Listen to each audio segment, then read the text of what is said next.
of what of the plan for tonight. Okay, so I know it's formally we get together for mystical Motzoei Shabbat, as the title is. We'll see if we'll be able to fully cover it this week. Again, because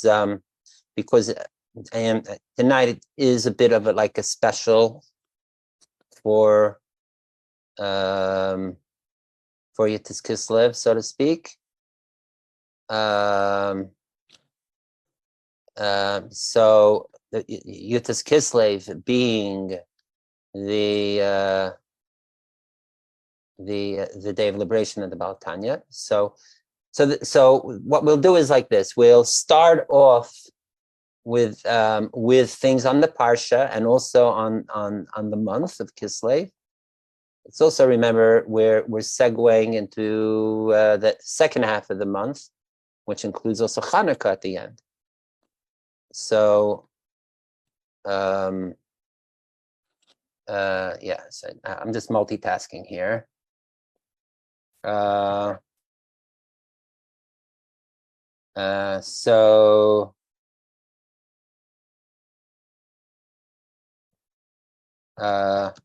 So we'll do some stuff on the Parsha and also on the month as mentioned, and then we will go into more specifics about the disputation between Chasidim and Misnagdim from an angle that and giving also a historical overview, so to speak, and in a way that I don't think many people know. And then also, and then time permitting, if it's not too late, we could go through something on Motzoei Shabbat more in depth. But I'd rather we focus rather than as they say, swallow things quickly. Rather than grabbing quickly fast food Torah, so to speak, rather like we give whatever we're studying its appropriate time, and if we need to go for next week more on Motzoei Shabbos, we could do that. But then again, next week is also prelude to Hanukkah, so it's all very, you know what I mean. There's these are special days and times. Okay, so just to give we'll give just general intro here, that the parsha is the parsha of Vayishlach, right? The parsha that has to do with Yaakov finally meeting his brother Esav again. Okay, it's also, we're in Kislev.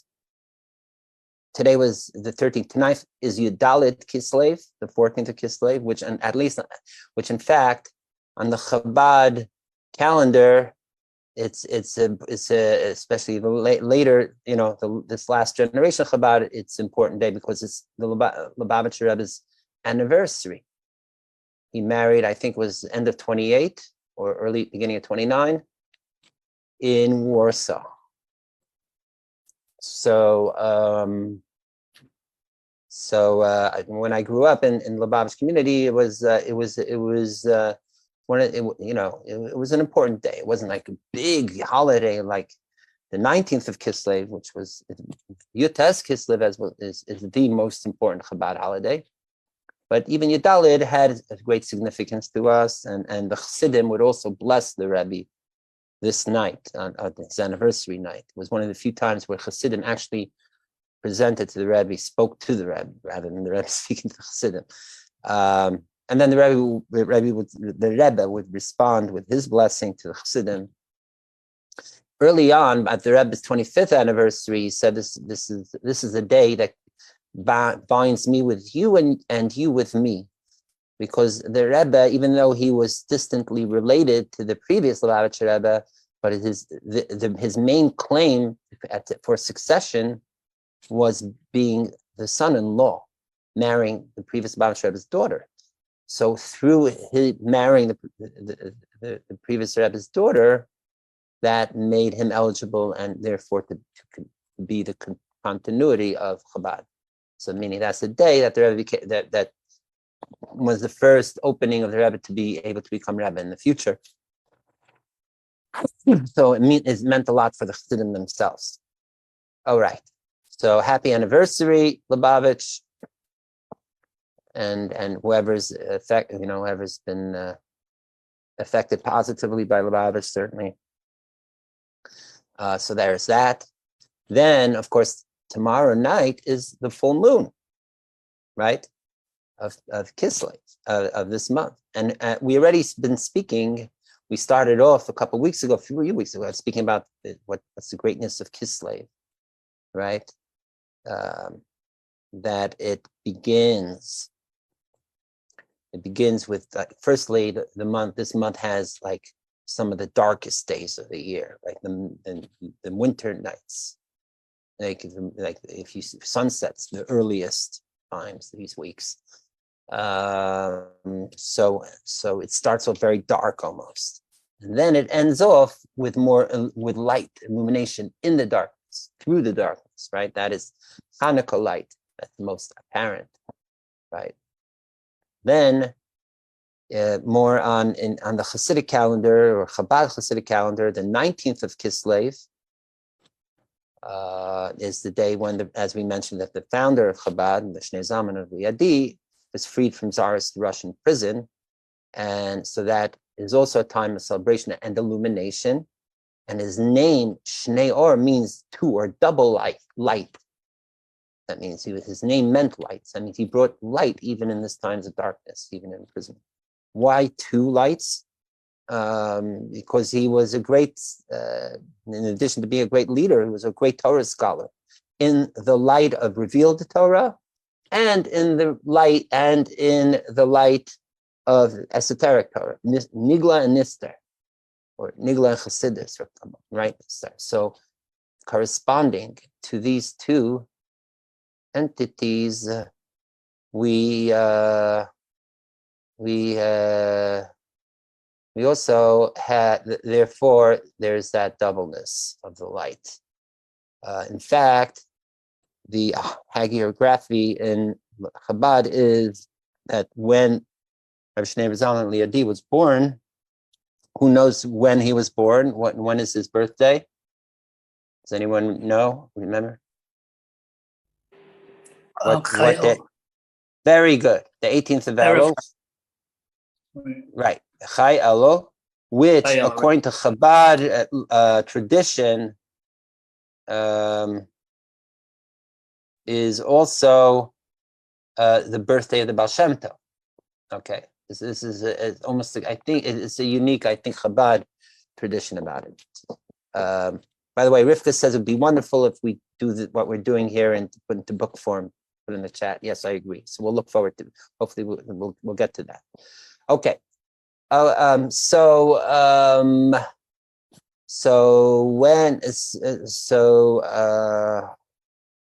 what was I saying? Right. By the way, okay, wait. Okay, so as we'll see later, after we deal with the parsha, there was a bill that the Rabbi Shnei Zalman of Liadi, who became one of the main leaders of Hasidism after his master, the Maggid of Mezrich, passed away, who was the main successor of the Baal Shem Tov himself. That so that the Baal Tanya was imprisoned right after Simchas Torah time of 1798, and then he was taken to prison and taken to St. Petersburg, put into prison, and after several weeks he was finally freed. Which day? The 19th of Kislev. Incidentally, and this is like off the records, even though we're live, but it's something that's a bit not like, not, as we say, it's not so edel. Just practically, if we say that the Alter Rebbe was born Chai Elo, so when was he conceived? What is 9 months before Chai Elo? So the answer is Yutes Kislev. Oh, wow. Shvat Adar Nisan Yosef Tammuz of Elul. Okay. So already, even before his very conception, so to speak, even before he was born, contained already his future day of a great day of celebration and liberation, which is also the day which meant that finally he could shine his double light, to reveal his light fully. And that's why in the Chabad tradition, it was only after that arrest that Shnei Zam, the Alter Rebbe, started really emanating and really blowing Torah endlessly. In fact, they say before Peterburg that the Torahs of the Shem say that before Peterburg were more short, and it was almost like on fire, like snippets. Really, people like short words and like whoa, and they can live for weeks. After St. Petersburg, St. Petersburg's, they became longer Torahs. Like it was like he was just able to flow more. That means he was shining. Okay. So there's that again, that motif of illumination and to its greatest power. So welcome Harvey, Shalom Aleichem. Great to see you here. It's not that we've been stalling, but we've been schmoozing stuff even before it started officially.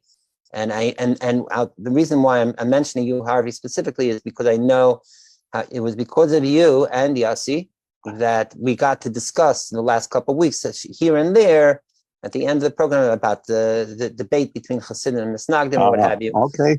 So what I'm saying, yes, well, what I'm saying is tonight we're actually going to do a shtickle special and go over like in both the some of the primary text materials of what we were discussing and more stuff too. Okay. So just if you stick around, hopefully you will, and we'll get to all that geschmack interesting stuff. Okay. So not to get too ahead of ourselves. So yeah. So with Kislev, so again, when is this great celebration Yud Kislev? Is after the full moon of Kislev, right? Hanukkah is even later. Right, we know full moon is when the moon is full. Then it starts waning, right? After the waxing, so to speak. So now, let me ask you a question. If the whole point is to emphasize the light, how things are shining, why are these two holidays, Hanukkah and the 19th of Yud Kislev, why are they dafka after the full moon? Right? Full moon is Thursday. Yud Kislev is, what is it? It's Tuesday, right? Next week, and Hanukkah is the week after. So why are the best, greatest holidays, so to speak, of Kislev at the end of the month, when it's so much darker? Does anyone have a good answer? Well, I'll tell you what I heard from the Lubavitcher Rebbe himself. The last time he made a Fabrengen for this time of the year, for this parsha Vayishlach, end of 91, beginning of 92. I have an answer. Yeah, let's hear your answer.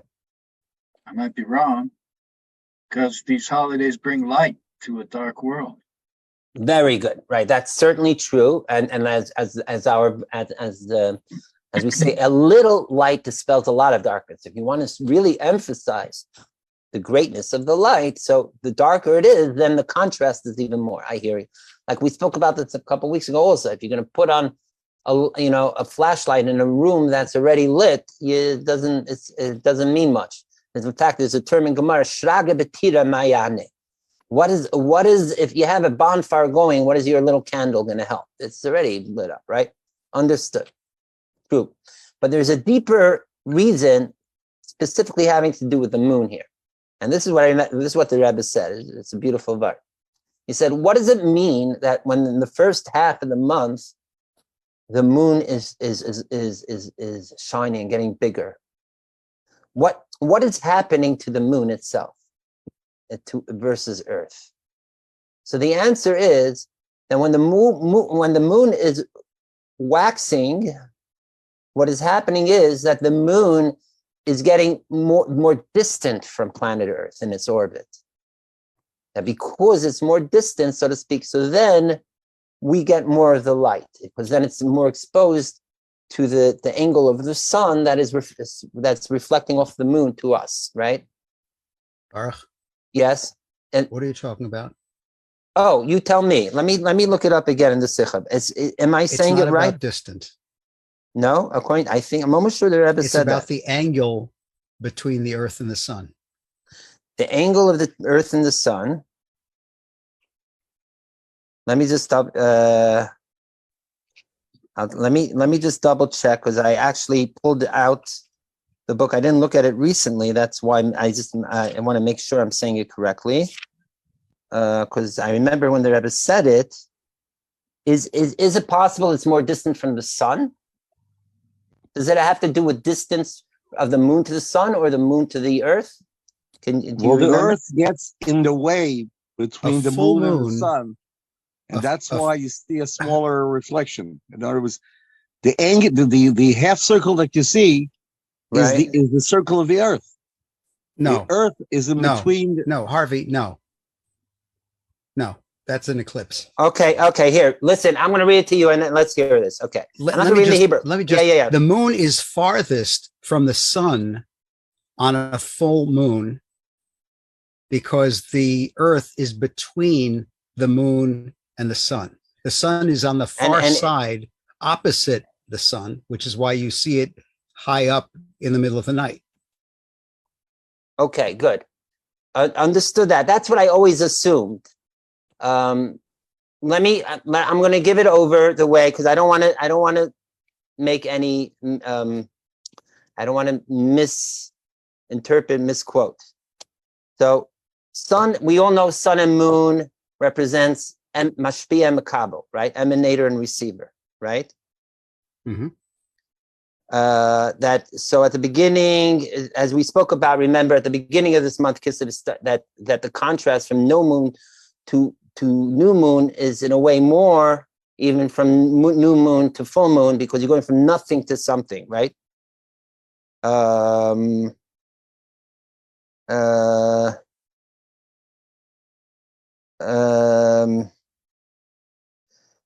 Okay, Peter Hadvar interpret. The reason, the difference of the first half of the month, that where it's waxing, to the second half where it's waning, is because of the first half of the month. This is what the Rebbe says. The moon is becoming more distant from the sun. Okay, so that's what it is. Not more distant from the earth.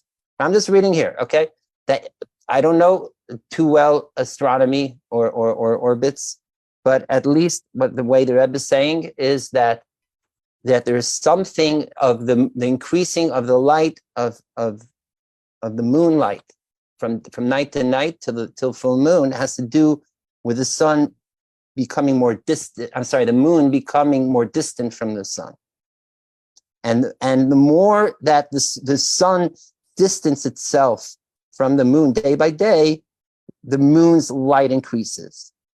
Whereas after full moon, the second half of the month, the moon becomes closer to the sun,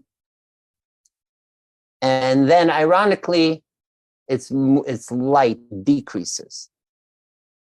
Does that make sense to anyone here? Is that correct in the way it works in the sky? That's correct to the extent that we're talking relative to the earth, and that the light that we see reflected from the moon decreases. There's Correct. still light that's reflected back toward the sun, but we don't see No, it. no, 'cause we're on the other of course. We're not talking about the way it is up there. We're talking about where we're on Right. planet Earth. Oh, yeah, 100%. So that's what it is. So it is correct. Right, but it's distance from the sun, not distance from the right, earth. for the Earth. Yeah. Okay, yeah. So that was my 1 second, but isn't it true? Begin. This semicircle that we see in the moon is actually the Earth itself. The Earth. Absolutely not. No. So how do you get that circle? How do you get that semicircle in the moon? From where does it come? What do you mean? The moon is No, I'm saying as yes. we have a full moon, right? Right. Let's say It's the beginning part of the day, moon you that's have a exposed to sliver. the sun. So that's the only part you'll see because it's the only part that's exposed to the sun. Right. So that's the only part that's, unless there's an eclipse, and then it's, what is it, like the Earth's shadow? That's Right. And a lunar eclipse Eclipse, is when you then see the shadow of the Earth, on moving it. across the Right. face of the moon. All right. And that can only Okay. happen at a You got full to moon, review my because then the geometry. Earth is exactly between the moon and the sun. Right. Okay. That's why Okay. you can't see the sun. Right. Right. So basically the point is, and thank you, Jonathan and others for correcting me, that it is about the distance of the moon from the sun. That makes more sense here in the context, because, and that was the Rebbe's Vart here, that actually the first half of a month, what's happening is, yes, for us it's more lit from the moon, it's shining more, but it's also, it's only vis-a-vis light that we're getting more light, but the moon itself is actually in a state of again, distance, meaning it has less closeness, meaning that the emphasis is only that the primary positive or quality that we're emphasizing here is the light itself, meaning that we're saying that the greater the light, the brighter it is, right? Or that is its virtue, that there's more light to the moon. But really, deeper, it's actually farther from the sun. Okay. What happens when the moon gets closer to the sun? Then it's less light for us, right? So it seems like it's more of a flaw in a way.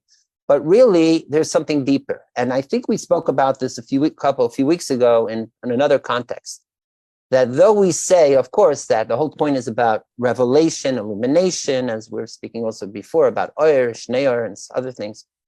But according to Chassidus, there's something greater than even the greatest light.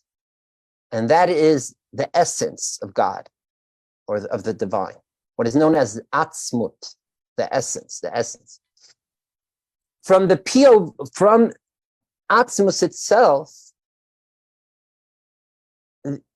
we are biased that light, illumination, or revelation is greater than darkness or concealment.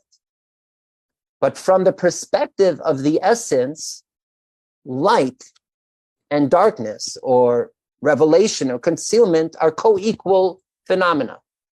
They're both expressions of the essence of the divine. If you remember a long time ago, even when we were speaking on the concepts of Tzimtzum, we also addressed this, that in a way, Tzimtzum is as great, if maybe even greater than the Ein Sof itself, the infinite light. Why?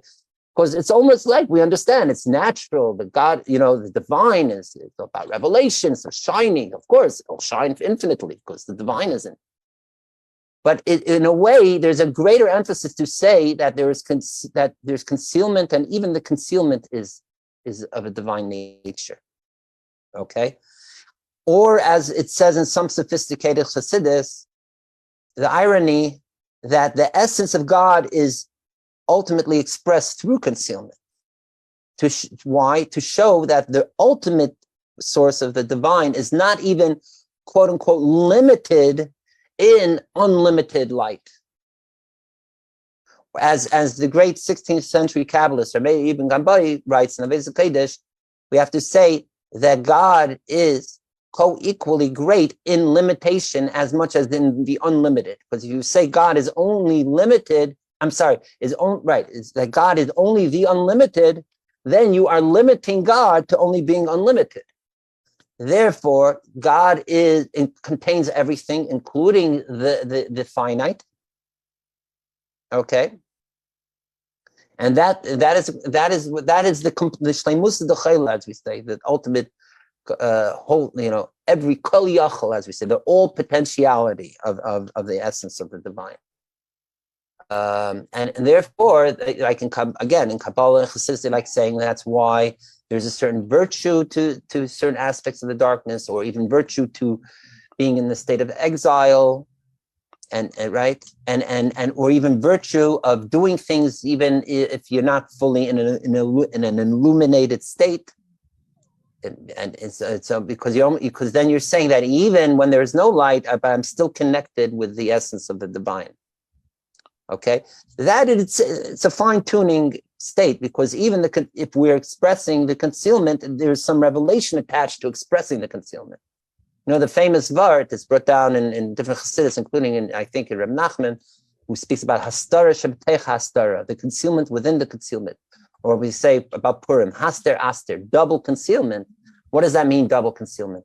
Double concealment, when we speak in the divine, means that you're not that because regular one-time concealment is actually a positive expression of the divine, that God is expressing or quote unquote revealing itself even through concealment or in the state of concealment. When we say that there's double concealment, we're saying even that aspect of God qua concealment is in itself not being expressed, at least, or revealed, right? Parenthetically, the Rebbe wrote a calendar when he was 11 years old, 11 or 12. It's recorded. I'm trying to say that this is not big time astronomy. Mean that the Rebbe knew his. The Rebbe had a tremendous knowledge of astronomy. Yes, I know, and not only that, they say in his bedroom he had the star charts hanging in his room.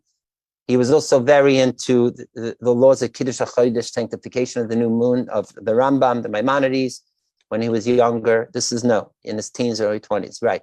That is why I wanted to make sure I was just giving it over correctly from the Rebbe, the way, because he was he was very astute in this area, unlike me. Okay, so therefore, back to this. So now, being so, when we say that the second half of the month is the time of darkness, what are we saying here? That and again, we're saying that the moon is ironically closer to the sun when it's darker for us. That means that the essence of Hashem is expressing itself through concealment itself. And it's precisely because the moon is closer to the source that it's able to express itself as in a state of concealment. So to us seems darker and being more concealed is actually just know it's because we're actually, or the moon, meaning which represents the receiving end, which is also means us, is actually closer. Okay, so there's something in positive even in the darkness, the darkness itself. But again, if we're not aware of this and we're just like get used to the darkness, then it's not then this concealment of darkness is not serving its purpose. The point is that we should be aware that the divine is even in the darkness and in fact is expressing itself that way. If we and in fact that also that same divine source wants us to make the darkness light too. Okay, so therefore we're not satisfied with it just being dark, and specifically in this month, which is the darkest month, that we end off those darkest nights of the end of the month with light, precisely again because we're more closer to the source, meaning the light of Hanukkah and what have you. And because bottom line, for us, we need light. For us, darkness is darkness.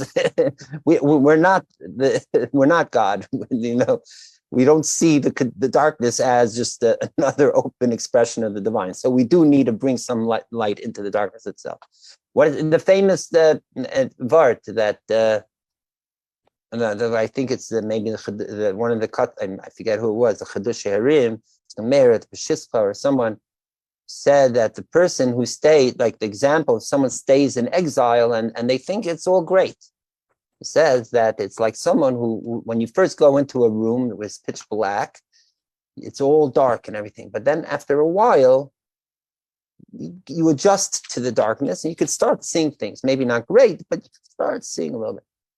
So the Rebbe said it's not pshat. It doesn't mean that it became lighter in the room. It's the deficiency of the person that the person became more comfortable with the darkness. The person became more on the level of the darkness. So that's not what we want either. We want the taket to in that dark room to go around and to find the match to strike and bring a little light. Okay.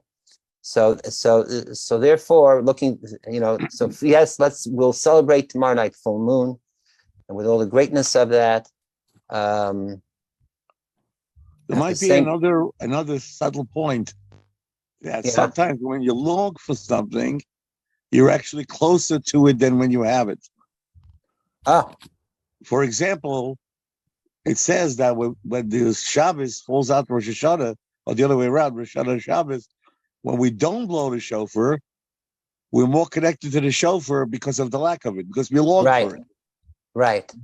And even sometimes it says that we could access certain places that are beyond what the physical ritual manifests, because you're not even limited to that. So you could reach higher places too.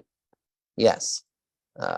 So there could be that angle too. And also,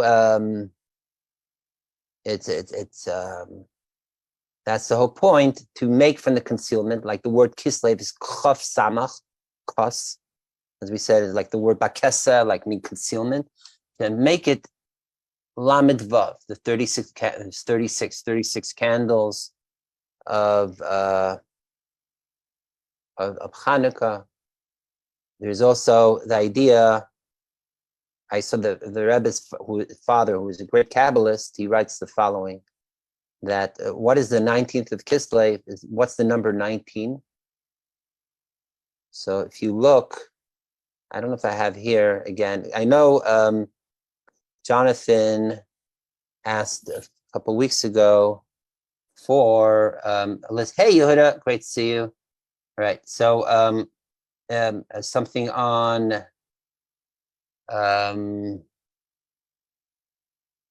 about Yud Kei Vav Kei, the 4 ways we spell it out, right?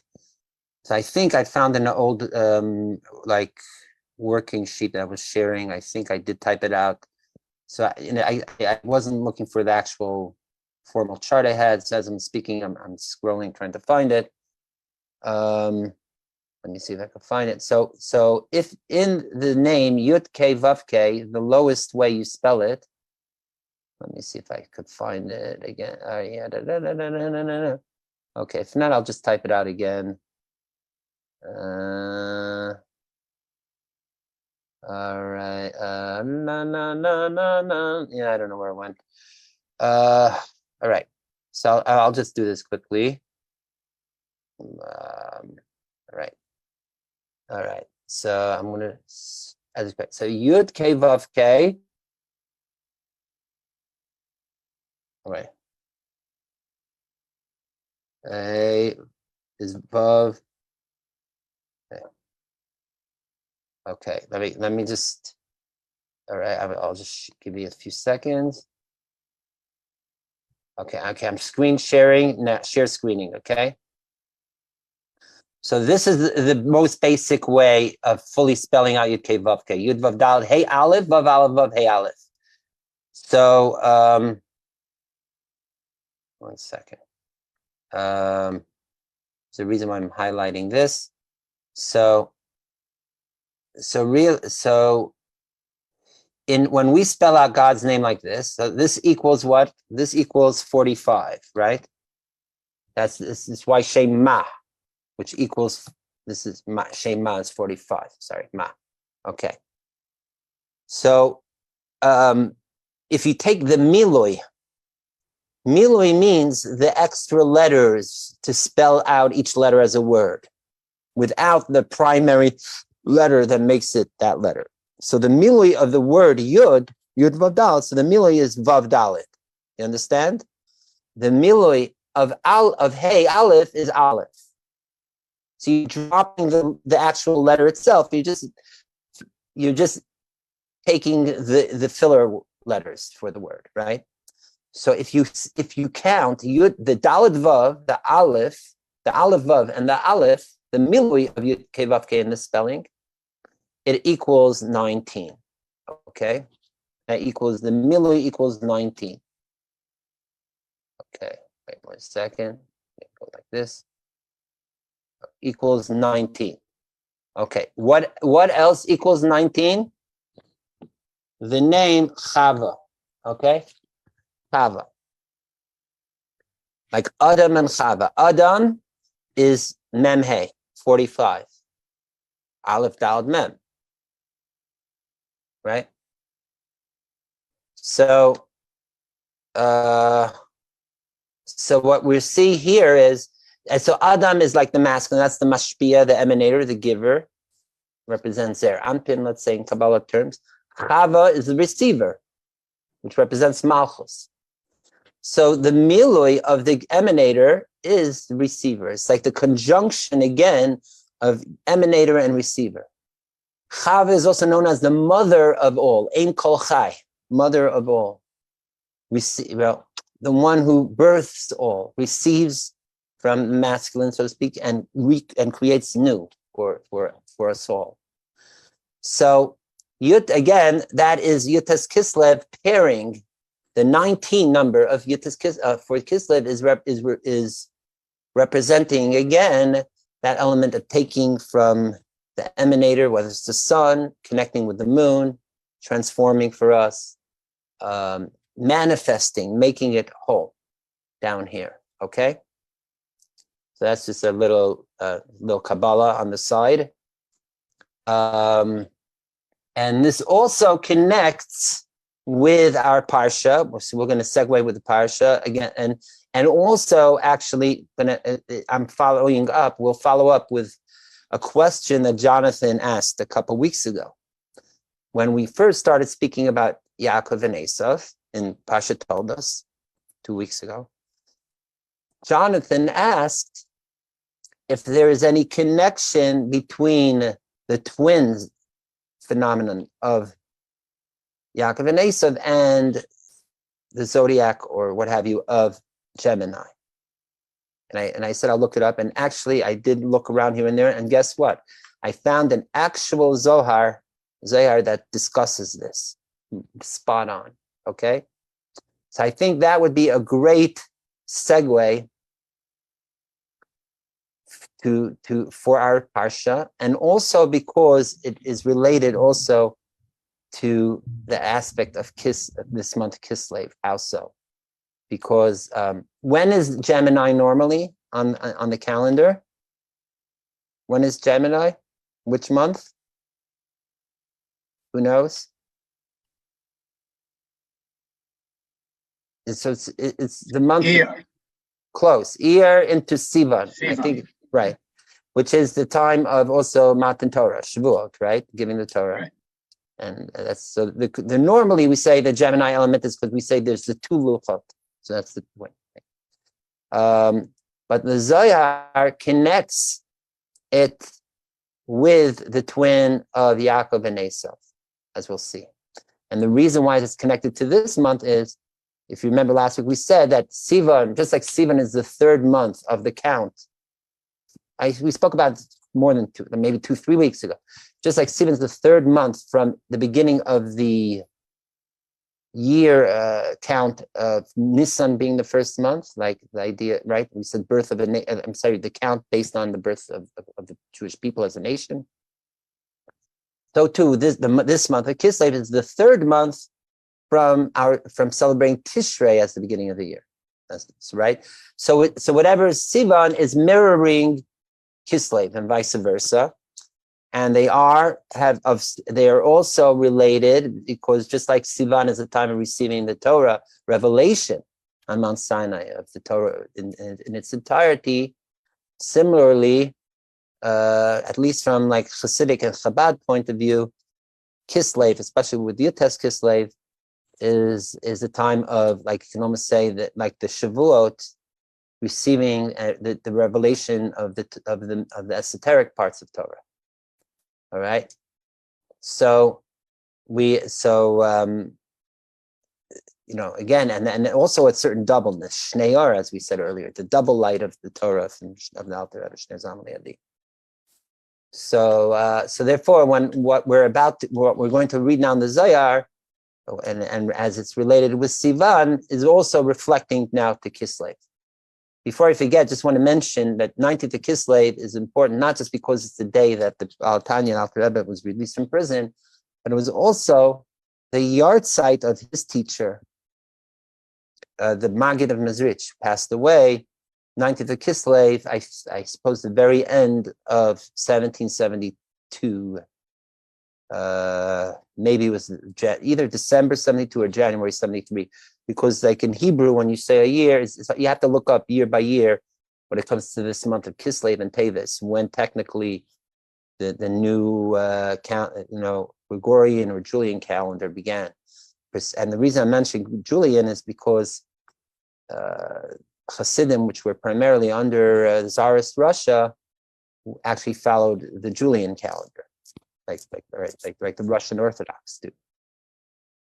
That's why also, though there's this whole thing of not learning Torah on the night of Xmas, which we follow is the 25th of December, yet in Russia they wouldn't learn Torah and what have you on the 5th of January, I think it is, right?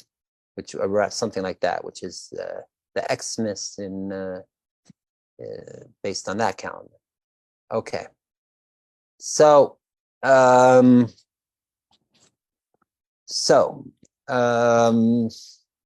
yeah, so let's do that. And actually, there's more than one nigun for this parsha. So what we'll do is like this: we'll look at the Zohar, read it, and before we delve more into the parsha, I'll share a couple of nigunim. Okay.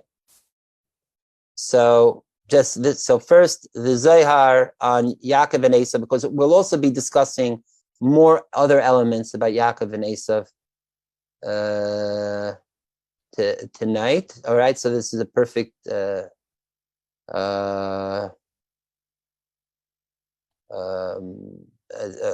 beginning point. So this is the Zohar in Shemais. I forget where exactly in Shemais, but so it's not in Bereshit, we're discussed somewhere else. Page is volume 2 of the Zohar, page 78.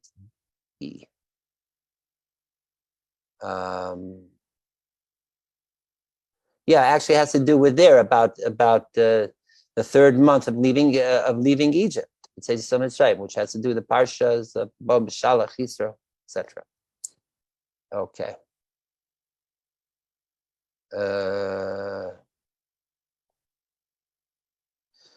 Okay. So while before he speaks about Solomon's magical throne and about Mashiach arriving, what have you.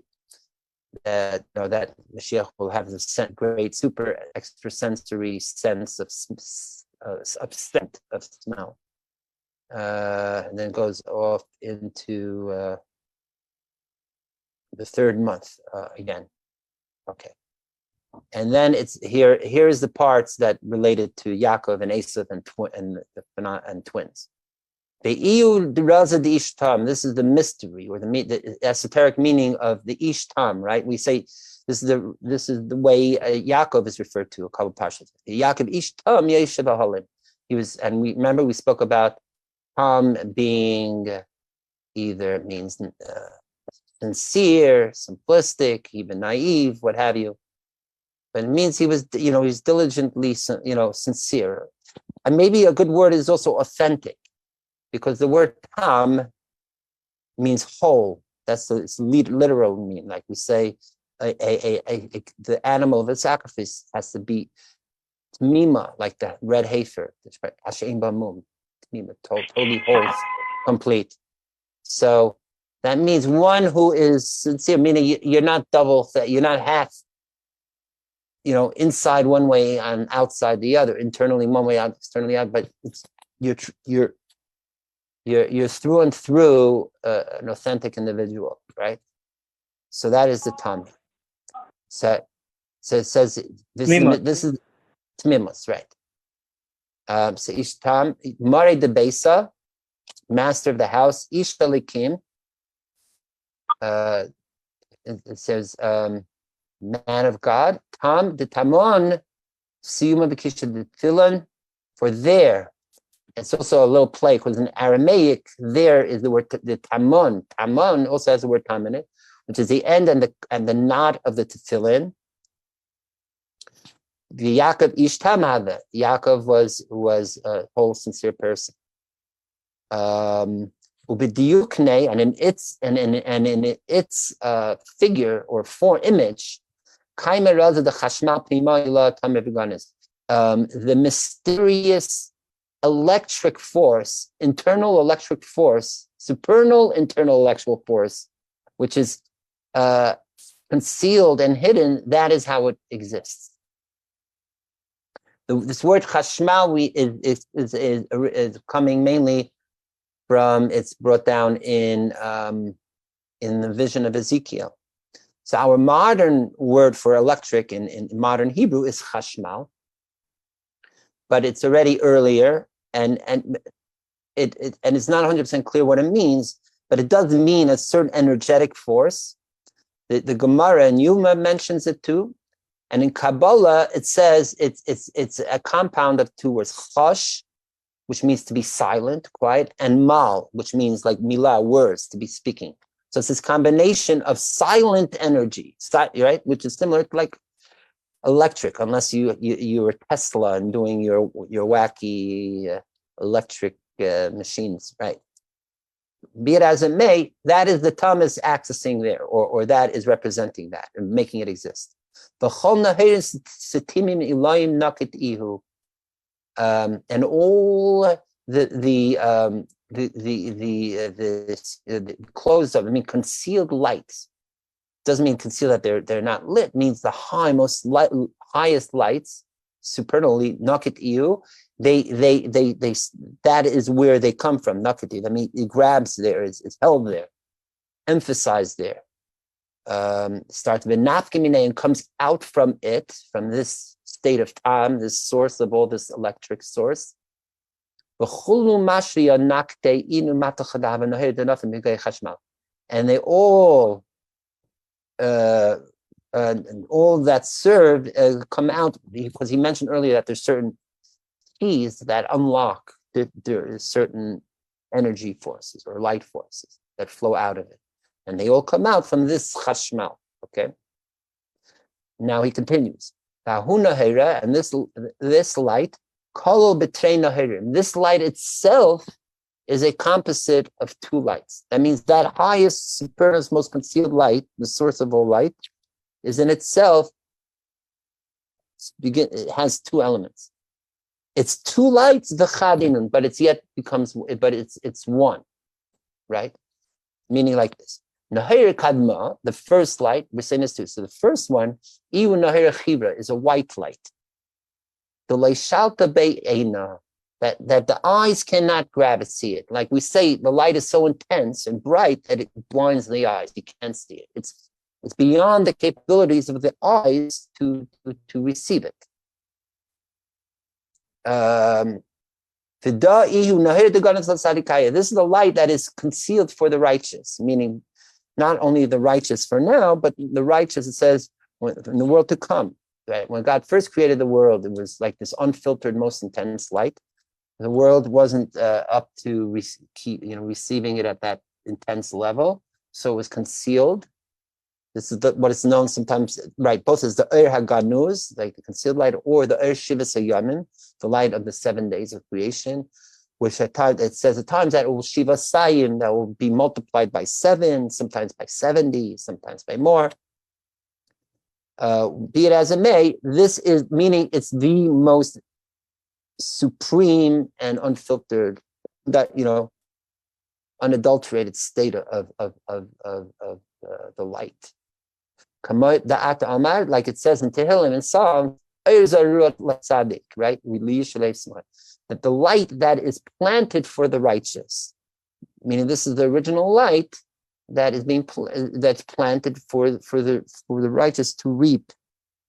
Even when it says the righteous reap this light, the Araganos, the Baal Shem Tov says, it's the way that he would access the in concealed light is that it's even before Mashiach comes, that the righteous can access it through the letters and words of Torah, which is why there were times when the Baal Shem Tov wanted to get to a certain state or to give an answer or know something, give an answer to something deep. So someone asked for something to know, or let's say to get to those higher upper realms of knowing the future, or knowing, knowing what's going on, that he would open up a book of Torah and gaze in it. And through that, we'll be able to access this hidden light, ergonos. Okay? So this is all the first light, the white, intense, bright light. In Sephirot, this represents, I think, more like Chachma, if I recall. Chachma, or maybe Chesed too. Then there's a second light, Nahira Tinyana, the second light. This is the light that sparks out from the flame. Kigovan Sumak, in the color of red. All right? So this represents either, if the first light is Chachma, then the second light is Bina, or another version is the first light is Chesed, then the second light is Gevura, right? Okay. This means the counterpoint. White light and red light. Then these these two components, these two lights come together, merge, and they become one light. All right? And they become one. Okay, in other places in the Zohar, when it speaks about light, it actually speaks about 3 or 4 colors. That there's also, in addition to white and red, there's also blue and there's black. So if you look at a candle, you'll see this too, right? Why does it look like the flame is more yellow? The yellow is sort of where the white and the red combines in some way. What the blue you see is close to the wick. What is the black? So sometimes it's interpreted the black is the closest light to the wick. You see even closer than the blue to the wick is the black. Other parts in the Zohar it says that the black is the aura, is what surrounds the light on the outside. That's known as the black light. But that the Zohar is not going into this in this part. Okay, so now we got that there's 2 lights that are one. And then he continues, referencing something started before, spoke about that on the third, that when they came out of Israel, the 3rd month of then they came to Mount Sinai.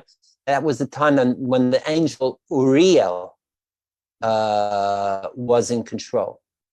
Okay, so what is literally the name Uriel means the ale of light, meaning the angel having to do with oil, with light, right?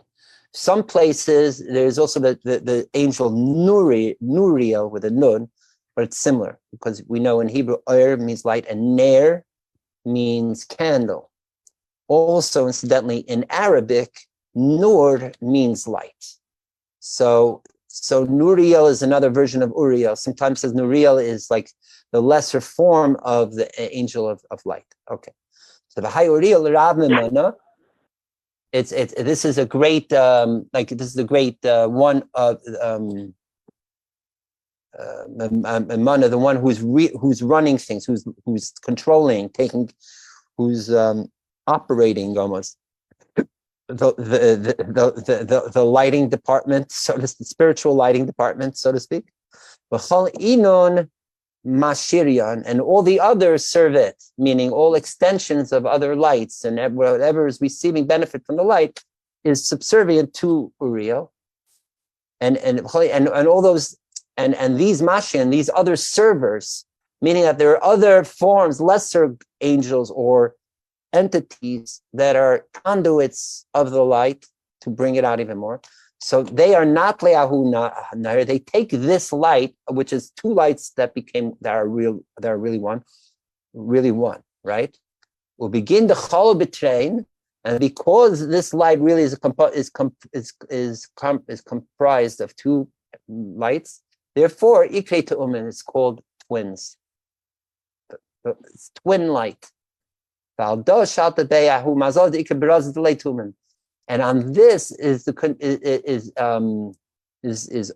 Shailat means dominates or has the control. It controls the celestial sign or the zodiac, which is known in its esoteric form as the twins, meaning Gemini. Okay, that this ubei is Yavastar, and it's then during the zodiac sign of Gemini that the Torah was given, right? So that is why, because the Torah itself, again, is this great is the Torah it's great light and even source of light. Therefore, it's all appropriate that time-wise that it was given in this time of twinning, because that it means bringing that the Torah is revealing this great double light state, right, of white and red light together, which is really becomes one. Mikan ismashen dagil sat, and from that. So first, that's how it first comes down here, and from there it goes on to other forms of the light taking on throughout the other months of the year. Ad desalkin v'shmaran, until they desalkin means elevates or leaves, or it means extends, goes out with their respective names, anhara alma, to illuminate the world in the different forms, different months, different states. Right now he continues. Kol shar mazale, all other zodiacs, all other celestial signs, leis lein pevalashin, do not have a mouth or tongue. V'hai, but Gemini, isle pevalashin, does have both a mouth and a tongue, which kalilun kachad, which are really one, right? Because like the tongue and the mouth are like one state, one operate. It's two parts, but to speak, you need both the mouth and the tongue. So therefore, it says in Torah, it says when you study Torah, which we do with our mouths, right? It says you should be diligent in it day and night. What does it mean, day and night? So the Zohar says Yoima l'kabel lashen. Day represents the tongue. Laila l'kabel peh. Night represents the mouth. Now I'm not clear why day signifies the tongue and haidav. I see it. And why night, the mouth? Let's just take it for this. Maybe I'll look it up later. But the point is, they're really one entity, right? And with all these, they go out, meaning they express themselves in this form of twins or zodiac. I'm sorry, or Gemini.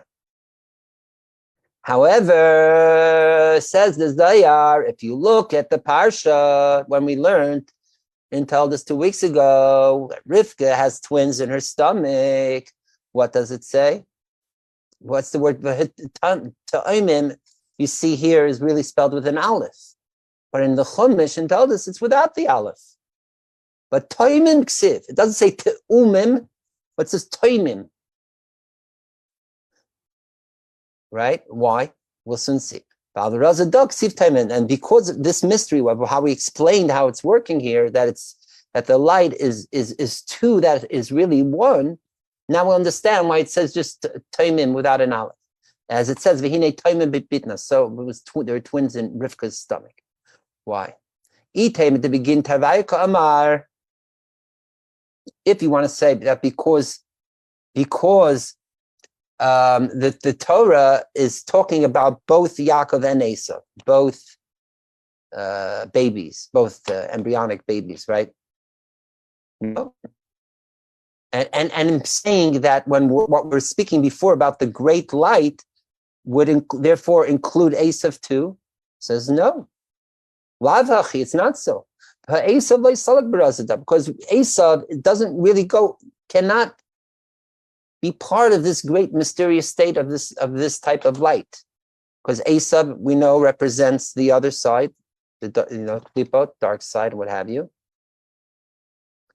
So really, when we're talking about the light, it really is exclusively related to Yaakov, not to Esau. El begin Yaakov Ka'amar, but it's because it's relating exclusively to Yaakov. Ushva Chada, and it's a great praise for Yaakov. Because that he was in the womb or the stomach of this great righteous woman, Rivka. So Kam Shabach Kra, so the verse is praising Yaakov. You understand? Meaning, why? Because without the Aleph, now you're reading Tomim, and as we said before, Yaakov Ish Tam, right?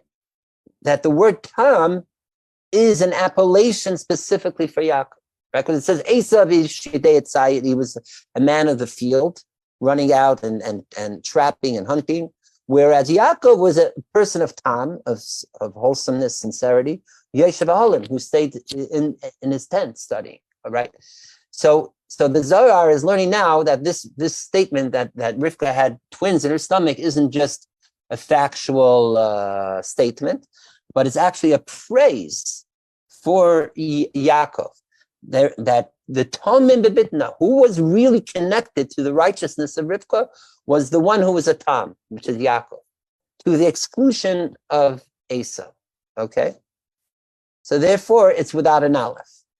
Begin Dabatamanahu Russia, and because there was that Russia was also there in the stomach, and we want to exclude the Esav from this. Istalak mitaman aleph, the aleph left from there. Okay, and now he continues. This is all one mystery or esoteric teaching. Yaakov natal braz delay. Yaakov took in his great mysterious, that means great mystical state. Train Yachin, the 2 months being Nisan and Iyar. Which they include Sivan, and therefore it's a twin. Why? If you remember when we learned a while ago, and what is 3? We spoke that you have point, counterpoint, and then you have that which the third unites, right? Or you have thesis, antithesis, and then the third is synthesis. Or as we say every morning in the prayers, in the 13 principles of study, if you have 2, right, exactly, very good, Jonathan. Right, if you have 2 contradictory verses, but then comes a third verse and could reconcile. So it's known in the classics. If you read Aristotle and others, it's known as the reconciling, overriding third principle. Sometimes, okay. But that's the point. So that Sivan, the 3rd month, is that which unites and brings together Nisan and Iyar. So you have the double twinning here. Both Sivan itself is Gemini, so that represents the twinning, the doubleness. That's really one.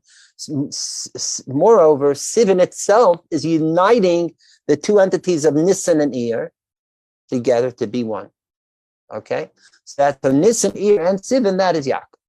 What is Esav? Esav, not the Berazah delay, but Esav is a different path. He goes through his own mystical path, his own esoteric approach.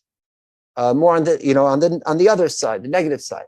His months are Trein Yach, and the 2 months is Tammuz and Av, right? The 2 that follow Sivan, Tammuz and Av. And as we know, Tammuz is the start time when all the Peronias, all the negative experiences in Jewish history happened, all the way till Tisha B'Av, right? The EU Laishtakach, and it's not this and he is not found and he lost, meaning he diminishes. That state of Esav is not in its full force, because it's a negative state. And so you have Tammuz, Av, and Elul. So he's saying with Yaakov, he includes the 3rd month, which is Sivan, that's uniting this in a year. But Esav does not even use Elul. Elul is not Esav's, because Elul is already a positive month, because it's starting a segue to Tishrei. And we also know, according to Chasidim, right, it's the time of the king is in the field and all that.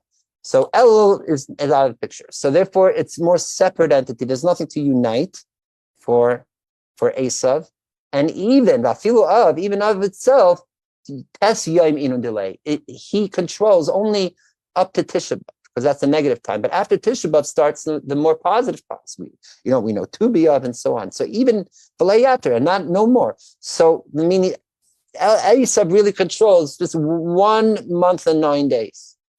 This abid la yishtakach, and therefore it dissipates till the end of the year, and it's less present. The Esav state.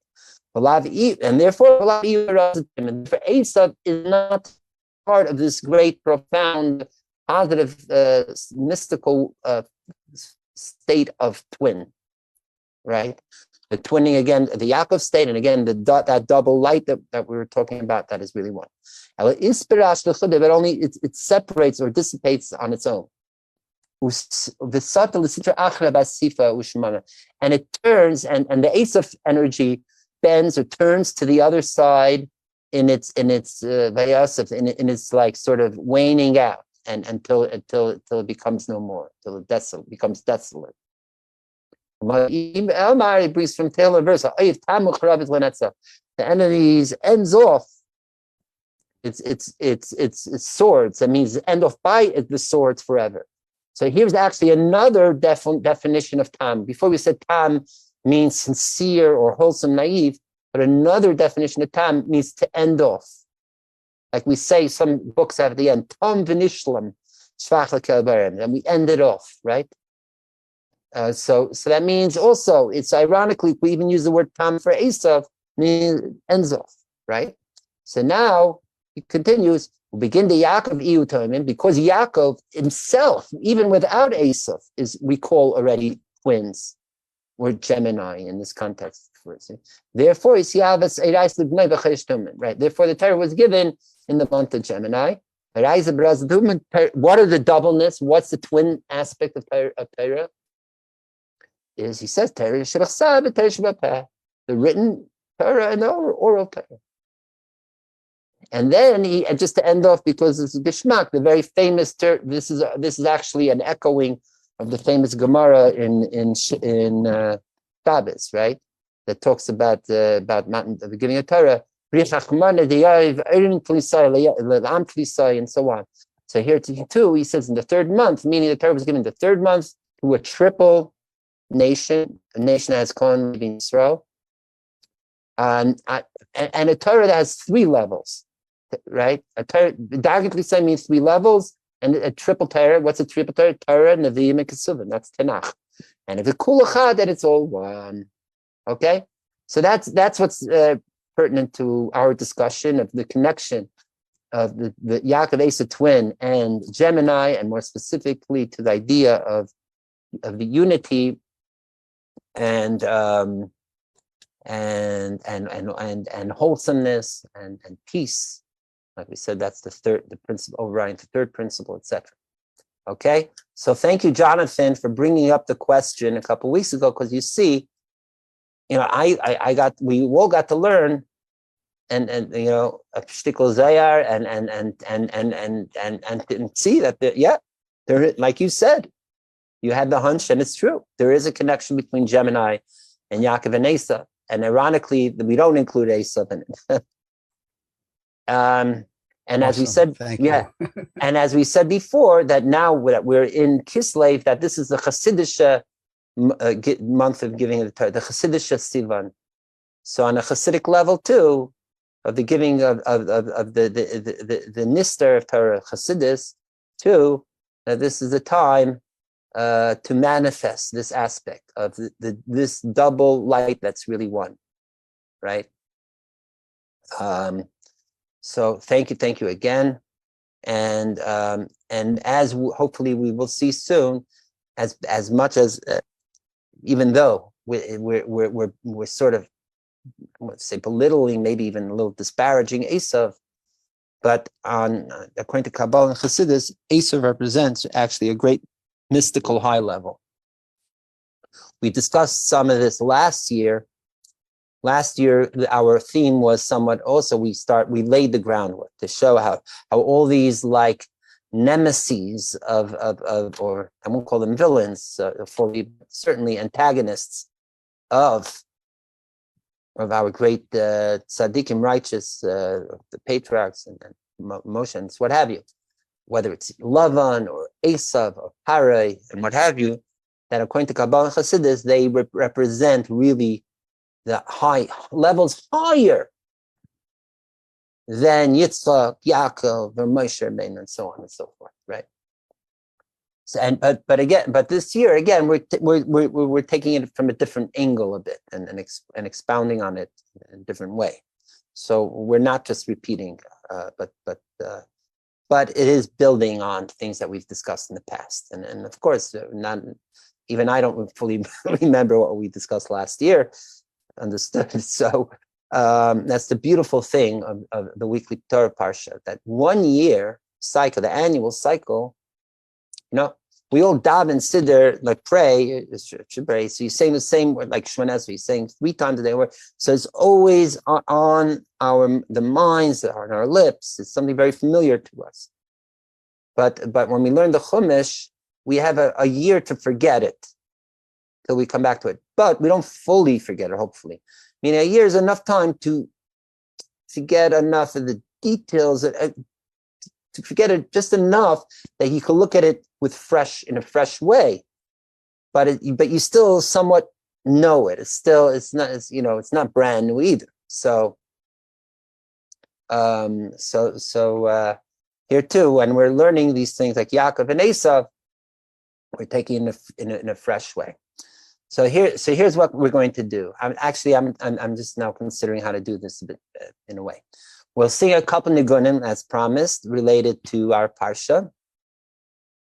There's a couple of beautiful songs, and then what we're going to do is, being that we're going to hopefully discuss in the near future tonight more in detail about the Balatanya, the Alter Rebbe, and his arrest, liberation, and also the backstory of the dispute between the Vilna Gaon and Alter Rebbe, the Chasidim, etc. So our focus is on the Alter Rebbe. As prep, so to speak, for Yutas Kislev, as we mentioned, which is Monday night, I think, right? So therefore, hi Ariel. Great.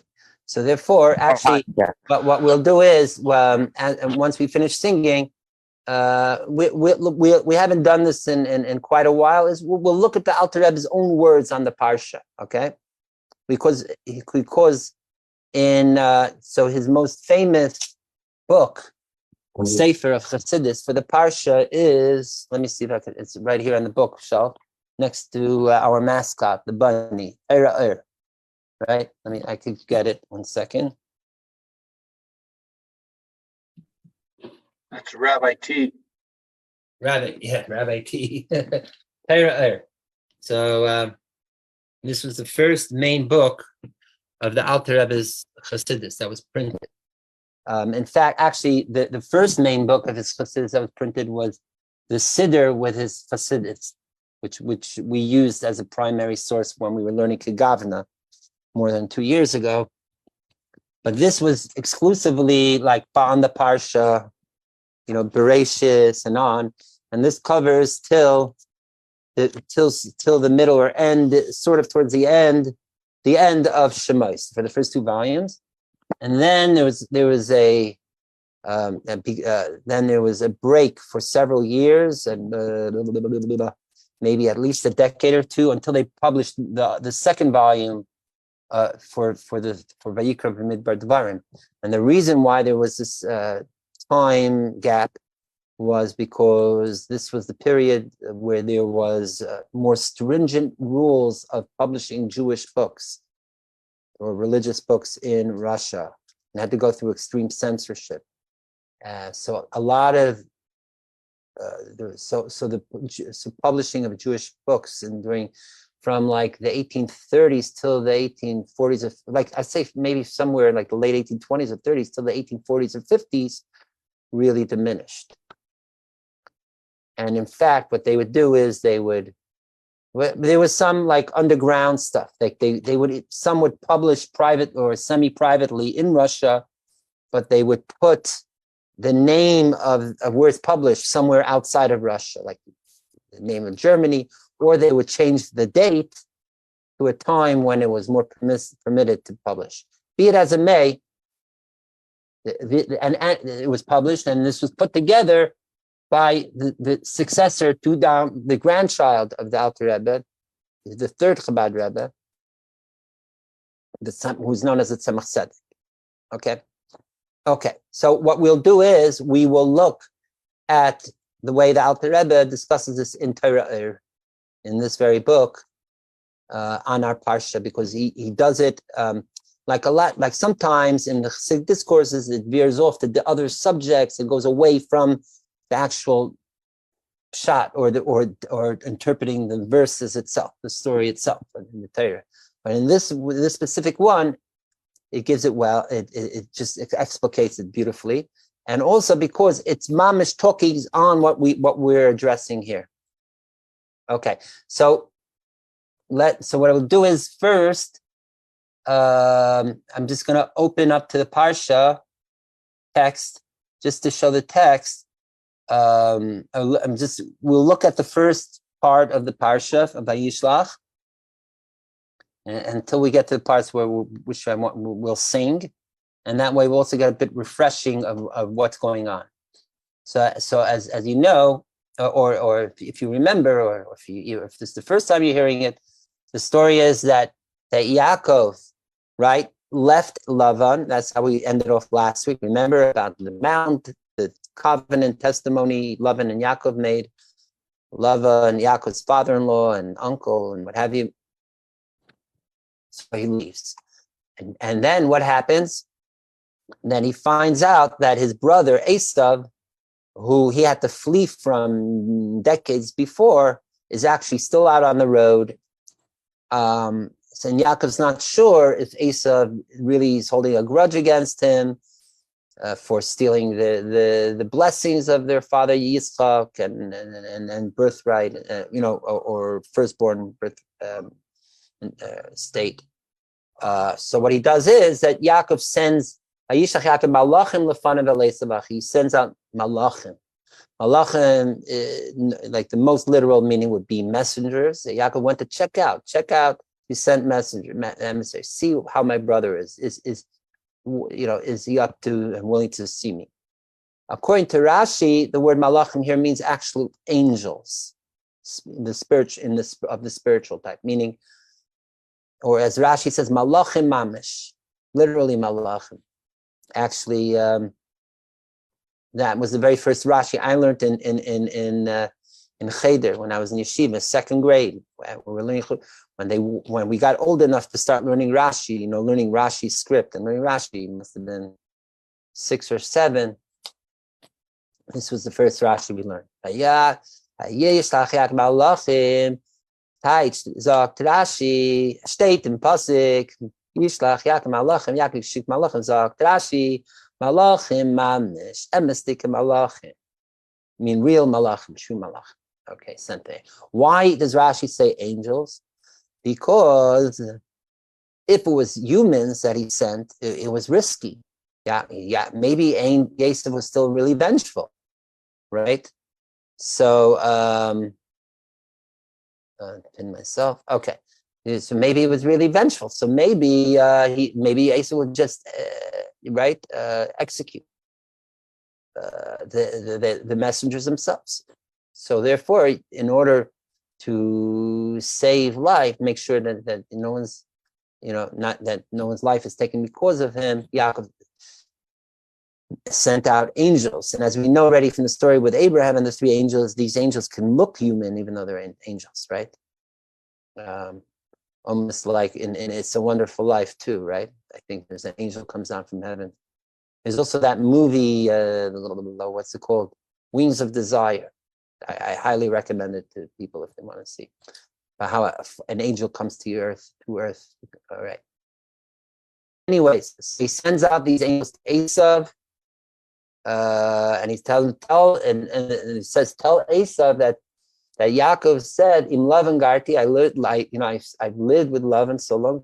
The Eichar Adata, and I delayed the state, and meaning I was there until now. As we know, like Yaakov was supposed to be there briefly, but it turned out to be a 20-year stay because till he married Leah and Rachel and a few more years, yada yada, right? And as Rashi says on the word Lavangarti, two interpretations. One is Lavangarti, meaning ger means a stranger, almost like ger toshav, or ger, right? That ger yisi be'atzich. It means I settled there, but I didn't become a permanent resident, right? An alien resident, maybe, or something. So Yaakov was saying, yes, I was with Lavan, but I didn't become like Lavan. I didn't let the Lavan's way rub off on me. And then the second interpretation of Rashi's Garti is a gematria. It's actually the same letters as 613, Pariat, Gimel, meaning that he still kept all the Torah mitzvahs, even though he was with Lavan, right? By the way, there's a beautiful verse from the Tzanzirav, the great holy Chassidic Rebbe of Tzanz, who's the progenitor, who's the source of the Baver Chasidim and the Kleisenberg Chasidim and others. He once said, he once was at a tish and he was older of age. He started stroking his beard and he went like this, im lavan garti, with whiteness, meaning my beard became white here. Garti, I became familiar, became acquainted, became part of white. But I've been delaying to do tshuva until now. You know what I mean? Like I'm here already at the end of my life, and I still haven't done tshuva yet. That was his bar. Anyways, and then he goes on. Yaakov says, and I had, he tells, hey, to give out to Esau, I have the cattle, the bulls, the donkeys, the sheep, the servants, the maidens, and I'm sending them to my master to find favor in your eyes. So already there's a few questions. I'm just going to lay out some questions. We'll get to the answers a little bit later. First of all, if Yaakov was sublime, is greater than Esav, why is Yaakov almost debasing himself, calling himself Abdecha, your servant? And he's calling Esav, who's inferior to him, my lord. This is honorific. How could that be? Yeah, it's Yaakov. He's talking to Esav, right? Moreover, if last parsha we learned that what was the main flock or property or money, value, financial, monetary value, so to speak, of Yaakov. What did he make his money mostly of? He cornered basically the sheep market. It was all about him breeding the right sheep, and it was all mainly about sheep. Yet here, sheep is just number 3. It's after the bull and the donkey. So why that? Okay, I'm just throwing out some questions, and then we'll learn out on this, and then we'll see how it goes from there. Okay. So then the messengers or angels return and tell Yaakov, yes, we went to Esav, and he had 400, and guess what? But it's a little risky because he's not alone. He has 400 majorly, special units, special force. Like what's that? 300 of the not the who are other than the God, I'm forgetting my classics. Spartans. Spartans, thank you. Yeah. Like the 300 Spartans. So Esav had his 400, like Spartans. Yeah. So it's not an easy schmeezy thing. Like, in other words, if it's as of battling them, we're not gonna do good. So we have to use other tactics if we want to approach and communicate with Esav, right? And in fact, it says Yaakov was afraid because of that and distressed. So then this is now it says that he went and he split everything he had into 2 separate camps. Like he was saying that even if they attack one, at least the other half will survive. All right. And then he praised Hashem. And he said, the God of Abraham and Isaac, who told me to return to your land and did so greatly for me. And here is the pasuk. I am but small. I'm of small state compared to all the kindness and all the truth that you, Hashem, God, did to your servant, to me. Like, and as Rashi says here, if I recall that, in fact, God, you did so much great to me, I think I have now less virtue.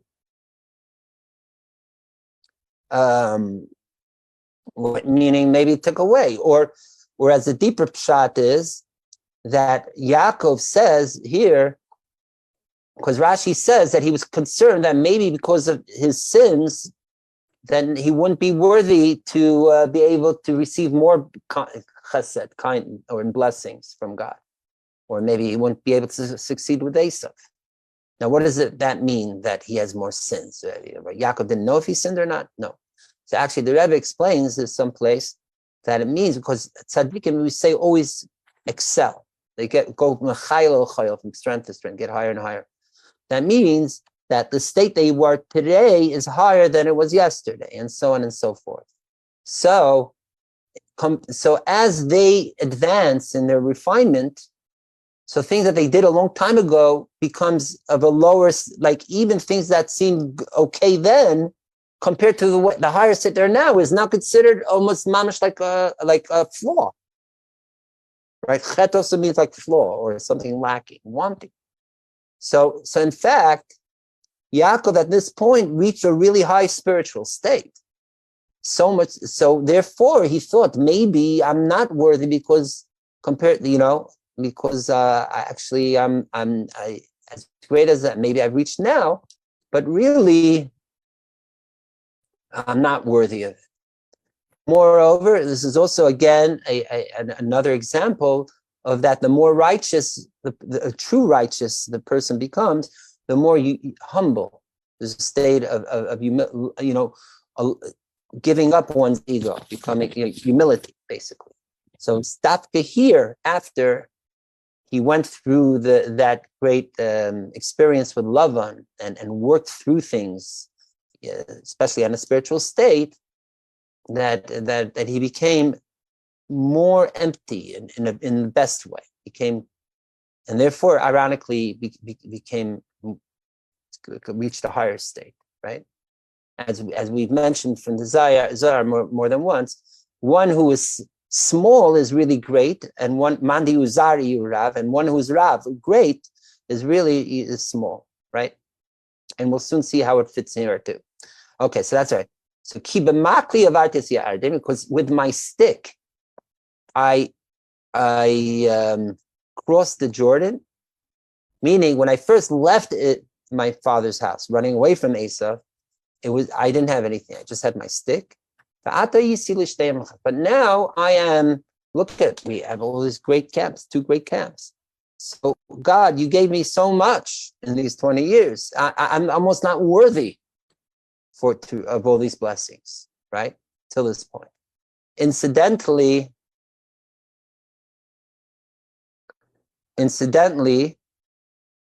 what is the Rashi Tevis of Bimakli?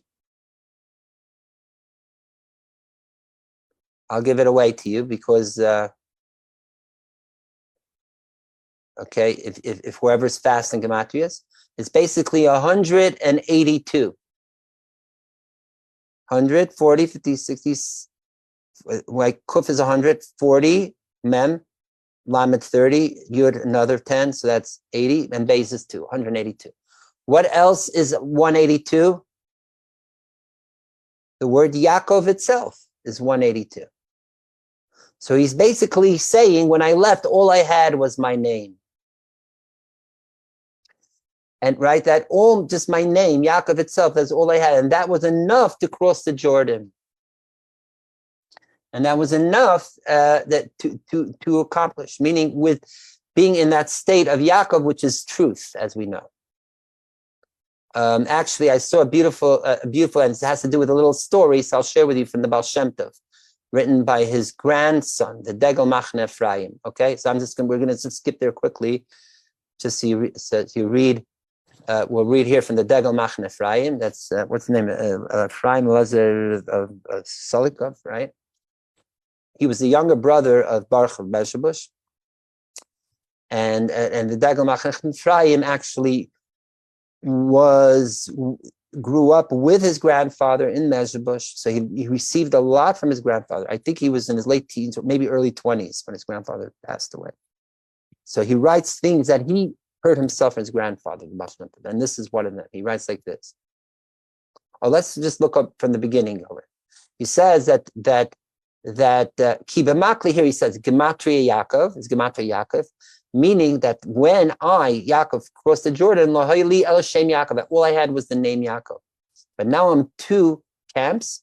That means I merited also to be called not Yaakov and Yisrael. He says two camps means now I have both names, not just Makli, my stick, which is Yaakov, but now also Yisrael.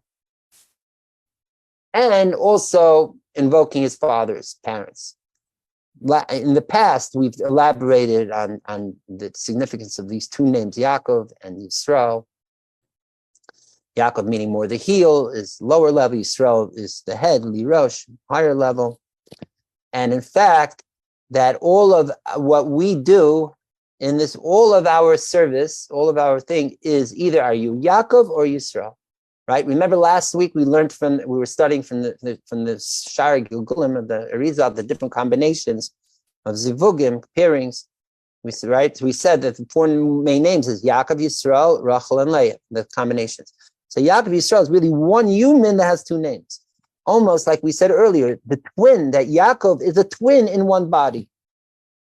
So too, Yaakov manifests both Yaakov, the Ekev Yaakov element, and the way the Yud, the highest source, comes even into the heel, the lowest level, and also Yisrael, how we elevate it all the way up to be on that high state of head.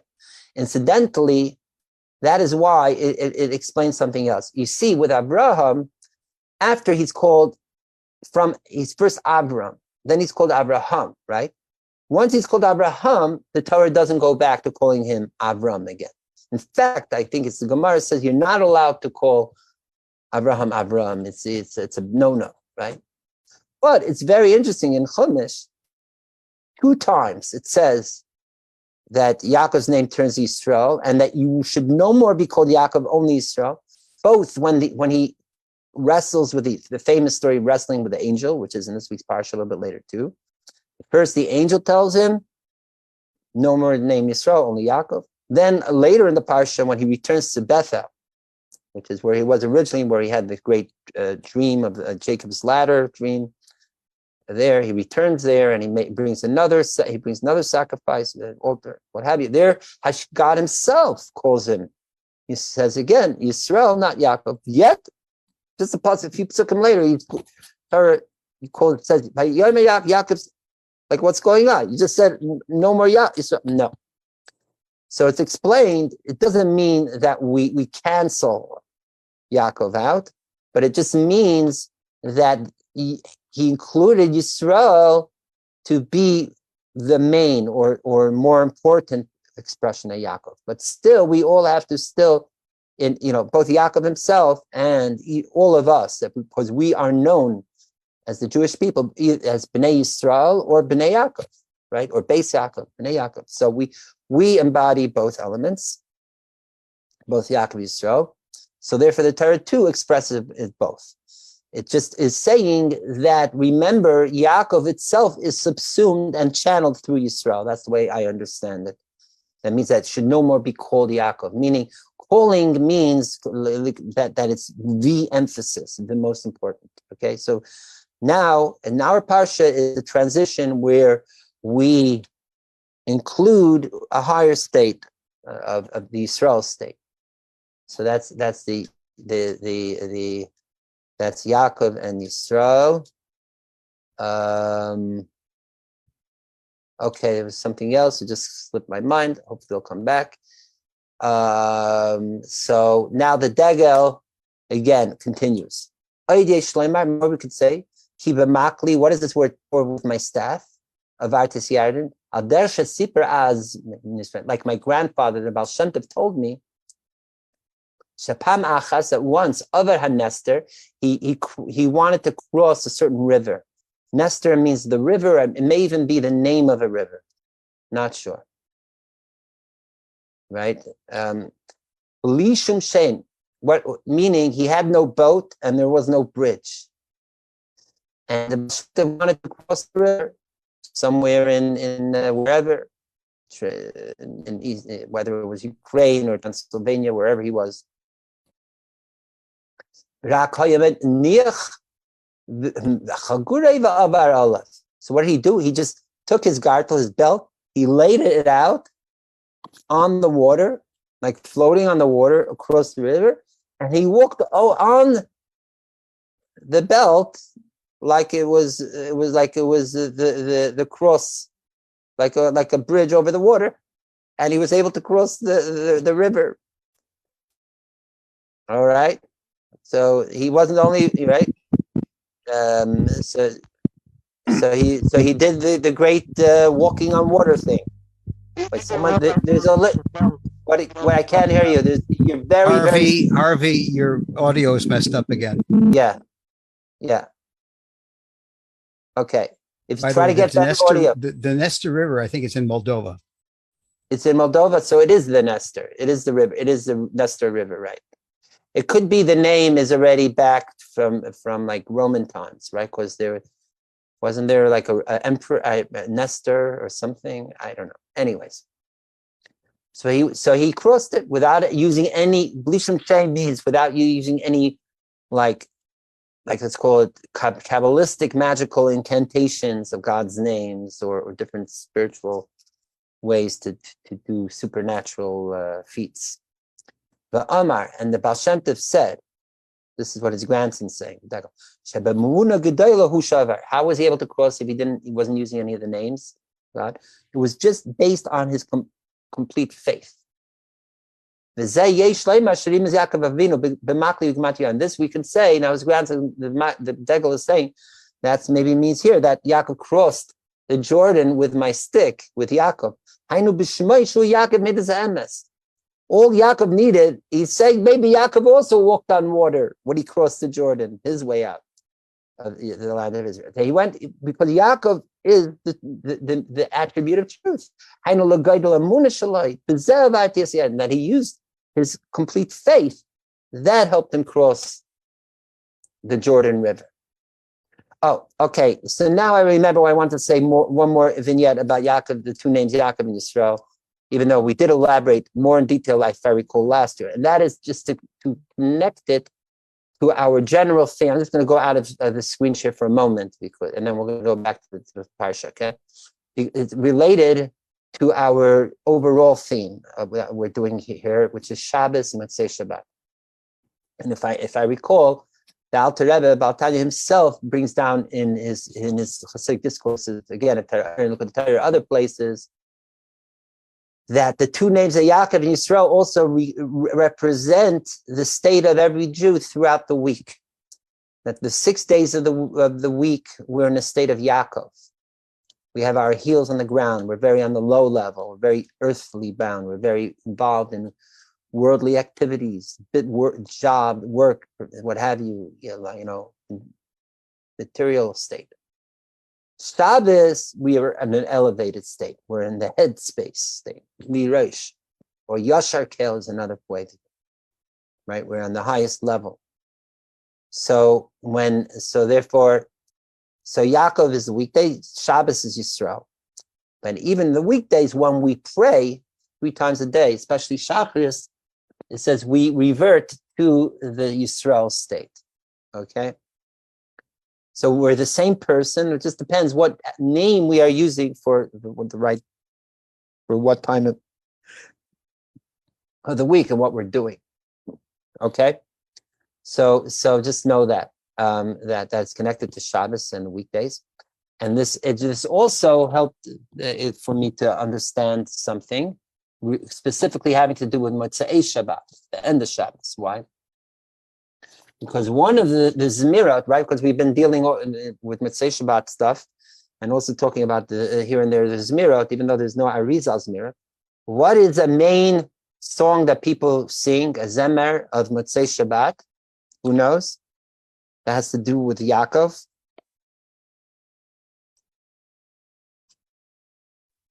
Does anyone know? I think Harvey left. Very good. Al Tira Abdi Yaakov, right? Amar Hashem Yaakov. Yeah, you say they used to sing it, Rabbi Gurari? Every Matzah Shabbos. Yes. He would, right. Amar Hashem Yaakov, right? Maybe I'll sing it now. You know what? I'll just give over. We just want to say, and then maybe I'll sing this, and then we'll sing the other ones a little later. So the question is, why are we singing a song all about Yaakov? What it goes through is the alphabetical order. Amar Hashem Yaakov Bachar Aleph, Bachar Hashem Yaakov Beis, Gal Hashem Yaakov Gimel, yeah, Darach Kechav Yaakov Hey, Habayim Yashish Yaakov Hey, the Yerd Yaakov. So it goes through the whole Aleph Beis, using different verses of the Torah, or combined verses of the Torah, right? Who wrote this original piyut? It's not known. It's not known. It's not known, but it seems it's quite old. So the question is twofold. You know, I mean, mainly we know Motzoei Shabbat has to do mainly with David, King David, or let's say with Mashiach and Eliyahu. That's why we see Eliyahu Navi.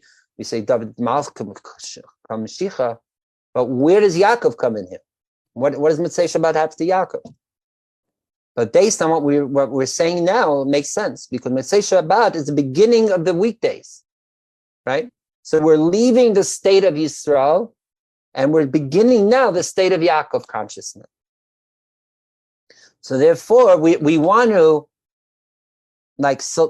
solidify ourselves. While we're starting off the new weekdays, that we should be our best and most, and most of a Yaakov state. And therefore, we go through it and enumerate in detail all about Yaakov on all levels, from Aleph to Taf. Okay, so I think that's a good shot in it. I didn't see it say anywhere, but that's just what it seems like. And again, as we spoke about in the past, that Motzoei Shabbat is the interzone where we combine both. So we're still taking the Yisrael energy, and we're extending it into the Yaakov state. Okay. And that's so there. By the way, speaking of the name Yisrael, and this is very interesting. I don't know if people know this. I forget who it is, but there's one of the commentaries say that all the patriarchs and matriarchs are included in the name Yisrael. Okay, right? We have 3 patriarchs and 4 matriarchs. So the Yud of Yisrael is Yitzchak and Yaakov.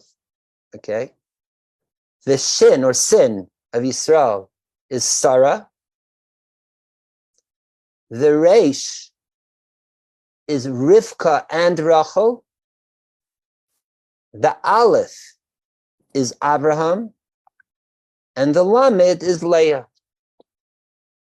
So that way you have them all just in the name Yisrael. So again, here we see why Yisrael is such a, I want to call it special, or it's more superior name to Yaakov, because it's an all-inclusive name too. Okay. So these are just vignettes, sort of, I wouldn't say fully on the side, but certainly informing. So let's just get back to the Torah Chumash itself, and where it says. So he says, "Yes, I've been so, I'm not worthy, so small from all the kindness that you, Hashem, gave me. Therefore, oh, by the way, before we continue, this statement, Chasidim,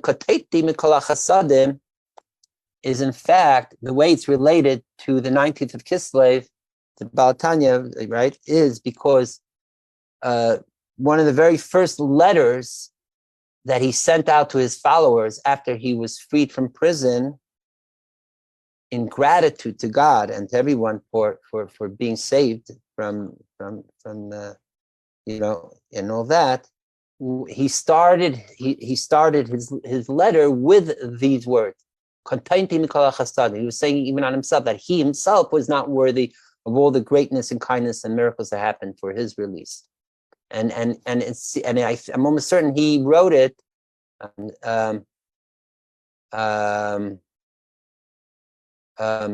during this week of Vayishlach anyways, okay? And this letter of Kontainti is printed in the Tanya, in the later section called the Holy Letters, and it is, you see, it's the letter number 2, Kontainti Mikol HaChasadim, okay? Mikol, of all the kindness, and if you want to read it yourself, you could find your Tanya in the back, and you get the Kodesh, and you'll see it. And at some point, he also says that a main reason that,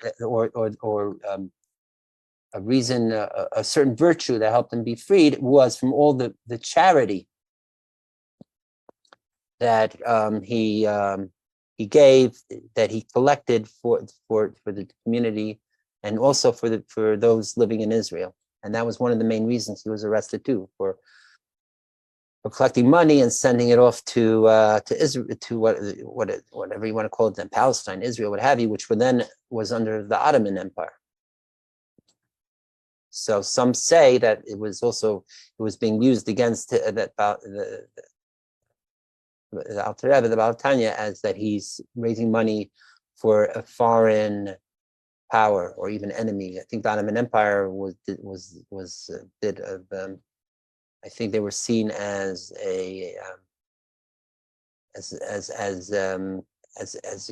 being against the Russian Empire. Okay.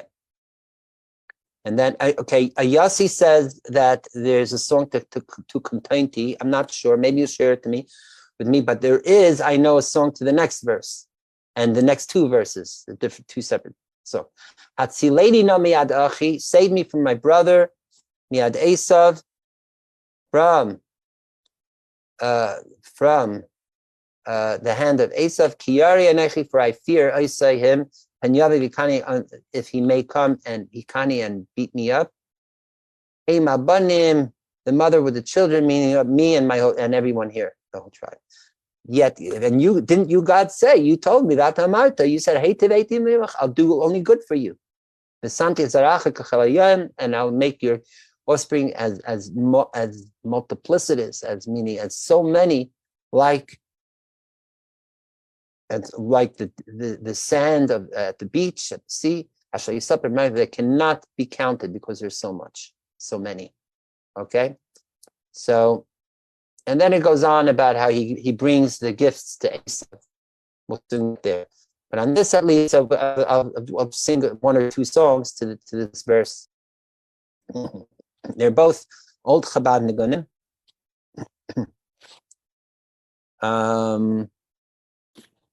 So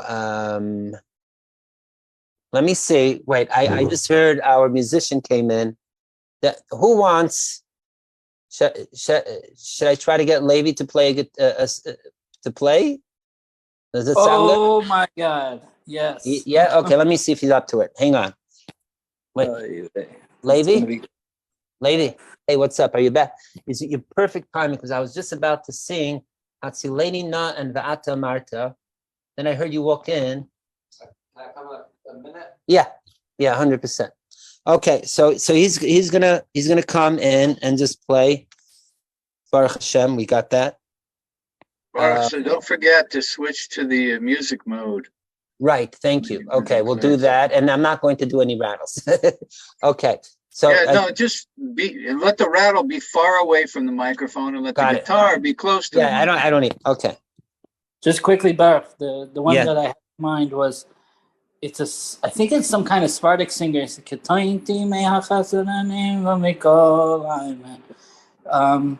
Really? You never heard this one? I might. No, I'm going to look it up. Thank you very much for letting me know. I'm going to look it up. Thank you. Okay, so meanwhile, we'll just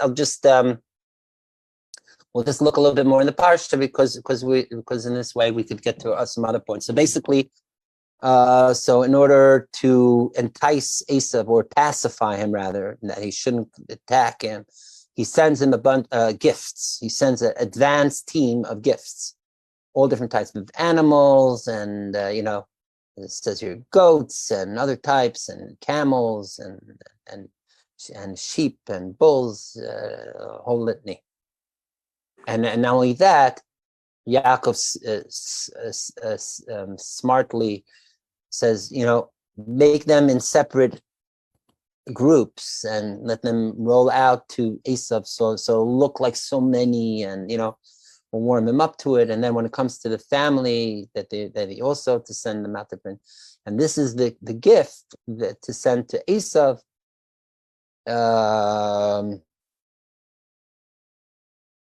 And then okay, I did want to say one more point here. Even where is, I thought it was here, where Esav says, why are you sending me all these gifts? Yesh li rav. I have already everything I need. I have a lot. Maybe it's the next chapter. Yeah, it's the next chapter. Because actually the wrestling with the angel comes in middle. And we'll maybe, if we have time, we'll address it. If not, it's also good.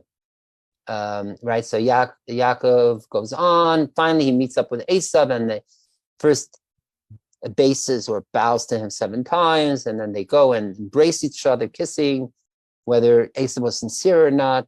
That's what he did, and he says, here, look at all this stuff. Wow, Esav's impressed. Wow, Yaakov, look at you. You left a single, and now you have all these wives and children and animals. Hey, come in. Good up. Okay, so we got. Let's go back, so you can just see the. You guys see me on screen over there? We do. Okay, good. Just wanted to make sure. I could go out of screen because you have the word. Do you want to keep the words up, or should I just go out?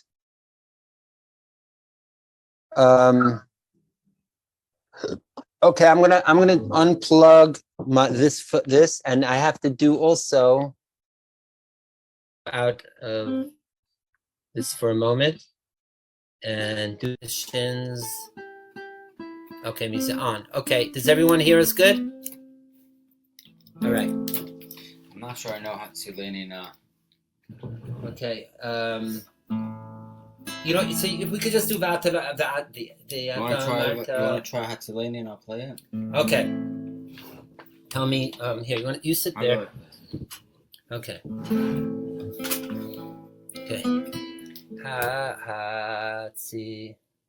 Is that good? Hatzileina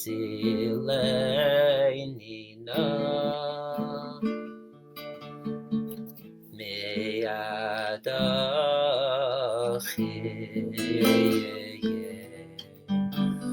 meyad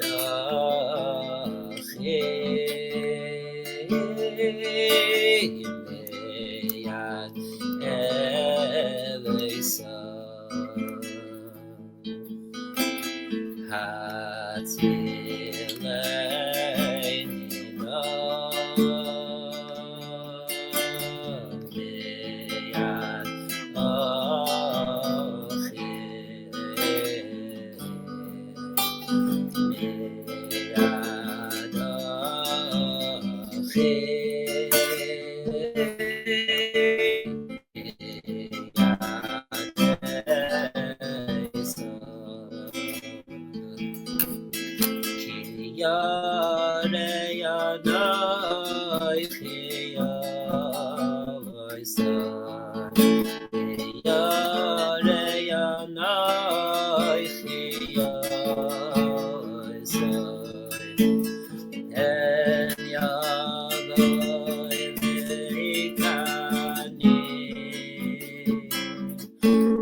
Some people actually do the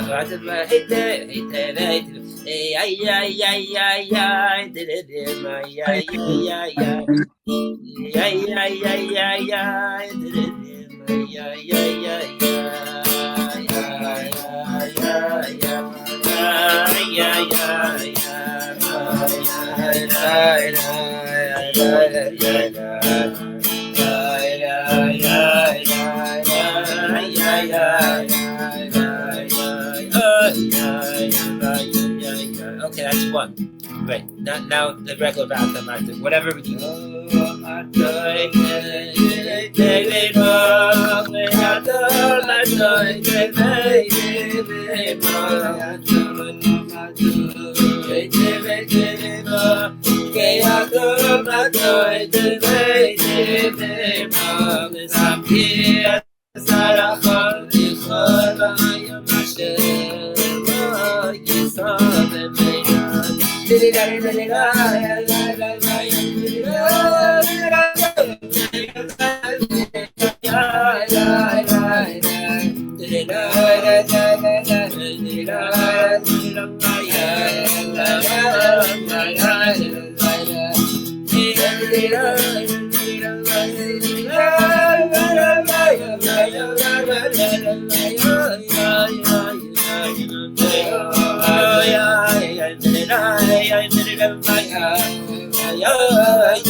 Wow, thank you so much. Levi.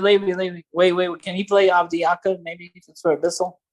Do you know we spoke about Amar Hashem Yaakov? Do you know the song? Amar Hashem Yaakov. Hey Levi, how are you? How are you? Who's that? I can't see. Yossi. It's Yossi. Hey, I'll see. If you sing it, I'll play it. On what level? And also, because well, just one more, because we do want to go back to what we're learning also today. Tell me, what is this? In my head. I mean, I can sing whatever level you want. Omar, or Omar, then it'll be lower. Omar, Hashem, Yaakov. Amar Hashem Yaakov, Al Tiyero, Al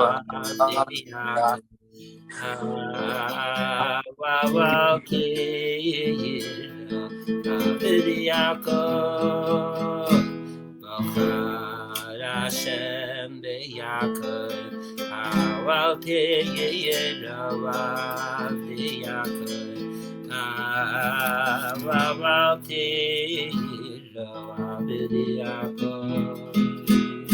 Oy go Hashem es Yaakov Yaakov Yaakov, Oy Dora Koychov Mi Yaakov, Tira Abdi Yaakov, Aboyim Yashresh Yaakov, Tira Abdi Yaakov, Yaakov, Tira Abdi Yaakov.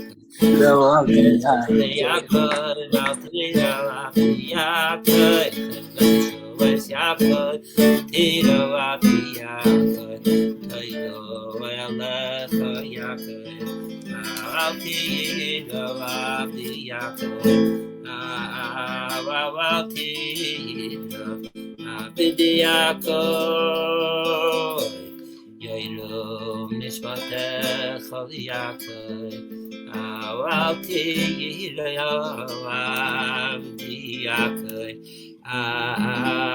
Awalti Avdi Yaakov, Ki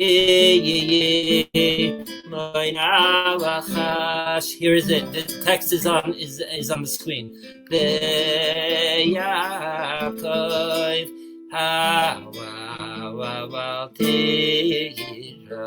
Abdi Yaakov, Elohi Yibit Amen,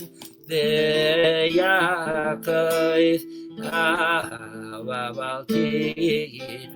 Abdi Yaakov, Mimana Afa Yaakov, Altiro Abdi Yaakov, Nishbashem Le Yaakov, Altiro Abdi Yaakov, Slachno Abben Yaakov, Altiro Abdi Yaakov, Atoshish Mas Yaakov, Altiro Abdi Yaakov, Vado Hashem Es Yaakov, Altiro Abdi Yaakov, Altiro Abdi Yaakov, Tzane Yeshua is Yaakov, Altiro Abdi Yaakov, Altiro Abdi Yaakov, Oy Kovay, Yaakov, Altiro Abdi Yaakov, Oy Roni V'Simchi LeYaakov, Altiro Abdi Yaakov, Shalash Shemes Ben Yaakov, Altiro Abdi Yaakov, Titein Shemes Yaakov, Altiro Abdi Yaakov, Shalash Shemes Ben Yaakov, Altiro Abdi Yaakov, Titein Shemes Yaakov, Altiro Abdi Yaakov. All right, great. Well, it says it's great to be on again. Till the next time, Baruch. Thanks for having Thank me. you so much, lady. Well, Woo. okay, thank you for Mamish, what Lady Yafef, thank you so much. yes. Vada, awesome. But yeah, there's one more Alter Abdi. Thank you. It was beautiful. All right, thanks. Just close the door. Yeah. So actually, there's another tune to it that has some Yiddish to it. It was this version of it. Oh, Hashem Altira Abdi Yaakov Baruch Hashem Yaakov Altira Abdi Yankel Hadem Beir Azvet something again that me living again Yadai la yadai yadai yadai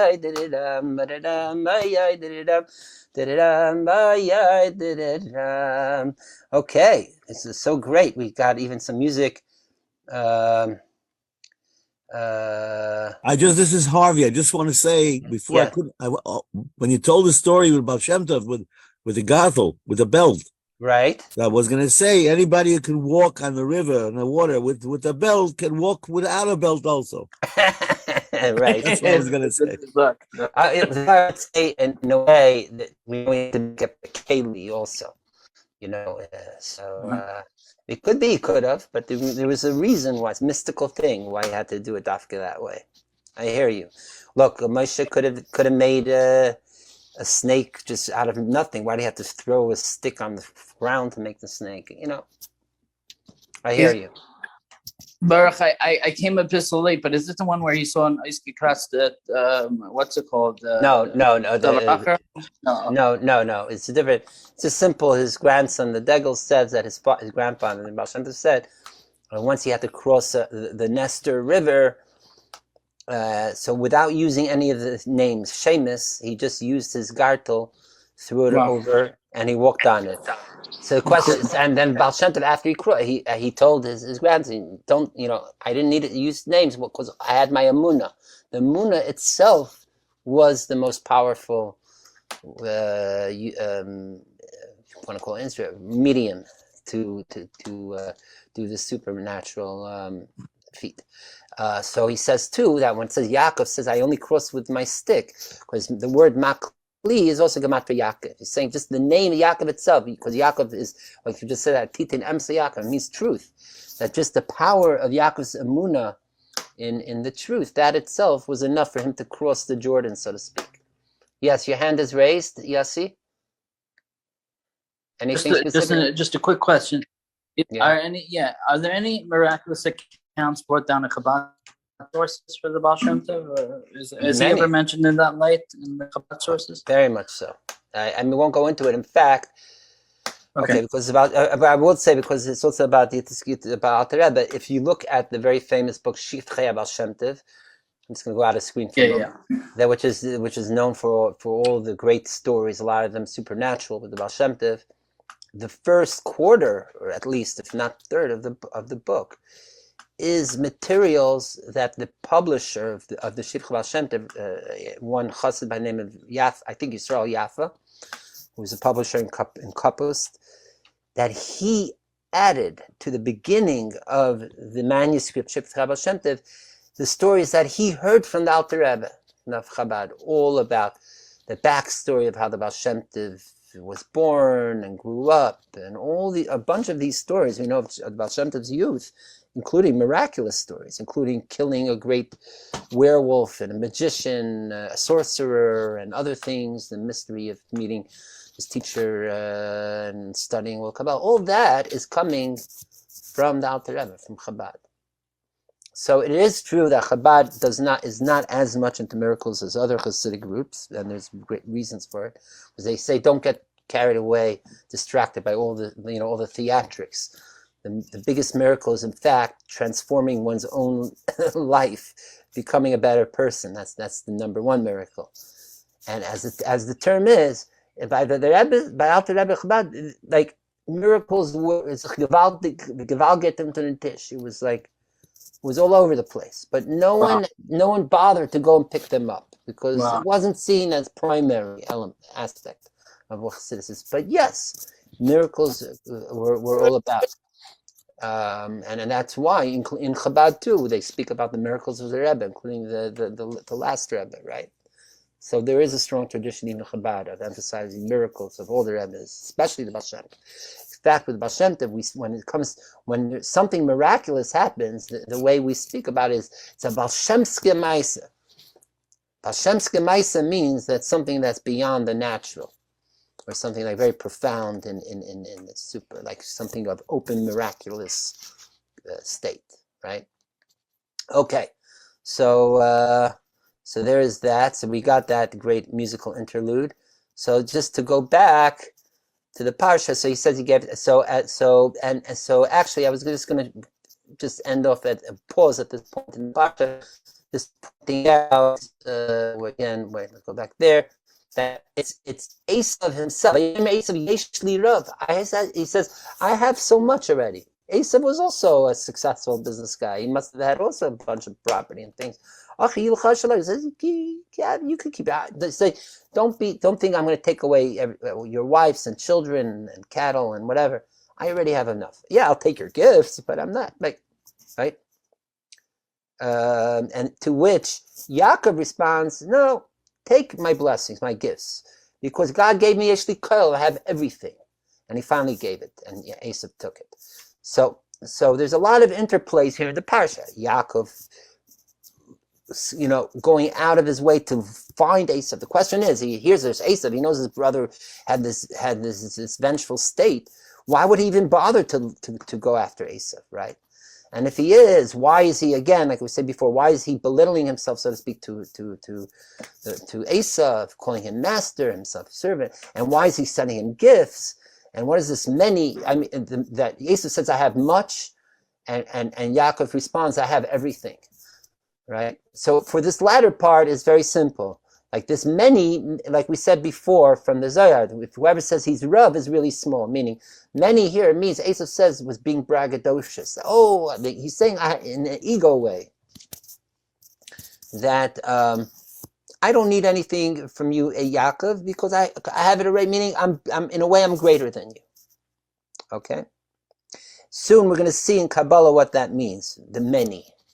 Okay?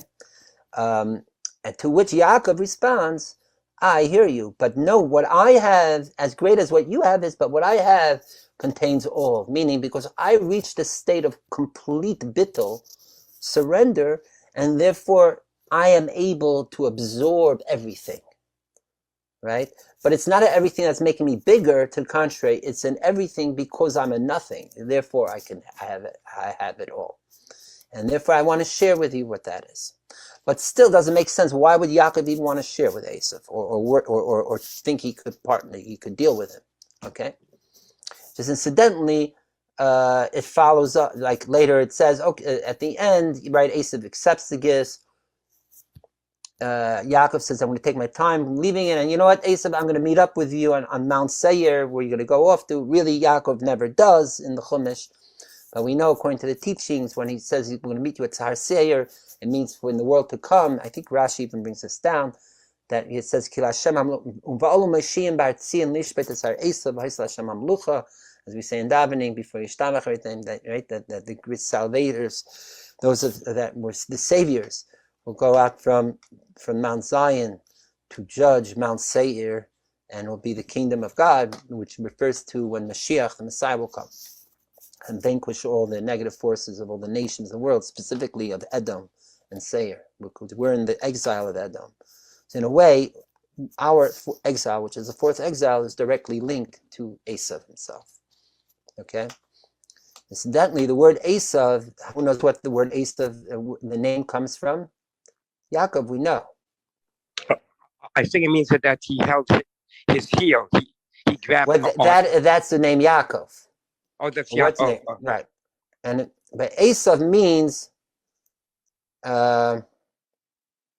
Esav means someone who is well developed. Esav also has a lot. That means because he was born with very hairy, with red hair, in fact, right? And again, the element of red is very potent, is very related, right? The word Edom means red. He serves red lentils to Yaakov. Why is the numerical value of Esav 376 exactly as Shalom, which is also 376? Wow, that's beautiful. Maybe because by transforming Esav, we get to the ultimate Shalom. But it's a very good question. I didn't think of that. I wasn't even fully aware of the gematria of it. So thank you very much. Is this something you thought up yourself, or you saw? My son asked this question. Oh, this is beautiful, beautiful question. I mean, we could give a Chassidish pshat, because Shalom is also the term of Shalem. I'll tell you, here's another word. We also have the word Rav with Shalom, right? Rav Shalom B'noyach. Mm-hmm. So that there's a certain thing of the ultimate peace that comes through working on the state of Rav, through transforming Esav with Yaakov. That's the ultimate peace. As we will soon see how that works. But it's amazing gematria and crazy teaching, and it's maybe a lesson too, that as much as we say Yaakov was tam, complete, but that he was just with himself. Maybe that, and as we soon will see, in fact, it was so, that as much as Yaakov already did and accomplished and survived, so to speak, and worked through with Lavan, which we spoke about last week and before, signifies really high level, Lavan Ha'elyon, supernal whiteness and all that. But as much as that was, he still was not complete. until he felt he still had to work it out with his brother, his twin, and only then he will be shalem, whole. By the way, there's two words for it, right? Tam and shalem. There are two words for whole, and some say shalem is a more complete wholeness even than tam. Some place it says, and that is ultimate peace. When you make peace with your enemy, pada b'shalem nafshi. The famous verse from Psalms 55, which is related also to the Yutas Kislev, because that Baal Tanya was saying it when he was released, and there's a very beautiful song to it. If we have time, maybe we'll sing it later or next week, okay? But it's getting a bit late, so to speak. So what we'll do is like this. We're gonna here is how we're gonna spend the rest of the time here. We're gonna look in the Torah as promised of the Alter Rebbe on this part of the parsha, which he breaks it down very beautifully and clearly. Then, as promised, we're going to go into discussion of about the Vilna Gaon and the Alter Rebbe and all that. Okay, sounds like good. All right. So first, the Torah. I had it open, and there's a version lately. They've made a version with vowels and broken up into readable chapters, paragraphs, okay? So let me just get to the beginning of it. Okay. So what we're going to look and explore now from Alter Rebbe Shnei Zalman Liadi, this is a Chassidic discourse and interpretation of this week's Parsha that he said in the end of year 1804 or beginning of 1805. Sometime like December or 1804 or January 1805. Exactly this night. It's actually, I see now, it was Yud Dalet Kislev Tav Kuf Samach Hei. That's 5,565 to the Hebrew calendar. And in fact, he said this interpretation in three parts over Shabbos. Both Friday night, Shabbos by day, and so on, or in the morning and afternoon, what have you. And here we have it, okay? So I'm just going to read through, if we read all the Hebrew, but just like to get, we're going to go through it as quickly as we can. But this is the pith of the Kabbalistic with Hasidic interpretation, which will explain to us, again, that motif we have, that even the adversaries of the tzaddikim in the Chumash, the Lavans and the Esavs, and what have you, they themselves are coming from the highest spiritual levels. Okay? So here he goes. Right? Yaakov sent that message. Hine Yedua, it's known. The source is from the name Mah, the 45 of Yud Kei Vav Kei, like we showed before in the chart, right? Hey Aleph, Yud Vav Dal, Hey Aleph Vav Aleph Vav Hey Aleph, right? Of the world of Tikkun. As we know, there's two main states of the world. Let me see if I can find the chart we usually use. Here it is. It's up on the screen. And we spoke about this more last week, how it's represented also by the different pattern on the wool or skin of the sheep that Yaakov breeded, or through husbandry. That there's a kudim where all the light is in one vessel that couldn't hold. So then they made 10. Then that's the 10 Sephirot light in one vessel. Then the second, then Sephirot 2.0 was 10 lights in 10 isolated, separate vessels. That didn't hold out because they all smashed against each other. That created the Shvirat, the Kalim, breaking the vessels, and the shards flew all the way down here. Most specifically, in 288 sparks of those original lights that were up there fell down to our Earth, and that's what we're working on. Then collecting, and then there was the Tzimtzum, and that created the 10 Sefirot as we know now, which are separate entities, but they're connected through channels. That's the world of Tikkun. So the world of Nikudim, when there were 10 isolated, that is Tohu. Okay? Above that, even above Tohu, is Zakodim. Okay, so I'm just going to say out loud, just so we have a reference as we continue here. Esav represented this world of chaos, the Tohu, this Nikudim area. It was, right? And as it's brought down in Kabbalah, one of the aspects why Tohu, chaos, couldn't survive, because the term is Eiris Merubim, the Kalim Muatim, was the light. There was surplus of light, but the vessels were too small. So that means the light was overwhelming with too much light. And it's only in Tikkun where the light diminished, Eiris Muatim, but the Kalim Merubim, the vessels were larger, and therefore it became more stable. Okay. And it found an equilibrium between light and vessel, and long lasting. That's how our world exists. So when we say Yaakov represents Mah, the word Mah of Tikkun, that means Yaakov represents the highest levels of Atzilut. In Mah again is the name of God. That means Mashpia, emanator. That means the light force of the healthy tikkun, rectified, stable spirit. All right.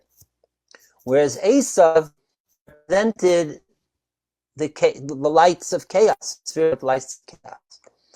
So, if I ask you who is higher in this context, is Esav better or greater or Yaakov? The answer is, on one level, Esav is greater and higher, right? Because there's more light. But it can't last, it can't survive. It leads to the shattering of the vessels.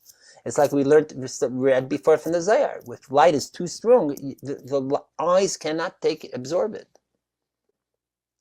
So again, Esav in a way is superior than Yaakov when it comes to its hierarchy of light. But in a way, being that Yaakov is more permanent, more balanced and grounded, even in a way. So in that way, in the world of Tikkun, so in a way, Yaakov has a certain superiority. Okay. So now, just to plug back to what we were reading before, that the Esav said Yesh li Rav, that I have a lot, many. What does he mean? That's what Esav is saying. He's telling Yaakov, you're from the world of Tikkun. Heh, you're lower than me. What are you coming to me to try to give me?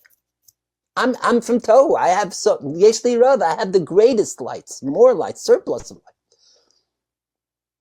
But of course, Yaakov's response and countering to him was, no, but Esav, you have greater light, but it's all chaos. It's all just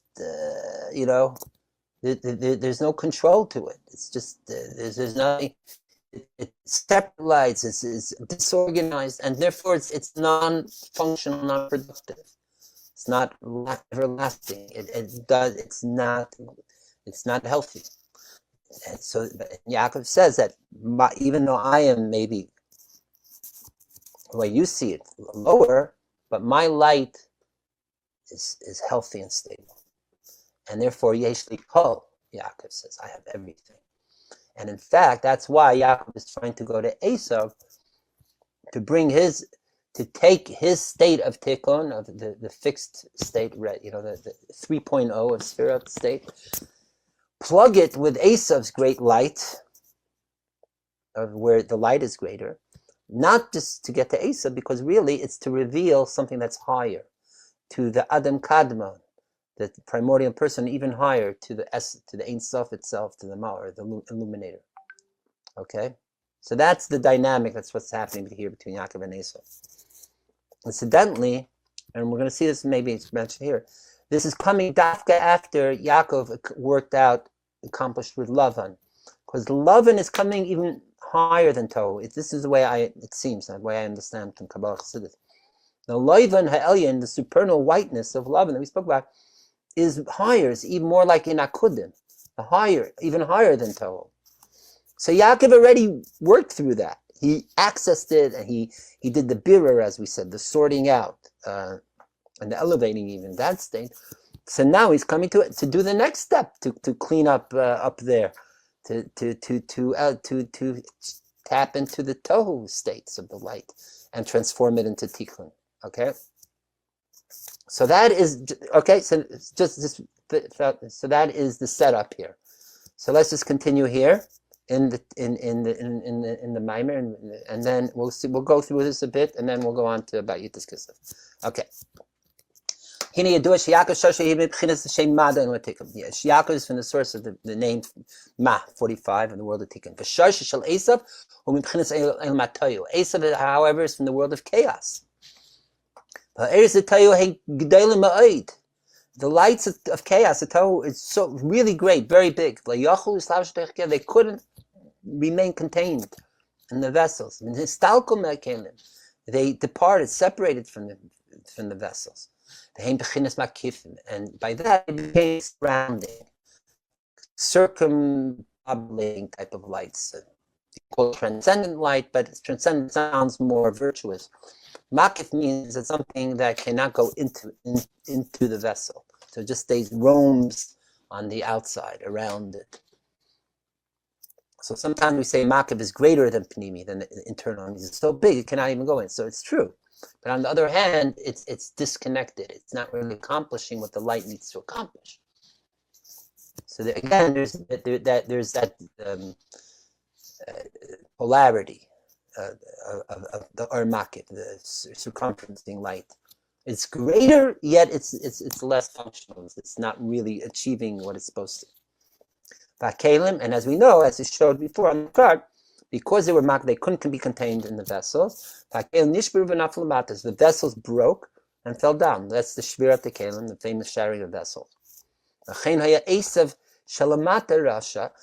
Esav, as manifested down physically in our world, was Taka, an evil person, and really lower than Yaakov. But vis-a-vis its source of sources, as it is in those circumferencing lights of chaos, the lights of chaos are higher than Tikkun. Yada yada. So okay, it goes on. Yaakov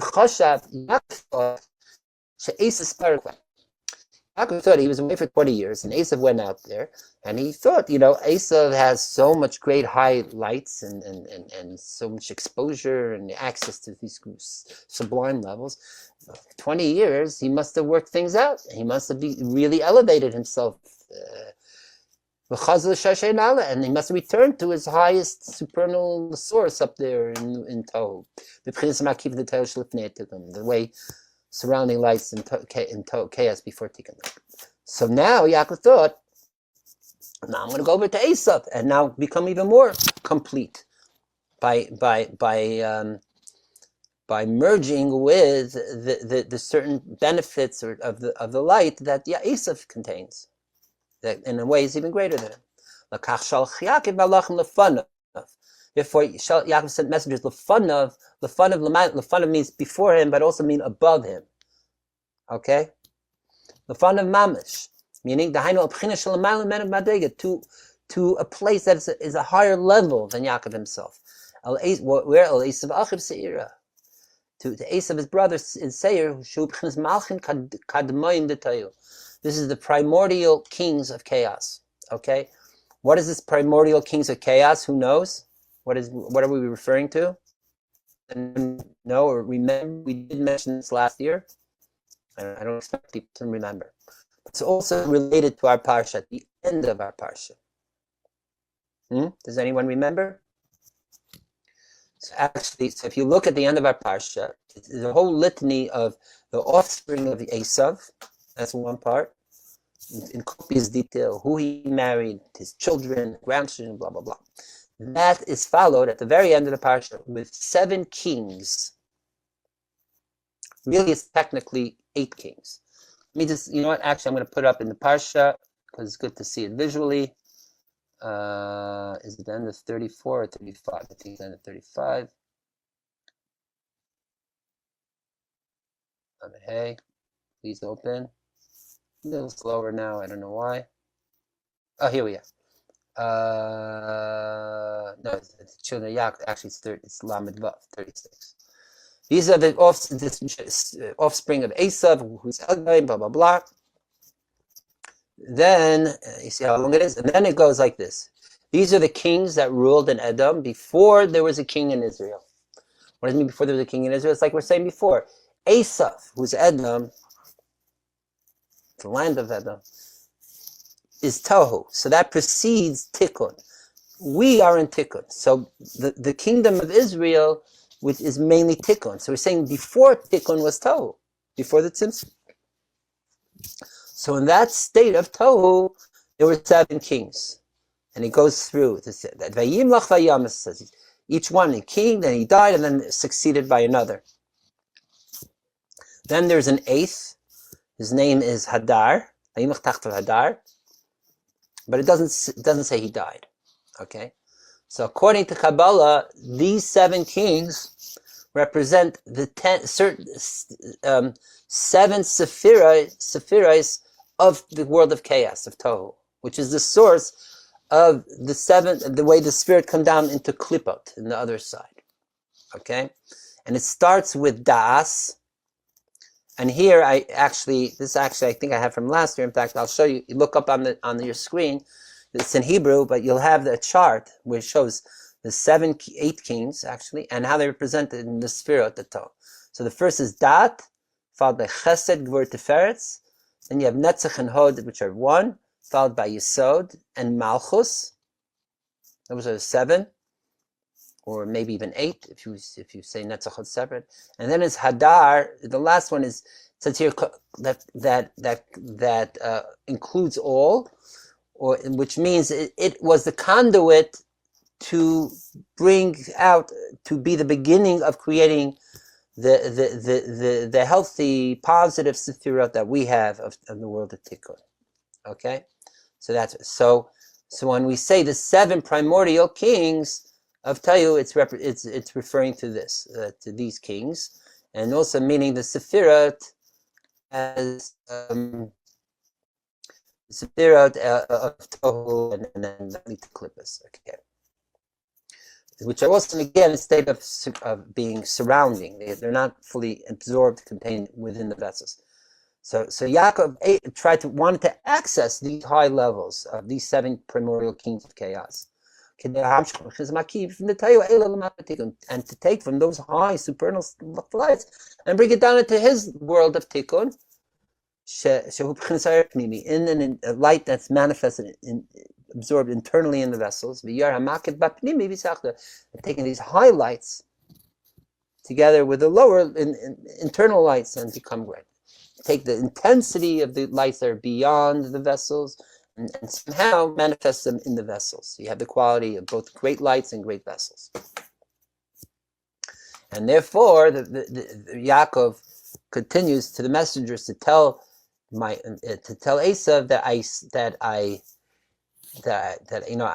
already worked through Lavan, that great state of Lavan, and now I'm coming to you, and I had what, as we said before, ox, donkey, sheep, servants.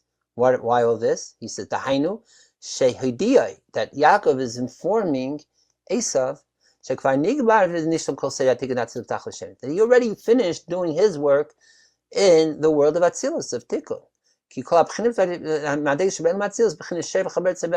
that these are different levels of working through different forces in Atzilut to bring it to the positive side. He already worked them through the state of the name of and Shema. That's by Hili. To break it down even more specifically, I'll just share with you. According to Chassidus, tzayin, sheep represents humility or humbleness. Sheep is bad. It's very low, especially compared to the bull, which is like really powerful, or the donkey, who's really stubborn. Right? The sheep is very pacified. So the story is, last parsha, the emphasis is on how many sheep Yaakov has. Right? We asked before why now why sheep is put third in place, whereas last parsha it's number 1. Because Yaakov himself, when he was dealing with himself, as we said before, Yaakov's virtue of being humble, being sincere, tam, and being empty enough to receive it all, that was being in a state of tzon, a sheep. I think last week we also said the word tzon, sheep also means to go out, right? He was able to leave his ego, leave it at the door, as we say, to get higher. So that was for Yaakov to be in the right state for himself and deal with it. But now he's going to deal with a force as if not greater than himself, Esav. It's almost like Luke Skywalker meeting what is it? Meeting Darth Vader or something, with the laser duo.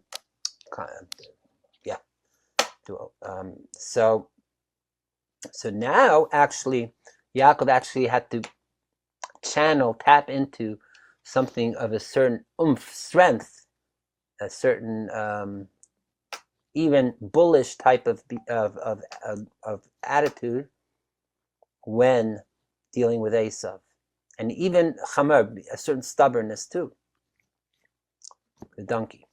And this is a lesson for us too. Of course, this is great to be humble and do things and from humility and all that. But there are times, especially when we have people that or powers or situations that are really too much for us, and meaning that they're really strong, bullies, right? You can't be a wimp to a bully either. You have to be. That's the thing. Unfortunately, like it's a balance that sometimes you have to stand up to a bully with I wouldn't say with bullish behavior, but not being weak either. It works that way in politics too, as much as in the playground, on the playground. All right. So Yaakov, dealing with Esav, actually did have to bring out some of his bull and donkey element. Okay. By the way, when we say here donkey, there are places that say it's also referring to the donkey of Mashiach. Okay, that he was already saying, he's channeling, he's ready, he wants to push Esav, transform Esav, because he knew once he transformed Esav, that would be Mashiach time. Right? Transforming the Mount of Seir, the Mount of... Also, the word for donkey, chamar, also comes from the word chomer, like material or mundaneness. So Yaakov was saying, I already have experience by working with Lavan and all that. I'm no more just this bookworm, like goody-good scholar that you remember when we grew up staying in the tents or yeshiva, Shemin Ever. No, I went out into the real world, worked the fields and the cattle and all that. I already have experience transforming the chomer, the material of the physical world, to the holy, and therefore now I'm coming to you, Esav. So to transform the things of you too, Esav, to a higher holy level. Okay.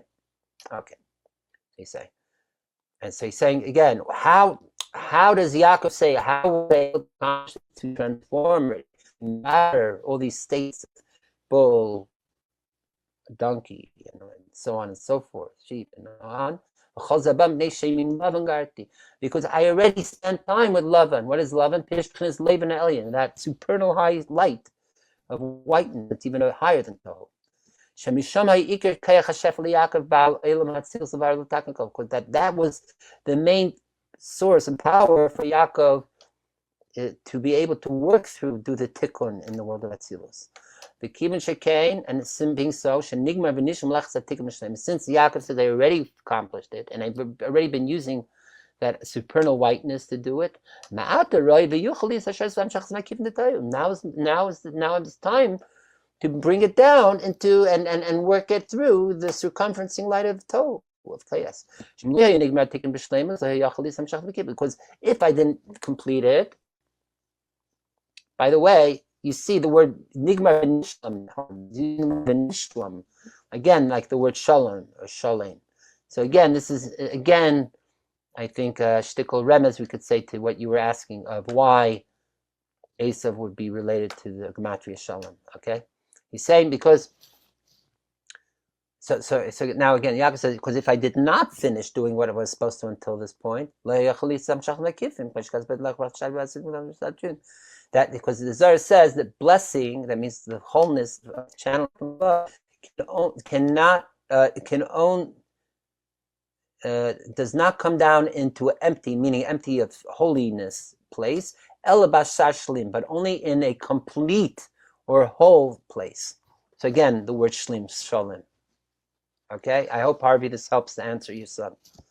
But now, Shenigma Tikkun B'Tachlis, that the Tikkun was now totally finished with Harizash Sar Shlim. So now we're ready for that complete whole space. The vessel it has no holes in it. It tight. That we can bring down this high supernal light. It continues from the verse, from the pasuk. And therefore I sent to tell him, my master, to find grace in your eyes. That to draw down and to radiate, illuminate from your Esav surrounding lights of chaos down to me in Tekon. And this is to find the grace, this higher light, and to transform the darkness to light in Tikkun. And that is the Asar Shalim, that complete place. And therefore, to find that real grace, that to bring the blessing down. This is a continuation, and we'll go really quickly here in a few minutes, just to get more of the capture. And therefore, what did the messengers, when they come back from Yaakov, tell Yaakov? That we went to your brother Esav, and he has 400 people with him, like we said, right? 400 Spartans, so to speak. Perish, meaning that what did the messengers tell Yaakov? Was like this: that even though that because of you, even though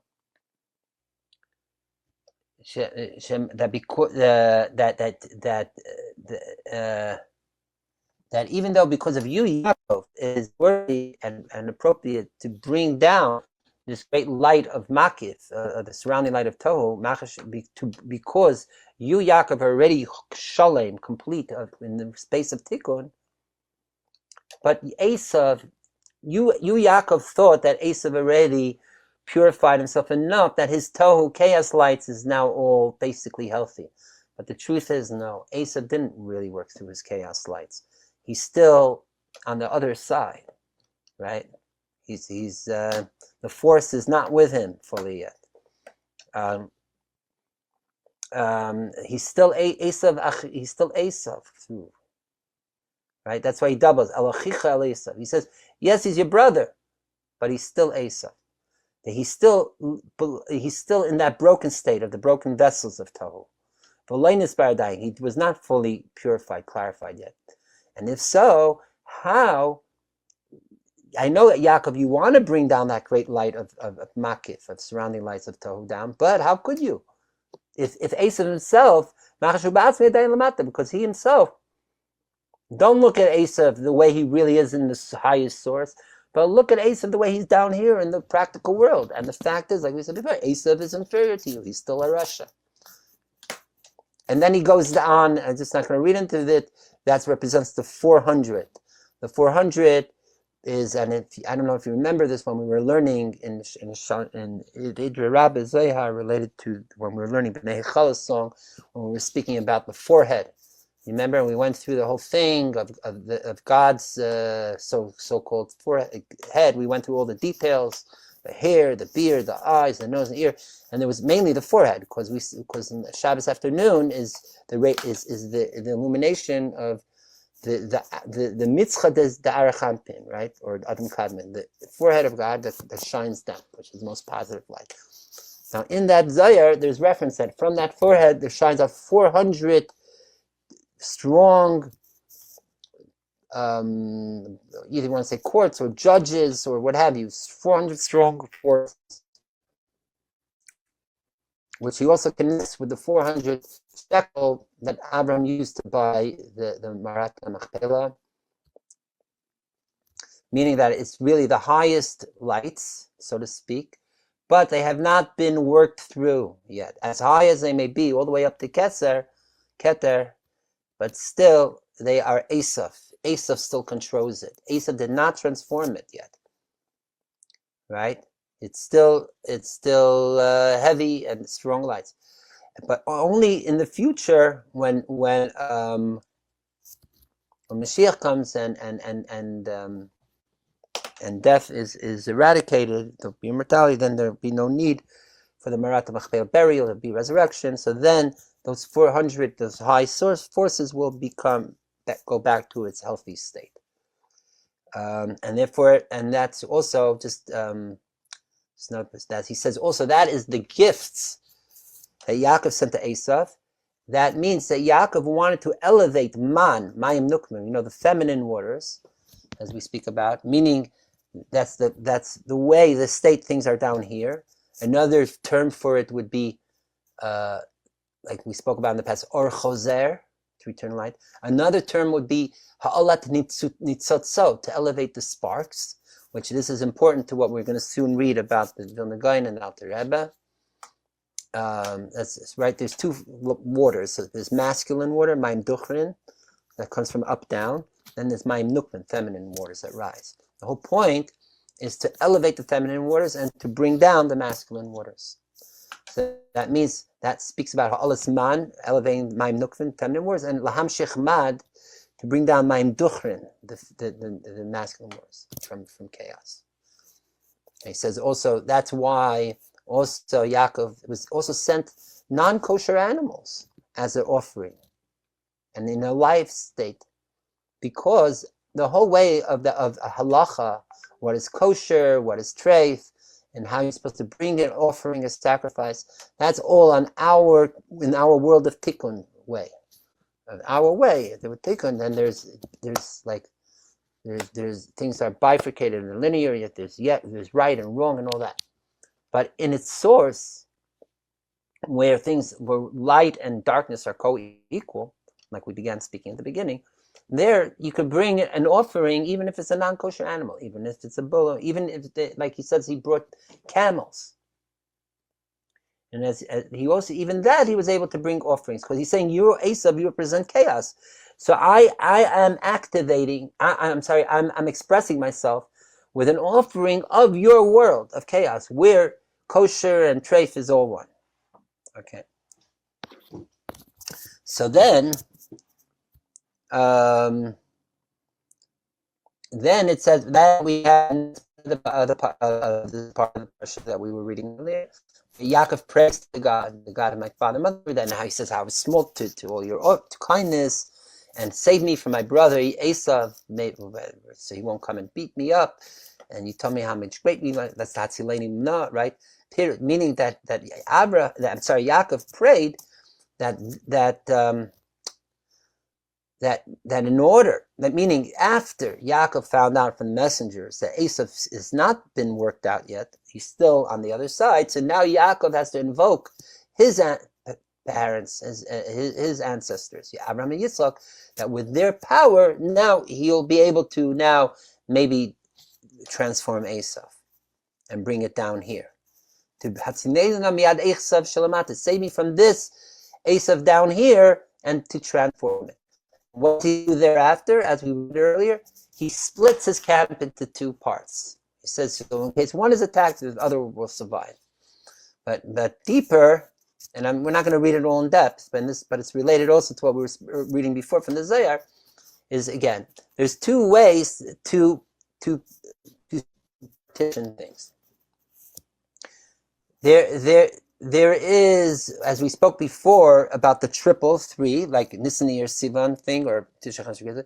You have 1 and 2 that are isolated, and then the third comes and unites them together, right? In whatever way. 2 verses contradicting, the third reconciles, or thesis, antithesis, synthesis, so on.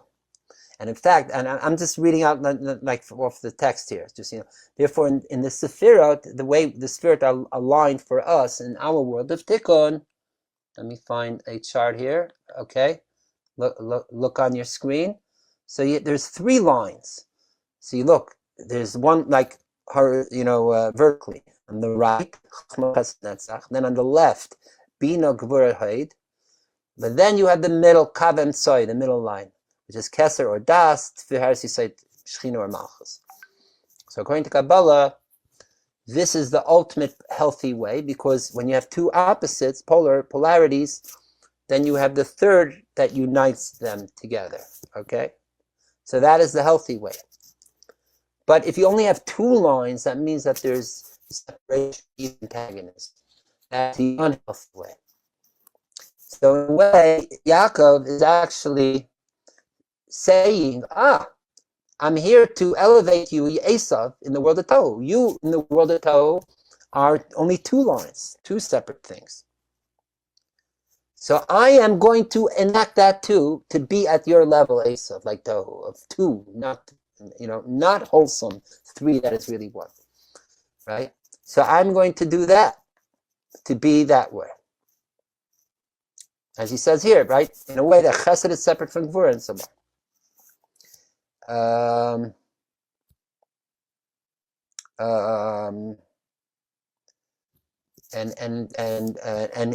And here he gives a parable. Right? Again, as we said before, in Tohu, there's more surplus light and the vessels are small. Meaning, what does it mean the vessel is small? That the one vessel cannot contain two opposite lights. Chesed and Gvura. Al derech mashal ba'adam. I can just read this in the text because it's something like a parable, like the following analogy. And misha sichlei katan, if someone has of low intelligence, small intelligence, lo yachol beis hafachim klal, he cannot contain two opposite concepts or things, right? If immature, childish mind sees something virtuous, he sees it just one way. He's not analytical, or the child is not analytical to debate pros and cons. It's if you see something one way, that's the way. It takes more adult intelligence to start seeing things from different perspectives and even contained. I could see more than one perspective or opinion, but I could still, in my mind, outweigh one over the other and say one is more correct than the other, even if I see both ways. So again, the adult is containing more than one way, or let's say two ways of seeing something, and still can be able to emphasize which is the correct. Whereas a child will only see one way. Right? Because a child cannot absorb two opposite concepts in the head. Right? So if you see something to the virtue, positive, you cannot see it to the negative. And score it. Right? Yeah. So therefore he's only in one pathway at once, at each time. And this is the same idea of having two separate lines coming. That chesed is itself, gvura itself. But in tikkun, where you have the middle, which is tiferet, which you combine and unite chesed with gvura, and even if you see something negative, you could still see the positive aspect to it, right? That's maturity. You see the subtle differences. And you even see that in most cases, even something good is not always 100% right or good. Something that's bad and the negative is not always 100% bad. They each can contain a little of the other too. Okay. Okay. So that is the idea. So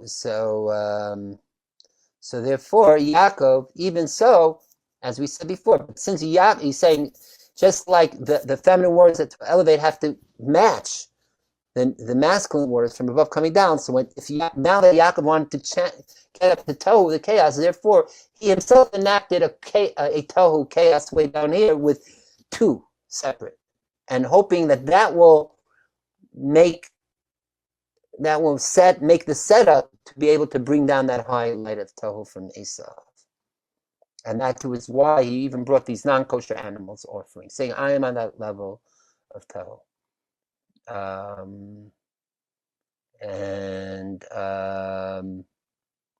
This was going on further.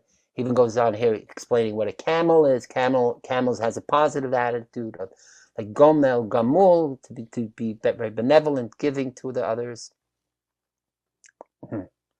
But then, just to end off this part, at least, he says, but only Yaakov was able to even attempt to get into the state of chaos, or the Torah of chaos, which is beyond kosher and treif or non and so, and because this was also before the giving of the Torah, right? But we, the Torah was already given, and we are firmly anchored in the world of tikkun. Whatever is treif and forbidden Torah, we have to keep away from totally. We cannot elevate. And so on, and only Yaakov is able to. Okay, so we'll stop here on this segment. I mean, there's more to it, but you get the gist, and I think that's it. That's enough on the parsha now. And welcome those that tuned in. I think Eli Green tuned in earlier. He may have tapped out again. Okay, so I see we're almost here at channel, and I did promise to give some of the background on Yutas Kislev. So just pausing here if anyone has any questions. And let's say, I see we're almost, we're a few minutes before 2 on over here. Let's give it, let's say at least 15, 20 minutes. So anyways, many times we go past 2 anyways. So we will at least end off with some of the history, fascinating history, might add. Okay, anyone have any questions or comments before we delve into other stuff? Oh, Aaron says in the chat, I wonder what he's referring to as Treif Torah. The Torah, Treif Torah, this is the Torah we speak about of the world of Tohu, as we mentioned. In fact, it's according to different sources, when Mashiach come, we will reach that state of Torah, which is beyond the binary of what is prohibited and permitted and on and forth, because it says, because that is more the Torah of the tree of knowledge. But then there's the Torah of the tree, of the living tree, Eitz HaChaim, not Eitz HaDas. It's part of the Zayar, and that's why also the Torah of the future won't be one full of questions or doubts. It will be very clear. And that's what we say. Torah Chadash Shemi'iti Teisei, a new Torah will emerge from me or from Zion. Some places it's called the Torah of Atzilus, and that the Torah we have is the Torah of Bria. So the question is, when Mashiach comes, that means everything will be permitted. Like, for example, we didn't look at it, but the Alter Rebbe brings down, we skimmed over it, that even Chazer, even prig, it says some places will become kosher in the future. What does it mean? Well, just to cut to the chase, even Lubavitcher Rebbe at the last couple of years discussed this. In the early 90s, I think it was, even as a kuntris, a whole talk on it, and explains. The point is not that the practice of halacha will be nullified. According to the Rebbe's teaching, we're going to keep on keeping Shulchan Aruch, for those, whatever that means to us, as we do now. But we won't be doing it because we're forced to, or because of the awareness of the difference of good or not, or the opposite, and yada yada. It'll be almost an instinctual form of behavior, just like we wake up, go to sleep, or breathe, and whatever. This will be an organic, natural way of life. Then that will be Torah way of life. So, in other words, in this way, and again, it won't be because even we're commanded to do it in this heavy top animal. It'll be a natural way of behaving. So in a way, ironically, there will be, according to the Rebbe's take on it, that it's not that the Torah will be nullified, but rather halacha will remain, but just the whole way we define mitzvah now, that it's a command to do, and without the command we wouldn't do, that will be less emphasized. It will be a natural extension of our behavior. And it will be the other meaning of mitzvah, means tzavsa v'chira, just to be connected to the source.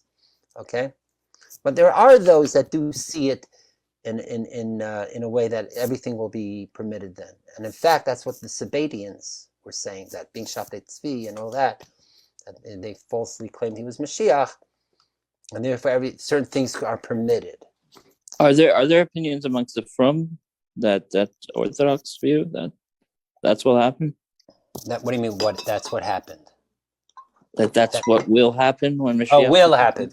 Yeah, I think there are. It's a debate, and some take it literally that the halacha will be batal when Mashiach comes. And I mean, even the Maimonides says, the Rambam says, even in Mishnah Torah, that the holidays will be nullified when Mashiach comes, except Tu B'Av and Yom Kippur, right? Or Purim, I think it is. I think it's the end of Hilchos Megillah, right? Very cool. But again, what does it mean? Will be batal. Batal means that. And I think the Rebbe's take on it is that the inner status quo of it will be, but not the actual, practically will not be. Is there a way to on a nuanced way to differentiate between that view and Lahavdil of Abdullah, like the idea of Christianity or is it similar? It almost sounds like But Christianity to what? To Kinda- the Messianic with the- time according yeah. to and the advent of it sort of nullifying, or that the law is no longer right applicable. maybe not. I don't know. I mean, you could see similarities. Right. I mean, Christianity did come to subvert the old, what they call the Old Testament. You don't need to do all these practices. It's all mainly about the heart. Okay, and it's also for everyone, not just the Jews and things like that. And it is connected with their claim that JC is the Messiah. Right. Messiah is here. All that. It's a good question, but again, in a way, I mean, we would call the Sabbatians as antinomian, like they're breaking the law to serve higher. I mean, the way I would define it, like even if you say that the halachat mitzvah will be batal, will be nullified when Mashiach comes, it wouldn't be antinomian per se, but rather there will be no more law to break. It's not that we're breaking the law for religious purposes, but the law itself doesn't exist anymore. You understand? So there's a subtle difference, but very, very wide, very distinct difference at the same time. Okay, and maybe at some future time we'll delve more into those points. A little bit is also which we'll segue into now, about the Alter Rebbe and the Vilna Gaon, is because that was one of the claims against the Chasidim, that they were being somewhat antinomian. Okay, so now finally we're going to come to the Chasidim parts. Now, if I was better prepared, I would have maybe grafted out more. But I think where people could grasp it without a full timeline. Is to give you a very quick, like the important years of the evolution. So we're talking about the Baal Shem Tov passes away in the year 1760, right? Then within a year, his main student, the Maggid, the Ber Mezrich, takes over. He actually was when Mezrich, he was in this town called Ravne for a lot of the time. He lived for another 12 and a half years, till like almost 13 more years. And at the end of from 1760 till the end of 1772, beginning 1773, was the Maggid. The Maggid passes away, as we said before, Yitis Kislev Tav Kuf Lamed Gimel. Okay? Within this span of time, Chassidus really took off. So even though, again, Baal Shem Tov, the founder of Chassidus, he began his leadership openly and developing his community around, let's say, the year 1740. So he had somewhere maybe around 20 years, right? And he attracted some very interesting, important people, including rabbis and Magidim, as Shivchei Besh goes in detail. And but it wasn't this whole relatively, let's call it, universal for the Pale Settlement type of movement yet. Words were getting out that there's this interesting group or unique, and there was already rumor that they're doing crazy stuff here and there. They were already beginning to be somewhat suspected as being heretical. And we even see in the times of Baal Shem Tov himself that there were opponents to the Baal Shem Tov. In fact, a lot of his core followers at the beginning were initially were against the Baal Shem Tov. But Baal Shem Tov, through his spiritual charisma and other things, attracted and developed them. The Maggid again takes over, and he attracts even more and really great rabbis like Shmelka Nickersberg and Pinchas the Balafla, right?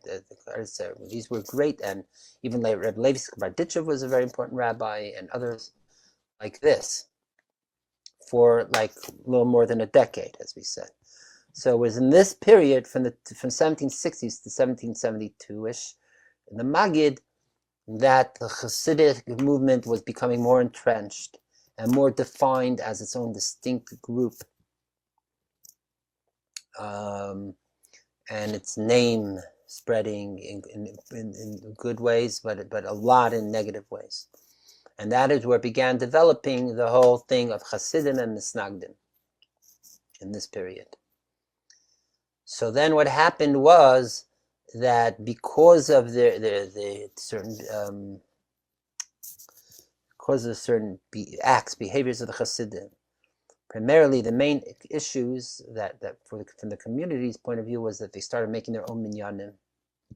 So they started davening with their own nusach.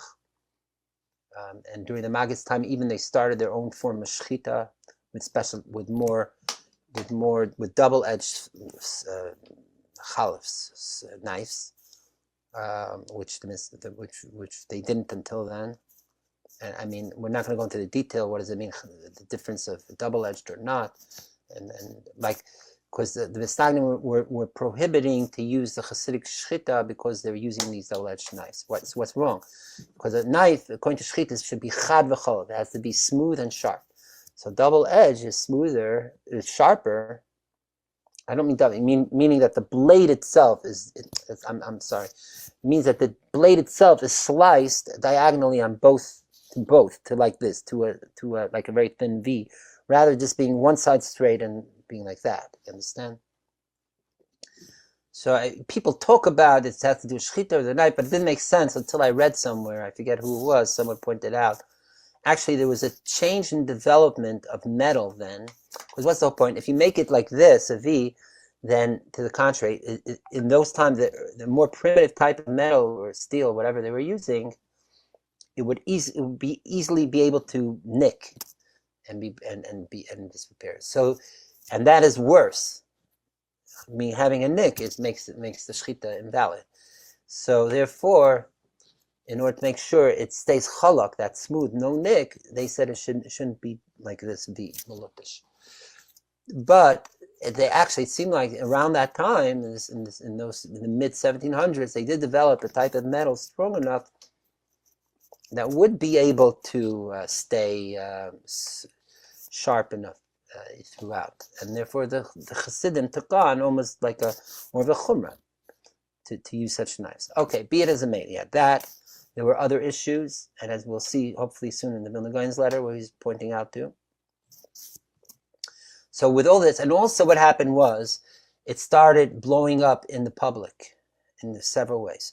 Both the communities, the main communities in the northern part of the Pale settlement, what we could call now Lithuania, White Russia, such. There was number one was Vilna. Then you also had Shklov. You also had Minsk.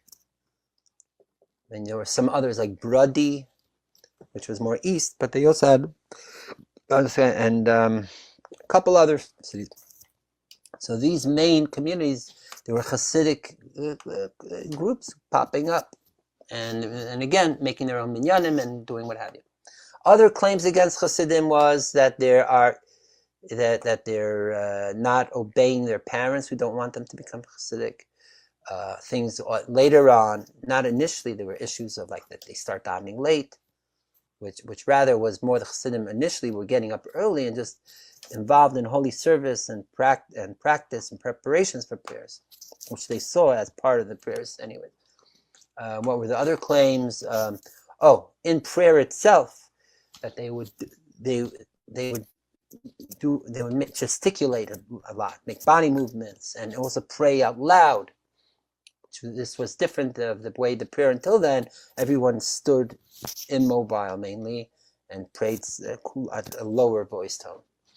So they saw that as veering from the traditional path. And as we'll see later, there were even really more serious charges, like things of illicit sexual stuff and possibly homosexuality too. So be it as it may, in 1772 year, things started hitting even in publications.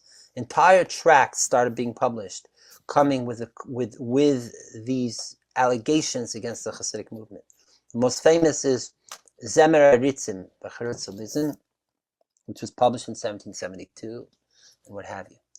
And because of that, the Kahal community in Vilna, which was the number one Jewish community then, came out with an excommunication, a cherem, against the Chasidim.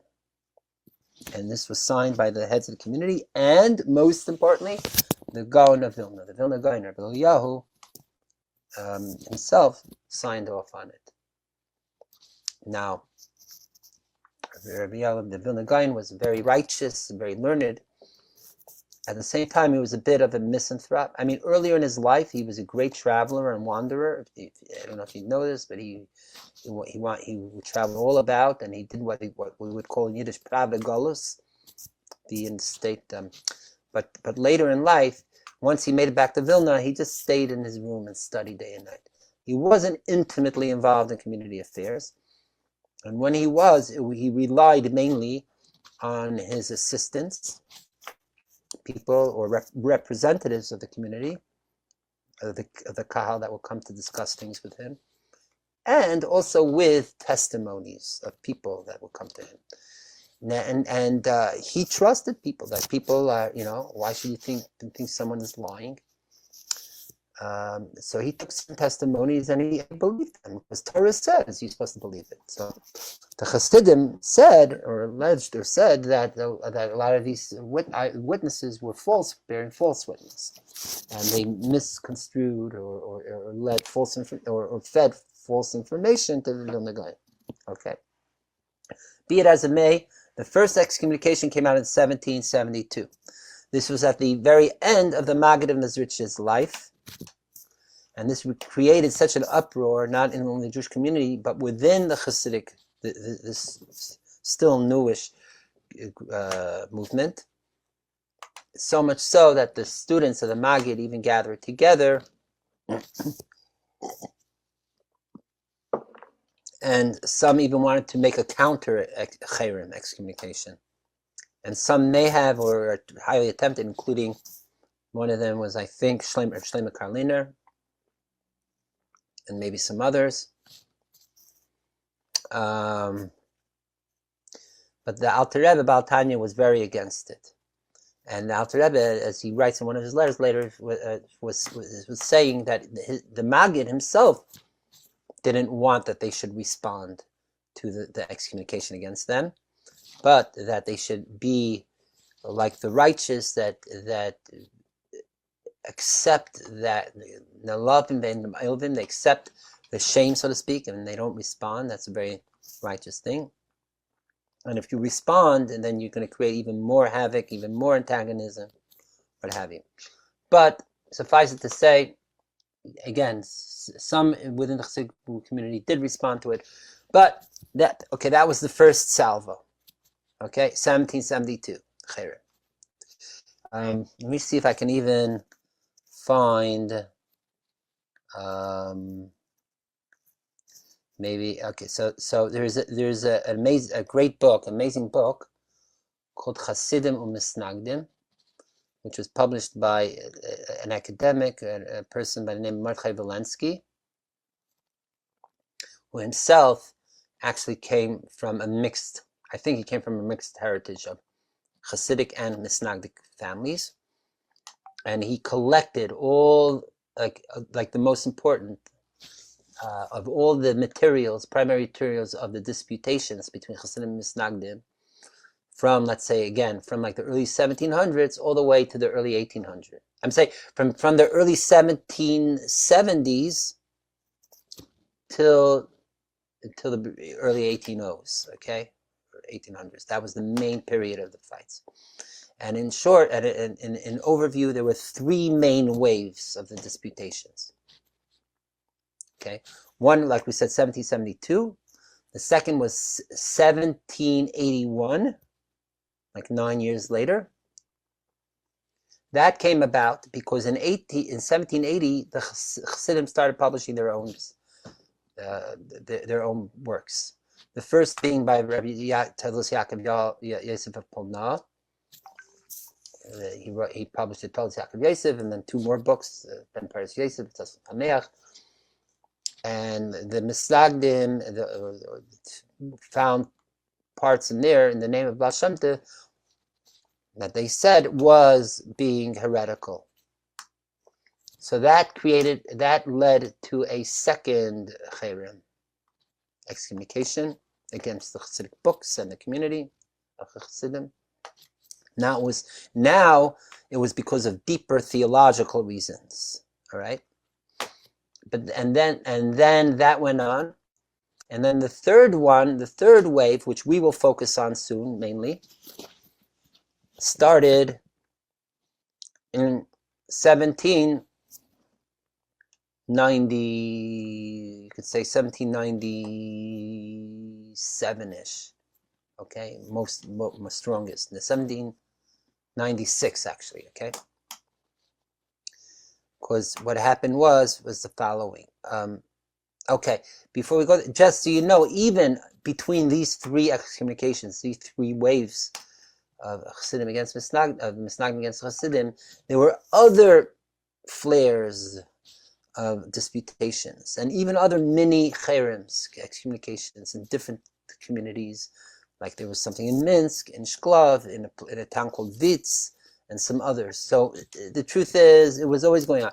But on a bigger level, it didn't. These were the 3 main ones. And what led to the third one was, now there's different versions of it, that, but according to the Misnagdim version was, that around the year 1795-96, there was a tzad, someone who was going around traveling, even through more east in like areas of Germany, so to speak, like specifically like Breslau or Hamburg, claiming, and with an assistant who claimed, who was a chassid. This is the alleged allegation, and he claimed that he is a son of the Vilna Gaon. And he was saying, when he was asked, that the Vilna Gaon has by now retracted his excommunication against the Chasidim. Okay? And word got back to Vilna. There was one of the leaders of Vilna. His name was Reb Zundel. I think he was a brother-in-law of Reb Chaim of Volozhin, great student of the Vilna Gaon. And he brought back supposedly this allegation. And word started spreading that maybe the Vilna Gaon is still not right. He signed on to the excommunication 2 decades before, early 1770s, and then again in the early 1780s, and now we're in the mid 1790s and on. And plus, the Vilna Gaon is now older. Plus, around this time in 1796-ish time, it says he became even more ill. He became quite fragile, and it's not even clear how not only physically healthy, how much, everything, how aware he was what was going on. And so in order to counter these rumors, the Vilna Gaon came out with a letter, or rather, what we'll say is the following: the community of, again, the Misnagdim community of Vilna came out with a letter reinforcing the excommunication of 1772.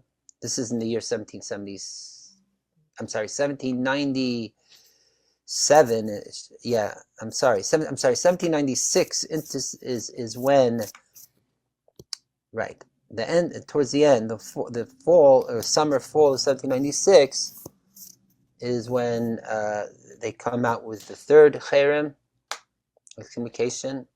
Then the community of Minsk comes to double check. They're not clear if this is an accurate or true cherem, and in response to that, the Vilna Gaon writes his own letter, separate of the community, reinforcing in detail, yes, it's 100% true that I still believe that the Chasidim are blasphemers, and and they're still in Chayrim, excommunication. And then so then that gets back to the Minsk community and so on and so forth, and that reinvigorated this opposition to Chasidim. And just to go a bit forward, just to get the full timeline here, and then the antagonism built up more over that year from late 1796 into 1796 into 1797. Okay. Then what happened was almost a year after the Vilna Gaon's last letter against the Chasidim.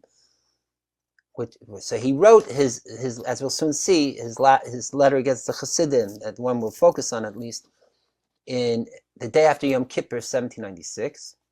A year later, the Vilna Gaon passes away, Chol HaMoed Sukkot, 1797. Okay? And as soon as he passes away, it was like the Misnagdim Kahal of Vilna and others were like just waiting for for the Vilna Gaon to pass away, and then they came out full force against Chassidim even more. And then for that year, from 1797 into 1798, it built up more and more, and then it was in the summertime or so of 1798 that the Misnagdim approached the actual government, the Tsar, and gave what we know as the Mesira, the allegations against the Hasidim. And that is when the Russian Tsarist government got involved in the case. They started doing their own secret investigation about what's the nature of this new group called Hasidim. That went through the summer of 1798 into the fall. Finally, and as we'll see, or I'll share at least, and this is parts of that I did translate, the Russians, the government early on caught on that this is a false allegation. And we'll soon see what the letter of allegation is. Let's see if we have time tonight. If not, we could continue next week, okay, if people find it interesting. But still, as we know how bureaucracy works, even if you see that something is nonsense, but once you begin a case file, you don't close it right away. And also, the Russians then were hyper vigilant and even a bit paranoid. If you know the Russian history, that the Tsarina Yekaterina, Catherine the Great, passes away. I think it was around 1796-ish time. I forget already the exact date. And her son Paul, I think the first or second, takes over, and he is more religiously. He's less of a libertine and less of an enlightenment individual, like his mother. His mother was very into like Rousseau and Diderot, and it was very liberal in certain ways. The philosophies, but also enlightenment and universalist. The philosophes, rather. Right, the philosophes, right, in the French term of it, yes. And in fact, the court language was French. Actually, Catherine herself was of Germanic stock. She married into the Russian lineage. But she adopted, really became Russian and all that, but still had links to the West. But it was Paul who was more, what you would call narrow-minded, if you want to call it that.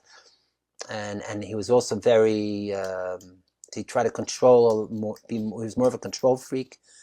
And he was also very more religious, and his whole point was to keep the religious status quo. Don't make any new religious movements or any other new movements.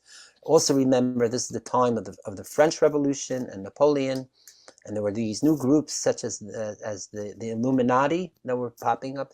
In fact, going through and what I translated, these documents from the Russian archives, there is reference in there that they suspect this new Hasidic movement could be associated with the Illuminati or with the French revolutionaries and all that. So again, even though early on they caught on that this is all being exaggerated, but they still pursued the case, and then finally they decided that this was after Simchas Torah time of 1798, to arrest the Alter Rebbe Baal Tanya, who was living then in Liozna, plus 30 of the most prominent Chasidim around that were in different places, some in Vilna and some are somewhere else, and to bring them to St. Petersburg, to the capital, and question them, interrogate them, and get to the bottom of this. What is this new movement? Okay, so that is how the Alter Rebbe was arrested, and as we mentioned before, was taken down Petersburg, was imprisoned, and when he was there, he was first being interrogated orally, like a Q&A, oral examination, and we even have the document and the Q&A, which I translated also into English. But as they were doing it, it seems like that the Alter Rebbe's Russian was a little too basic, wasn't as sophisticated enough for him to articulate more deeper, profound concepts into Russian. So therefore he arranged that he will, I see your hand is up. Yes, I'll get to you soon, okay? I just want to get at least encapsulate it all first. So therefore they allowed the Alter Rebbe to write his responses or to explain the parts of the questions that needed deeper elaboration, to write it in Hebrew, and then they will translate it into Russian for the government officials to go over and send to it. Now just as, this is also part of the archives. It got all confusing a bit, like a bit lost in translation, twofold. First of all, the Chasidim already had experience of the Misnagdim corrupting texts. So they were very concerned that if it gets translated, it'll be either by mistakenly or maybe intentionally the words will be misconstrued, especially being that the experts in languages of translation were in, let's say, I think was in Vilna, which was the hotbed of the Misnagdim. So imagine, it's like giving the testimony of a defendant to the prosecutor to control and to translate. Like, wouldn't you be suspicious? So therefore, the Alter Rebbe was very insistent that even after it's translated, he has the opportunity to look it over to make sure that it's a correct translation. Secondly, there was no one really that was sophisticated enough that could translate directly these deeper, like, religious concepts directly from Hebrew to Russian. Therefore, it had to be first translated from Hebrew to French, and then from French to Russian. You understand? So now it's being probably a very second degree or third degree away, but you could even be more lost in translation. So that's so in the archives they go through that also. Now it's an extensive archive, a lot there. So what I'm going to do now, I'll show you some visuals of what I'm talking about. And then we'll go a little bit more, see, it's already 2:30, but maybe we'll spend a little bit more time and we can continue next week, okay? So firstly, I'm just going to show you the book, this 2-volume set from Valensky called Chasidim Misnagdim. He published it in the 1960s into the 1970s. Actually, he met the Lubavitcher Rebbe while he was working on it. And the Rebbe wasn't too happy about it, because the Rebbe's approach was to let bygones, especially quarrels from within the Jewish community, be bygones. Don't dig up skeletons of history, right? So what kind of guy was he? Was he a chassid or some kind? Mordechai Valensky? Or just an academic? Yeah.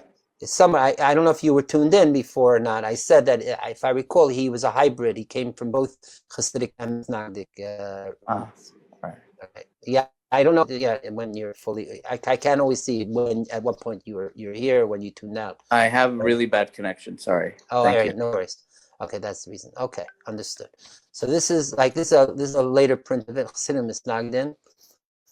Right. So it says here, as it says, this is all about the disputation between them from like circa 1772 till circa 1815. What's going on here? Why am I only getting this one page? Oops. I just wanted to open it up because I think he has a facsimile in here. Oh, here. Okay, here. This is an example. Okay, this is a facsimile of the Cherem, the second Cherem of 1781, summer of 1781. I'm not going to read this all through. It's mostly in Hebrew. There's a little Yiddish, but you could see. Where can you see over here? The Vilna Gaon signs the mail somewhere.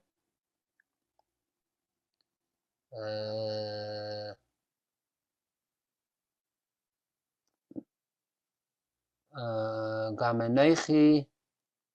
Yeah, this is it. Gamanechi Ave ala Chesem. I too coming here signing the 24th of Menachem, meaning of summer.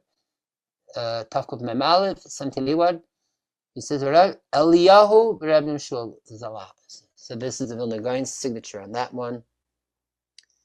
And okay, we'll get to the third one as promised soon. Okay, this is one text, and then I wanted to show you what I worked on the translation stuff without Rebbe's actual responses here. Okay. Again, this is pre-publication. It's a work in progress. Therefore, I'm not making it really public. But if someone is really interested in this, I'll consider maybe sharing it. Okay. So this is what I worked on. I think it was like 2 years ago. Primary documents, timeline related to the arrest, liberation, Alter Rebbe. But as an aside, just so you know, this wasn't the only arrest. 2 years later, almost to the day, he was arrested a second time. Follow-up with similar but even more deeper allegations against the Hasidic movement. And again, there's a whole Q&A, questions and answers. And that too we have. Though we do not have the original Hebrew, but we do have a Russian translation of it, all right, which it was translated into Hebrew. What do you mean? What's your question? Was this work translated? I don't understand. Yossi, what do you mean? Was this Chasidim Misnagdim in English? Is it by any chance? Not the whole thing. No, that's my whole point. That's why when someone was asking before, are these materials known amongst Chasidim? My answer is a lot of it is not known, because it's more in these, it's in original Hebrew or it's in books that people don't really read, and so on and so forth. All right. So this is and including the materials I have here is also is not that known. So, Baruch, would you ever share with me the draft? Maybe we'll talk about it, but I would love to read this. Okay, so here's the picture of the Shnei Zalman Alter Rebbe, alleged picture, I should say. Some claim this was actually a picture of a descendant of the Alter Rebbe from who lived in the late 1800s, early 1900s, who supposedly looked like the Alter Rebbe. Okay, there's another picture that they allege is Alter Rebbe where he looks similar. If you go online, there was like in 15 years ago, so Chabad Online published it. But be it as it may, this is the supposed picture that's been accepted by most of the Alter Rebbe. This is a picture of Paul I, who was the Tsar who arrested Alter Rebbe. And just know, it wasn't just like the Tsar, it was under it was his government who was about. No. As I mentioned before, the Tsar Paul was a bit paranoid. He was also a micromanager. So in these archival materials, which I also translated, the Tsar himself intervenes and gives specific orders what to do. It's several times, like at least 3-4 times through these weeks of the Alter Rebbe being arrested. The Tsar, in his own words, is saying what to do, including to liberate the Alter Rebbe himself, is in the Tsar's own words. And the date of it is exactly Yutes Kislev. Okay, so this isn't just alleged. We have primary contemporaneous official records and confirming a lot of the I won't say hearsay, but the traditional narrative of the story and the dates. Okay, so again, it's indisputable, a lot of this stuff. Here are pictures of the other major players of the Russian government that were involved, and which are also in this archival trove, which you translated. One was the Procurator General. He was like the Procurator General of this. It was a position of like Attorney General together with head of Senate. Okay, it's like who's the head of the Senate now? Was Nancy Pelosi? No. Whoever it is, and Attorney General of America as one, and he was the number 2 most important person in the Russian Empire, direct advisor to the Tsar. He was very involved in the whole case and the investigation, and there's letters back and forth between him, the Tsar, and him and the following characters: Bulgakov, who was the governor of Lithuania, which included Vilna, where a lot of the Chasidim were. And another character, which I couldn't find a picture of him, is Zhegulin, who was the governor of Belarusia, which is where the Alter Rebbe was in the Yashna. And he was also like part of the Secret Service, or you want to say like the CIA, or more like the FBI or something, doing investigations. Okay. Here's my own timeline. A little bit I spoke already, right? 20th September, 1797, Vilna Gaon passes away. I'm sorry. Here I should add that based on this, there was actually a 4th cherem, main cherem, which is literally the day of, or the day after the Vilna Gaon is buried. Yeah, the day after Vilna Gaon is buried. Right away, they come out with another open, even more intense cherem against the Chasidim to ban them from from the community and all that. And then, as I mentioned, for the subsequent year, different events happened, boycotts, violence even. I don't want to go through the details of the violence, how they were beating up Chasidim. Some had really escaped, they were almost didn't make it, let's put it that way. And it got so bad that the Chasidim even had submitted complaints to the authorities. That itself, it seems like the Alter Rebbe was upset. Based on from 1772, he said you should just receive the shame and not act on it. But some Chassidim was like a matter of their just living and livelihood and all that. More complaints come both sides, and then came the letter of libel against the Chassidim. That was May 1798, and we'll soon see an actual facsimile of the letter.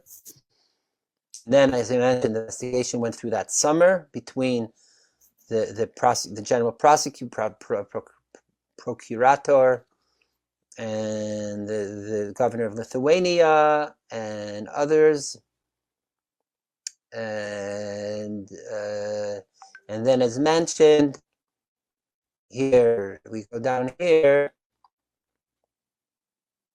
That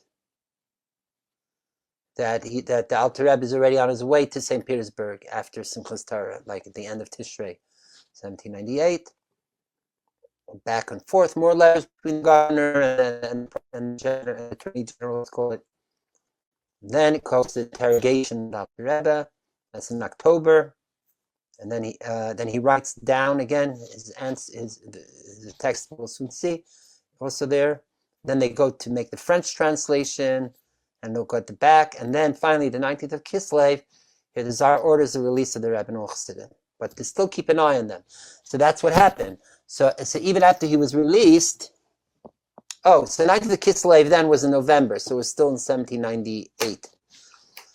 They still didn't let the Chassidim fully off the hook. They were still keeping tabs on them. And that's why they arrested Alter Rebbe a second time, 2 years later. Okay? This now is the actual letter of libel against the Chasidim. Okay? So it's written in Russian, and it's the signature. It says on the bottom, if you can see, it says Neum Tzvi Hirsch Ben. It's supposed to say Tzvi Hirsch Ben or something David.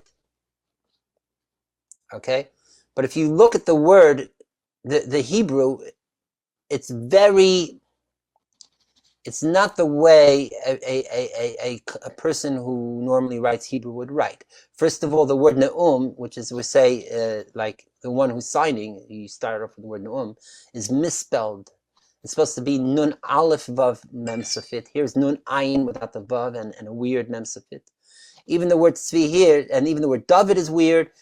The whole thing, it looks more like someone who actually is just trying to copy and some words, or doesn't know Hebrew well.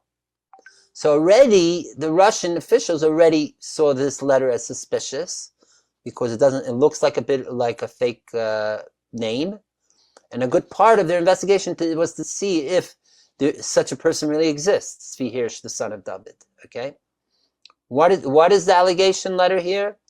Here's my translation of it, but I'll just go so you can see a bit. It says, in the Belarusian region of the town Lyazhny, there's a character surfaced. One Zalman Baruchovich, right? That's a patronym, which means in those days they didn't have full last names, but they would refer someone with the father's name. It means the Alter Rebbe's father was Baruch, so you could call him Zalman Baruchovich, who till this day they use this in Russia, patronyms, who is networking, going about gathering young Jews who are delinquents and making lists of them with intention to get them to assist the revolution happening in France. So what was going on? They realized that if they start up the Russian government with some esoteric stuff, they're not going to get its attention.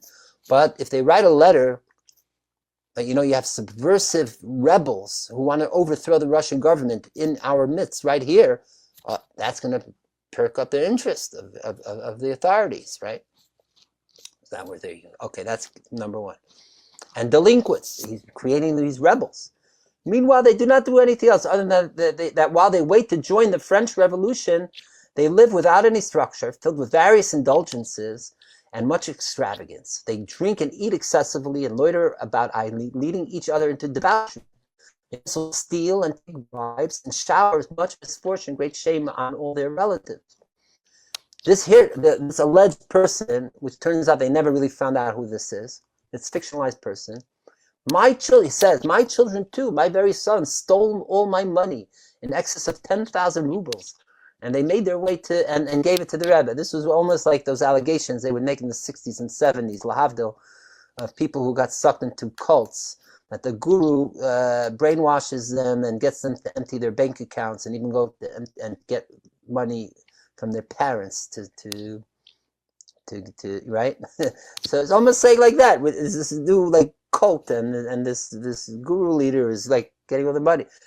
And this, in fact, is a little bit, and Harvey will discuss a little bit later at some point, if we have tonight or maybe next week.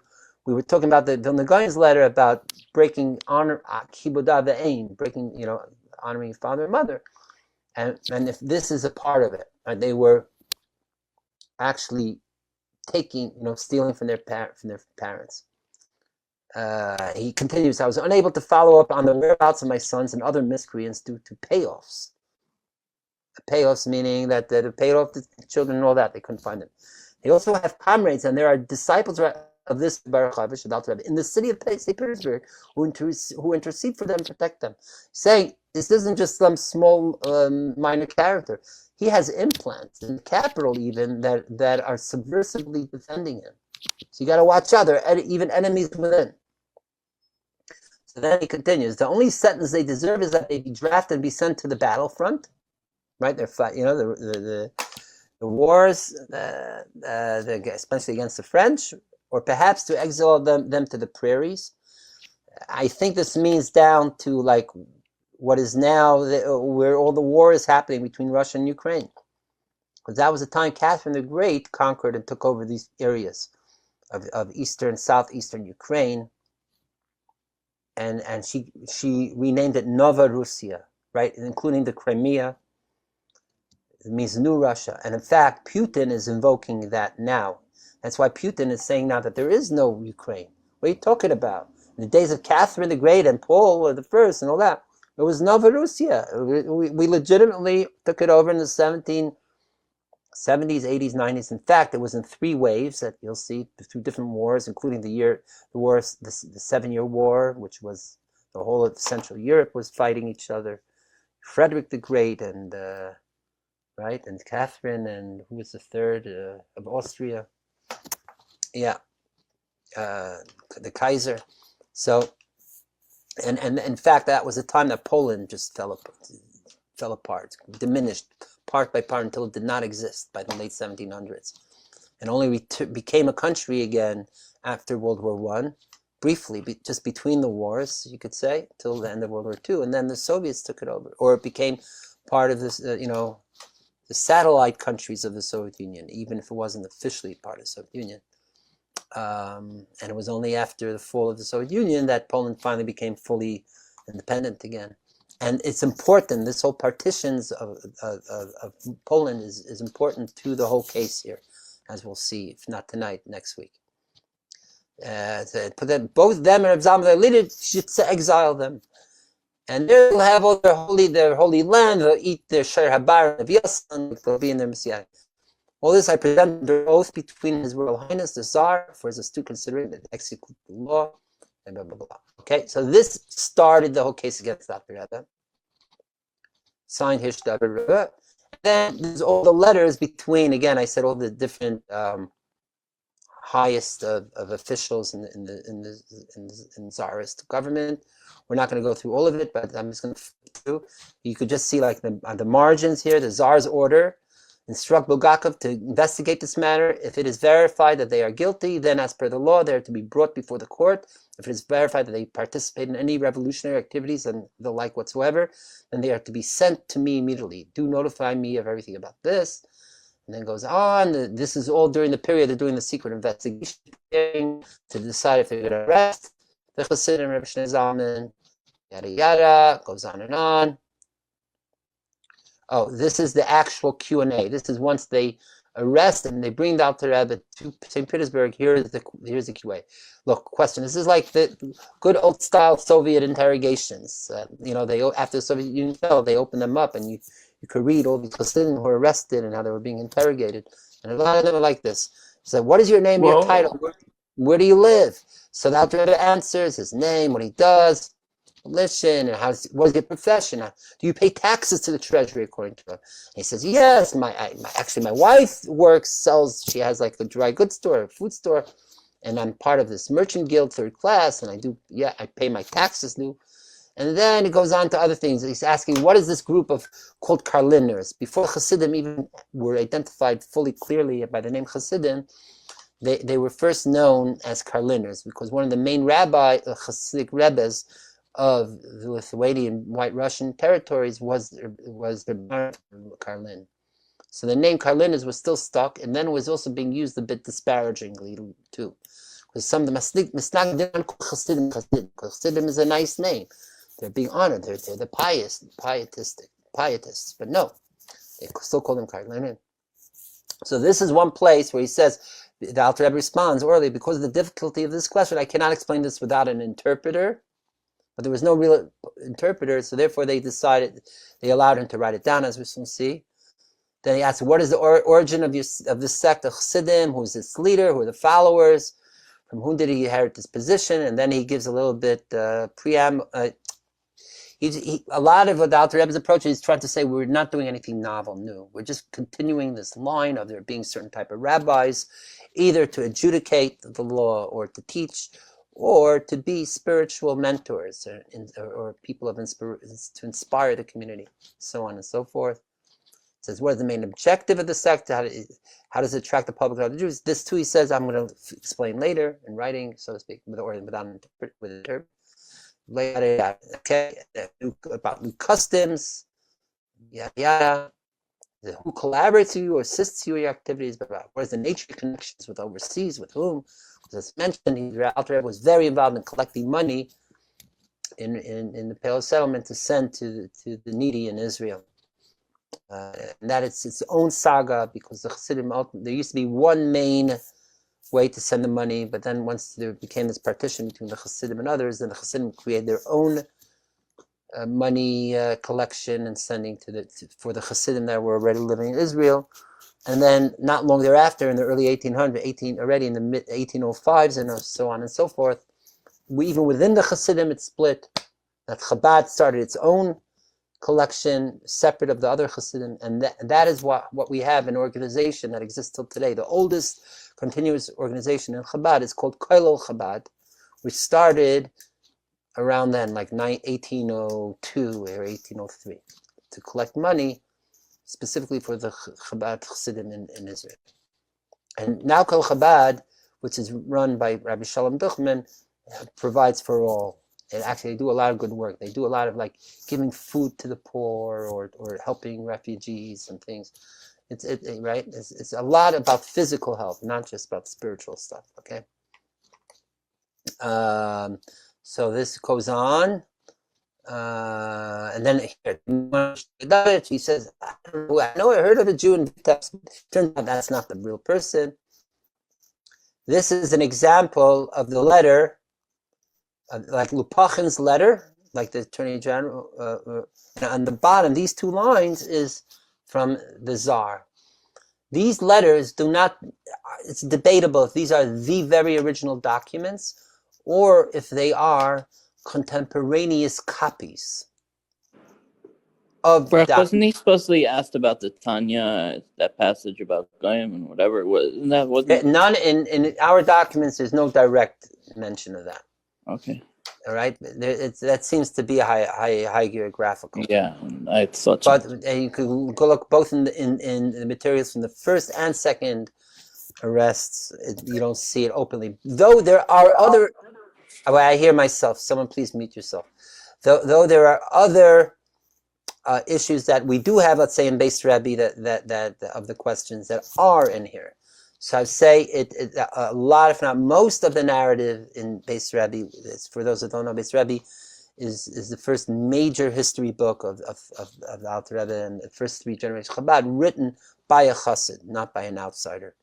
It was published around years 1900, and it's seen as credible enough for academics even to accept a lot of it. But again, a lot of it is all from the Hasidic point of view. Okay, let's go on. Then they have a summation of the case. And here's another Tsar's order. Considering this Baruch Havish, about him establishing the sect and about the rest, he is to write responses to thorough and detailed questions that he will be asked in the local Jewish language. So now the Tsar allows Alter Rebbe to continue the interrogation in writing. And here is the actual script of the Alter Rebbe, what he wrote in prison, answering the allegations against him, and it's quite a few pages here. If you see over here, it says Mashanika B'Lashon and Russia, right? You could see if you know Hebrew enough, and you know how to read the script. It's quite legible, quite, I won't say easy, but it's pretty easy enough to read even without having it typed out. It's 1 page, 2 pages, 3 pages, 4 pages, 5 pages, 6, 7, if I recall, it's like 8 pages. No, 7 pages. Okay. Now, in fact, this is just a facsimile like this, but I saw pictures, not like a couple of years ago, of those who actually went to the archives and saw it in books open, and it's amazing to see it's still in pristine condition, without any like creases or anything or marks of old age. It looks fresh. It looks like it was in other words, it was extremely well preserved, and it's there in the official archives. This is a map of Poland and the 3 partitions of 1772, 93, and 95. And I'll just tell you one thing why these partitions are so important. It's because the 3rd partition is when, see, Vilna is here. It's during the 3rd partition that Vilna finally came under Russian domain control. Until then, it was part of Poland. Poland was more democratic and allowed more of religious freedom. And it would look the other way, even if you decide to make your own new religious movement or even cult. So the geopolitics here is very important. Why it was Dafka after 1795, the years again, when the third Cherem took off, and when they actually made the libel, the allegation to the actual government, directly to the government. And it was to the Russian government, not to the Polish government, because Poland didn't exist anymore at this point. And the Misnagdim in Vilna knew how much the new Tsar then, Paul I, was against new religious movements. Presto, all they have to do is come allegations of the religious movement, and they'll be persecuted. Right? So that went on. Okay, and here is my translation of it. Now, we're not going to go into detail. What I did do is I divided it into chapters and gave them headings. So we'll just look at the headings so you'll get a sense of the subjects that the Alter Rebbe discussed and what he was replying to. So one was, again, it's not in the actual letter of allegation, but was part of the case of them starting a new movement was, as we mentioned before, the Chasidim are using novel customs in their prayers. Mostly, I mentioned before that they're gesticulating a lot and davening loud. In the second arrest, even they said that they're using certain words, certain vocalizations in the prayers, like af, af, af, which the Misnagdim claimed is that they're trying to invoke the wrath, like af of God. Okay? Sounds a little outlandish, but that's what was going on. So anyways, we're going to skim through this quickly just to see the headings. Worshiping, and you'll get the whole gist of it. Worshiping God is comprised of two parts. There's Torah study and prayer. We know this, and we spoke about this last week's too, also Kabbalistic.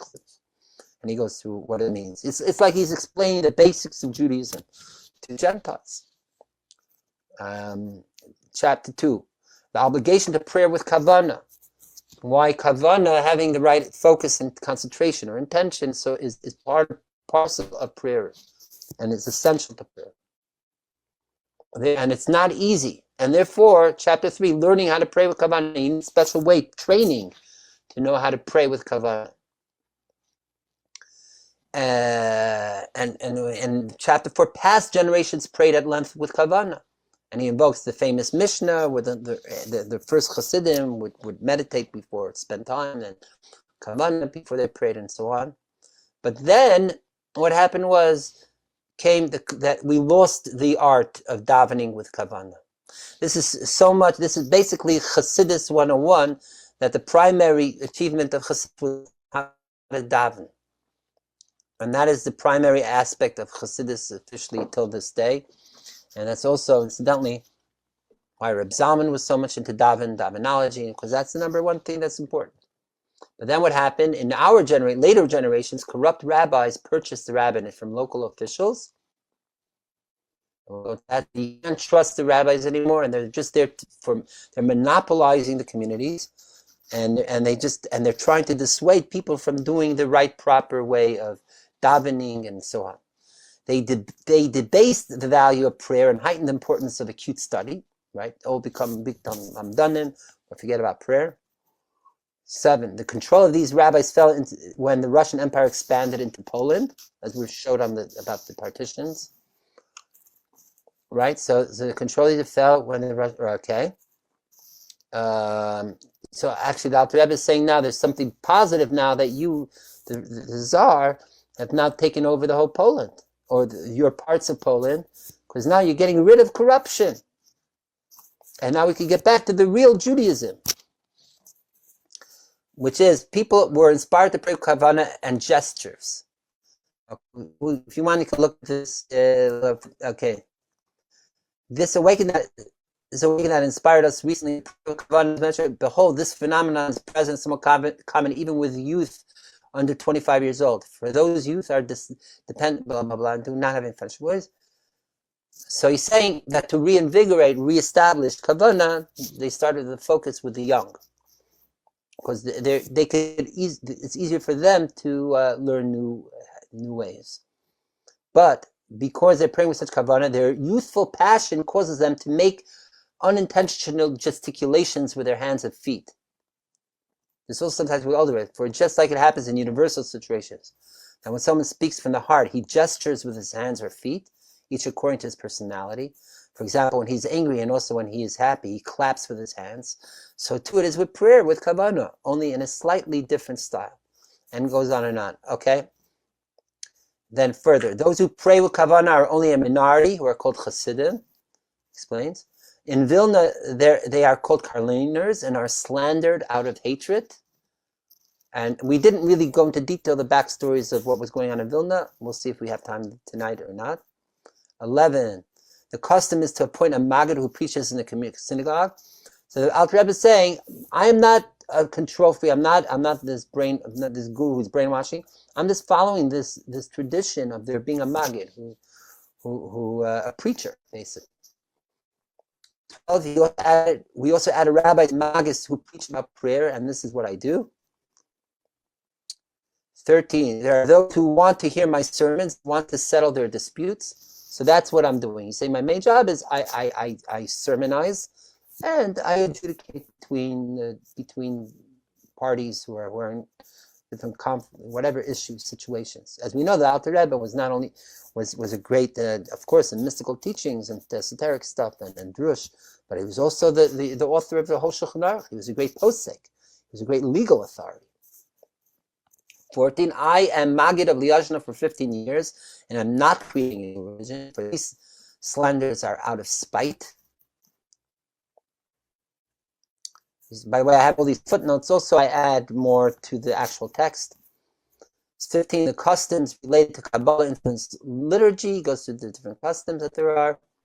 16. I began studying Kabbalah with the Maggid of Mizrich and continued on my own, but most of my sermons are on a simple level. And he goes a little bit into the background of Kabbalah, and he's basically saying, I'm not inventing any new teaching, but these are all the bases of his sermons and his lectures, lectures and sermons are all based on Kabbalah already, which is very public. And incidentally, there was Christian Kabbalah already out then by this, in these years that was known to the more esoteric groups amongst the non-Jews, and it was somewhat accepted. So he's saying, I'm just following this continuation. He goes through the names of various Kabbalistic books that he uses. Then he goes, as of the whole money thing, if you remember the allegation that he's taking money, he said, I do not take money from visitors, only from my wife's business and for preaching. He says visitors of means are requested to donate for the Sabbath meals, so he gets a little extra just to provide for the community, for the visitors. And then about supporting the money he collects to send to the Holy Land, to Israel, and the envoys, the letters, recommendations, go a little bit of that. He said, I do not refrain from writing letters or appeal to arouse others to mercy, it's only to arouse others to mercy, not to order anyone. Meaning, again, he's not controlling anyone, he's just suggesting to people, like any rabbi would. Then he says, as of sending out emissaries or for his teachings or collect money, he's not the only one. All the Jewish communities do that. So why am I any more at fault than them? And then at the end, he speaks about this Rabbi Avolpa. There's a whole separate story which we won't go into. Rabbi Avolpa used to be a disciple of the Maggid, but he defected and became anti-Hasidic, and he caused some also ruckus, which led to the Chasidim being accused of things. And he says also here that he doesn't have any real contact with the Karliners, so don't identify him with the Karlin, and so on. Okay, and so that's the meat that's of his written responses. And it goes on before about getting to translate it. Look at here, the Tsar's order. The king, the Tsar, by issuing a order, grants permission to send testimony documents to Bulgaria in order to translate them in secret and that they be returned as soon as possible. Also send to Bulgakov the instruction that when the investigation ends, he is to send back only the investigation documents, and the Jews associated with this to remain in Vilna in prison. Then goes through the French translation part and all that. Then there's a summary the testimony that Rebbe. This is all very official, very bureaucratic, as you see. And by the way, these are not all the letters. I selected just the main ones that are relevant to get the whole net story. But there's more. Lupachin then reports to the Tsar the results of the investigation, and the Tsar's order to release all the Chasidim. And as you'll see here, here's at the end. Here's the final order, which is dated actually at this Kislev. Here it is. To inform Lord Bulgakov the high order of His Royal Highness that the Tsar did not find in the behavior of the Jews who established the Karliner sect, I mean Chasidim, anything that can be harmful to the state, nor any degeneracy or anything else that can disrupt the collective calm. So he is ordered to release them all, assuming that they cannot find anything suspicious in their conduct or intentions that are against the well-being of the state. They need to be strict, but yet we're letting them free, but yet they need to be strictly supervised, particularly regarding the contacts between them and their correspondences. Also, do find out if the suspicious information was only in spoken words or also in writing, okay? I was granted permission from the higher authorities to write this. I conclude, 16 November, 1790, these belongs in the end. That's the actual order in the name of the Tsar to release the Alter Rebbe and Chasidim. And this is the official document releasing the Alter Rebbe from Lupachin to Shegulin in order to, I write that Zalman Baruch Chavshin is released, and he has you need a special pass to travel, especially from different provinces it gave to do. This is the certificate of release. Again, and that's dated 20th of Kislev. And this also confirms what we know in Chabad tradition, that the Alter Rebbe was informed that he was freed on the 19th of Kislev, but he was actually let out of prison the next day, the 20th of Kislev. And therefore, the actual, again, edict of the Tsar here is 19th Kislev, 16 November, but the actual certificate of release is a day later, 17th of November. So all this coheres and confirms with the Chabad and Hasidic narrative. Okay, so that is that. I see it's already after 3 on this end. I know we're a little bit late. Just wanted to share one more back to the Chasidim Misnagdim thing. Let me just look. I see there's a few comments in the chats. I'll look at this. Okay, Yes says, you think Emmanuel Shachar translates some of this too? I'm not sure. If you find it, let me know. Yes, I'll talk with you. Yes, let's speak afterwards, and then maybe I'll say, is this about you took longer to be than to eat? I don't understand what Rabbi Victor Miller says, that his Benny. I'm just giving you a testimony about the way the Lubavitchers used to daven. I mean, some of them still do, but it's Rabbi Victor Miller said that his teacher was a Lubavitcher. I see that it took them longer to bench than to actually eat their meal. Okay. The question is whether Rebbe Karlin persecuted, not directly, but some others, like Chaikel of Amdur, which is another Rebbe, he was actually, the story is that there was 30 other Chasidim, and actually a lot of them were still on the way to St. Petersburg when the conclusion was that they should be released. So there was also letters back and forth that they don't have to send them back home, right? But the point is that, Rabbi Aaron of Karlin already passed away in the times of the Maggid, in 1770 actually. He's known as Rabbi Aaron HaGadol, or Hazakin, I think. And then Rabbi Shlomo Karliner took over. He wasn't his son. So people think he was his descendant. No, he was a student. He was known as Shlomo Karliner. And it was because Rabbi Aaron Karliner's son, grandson, what have you, was too young. So that's why there's Aaron of Shlomo at this period, but I don't think they were arrested.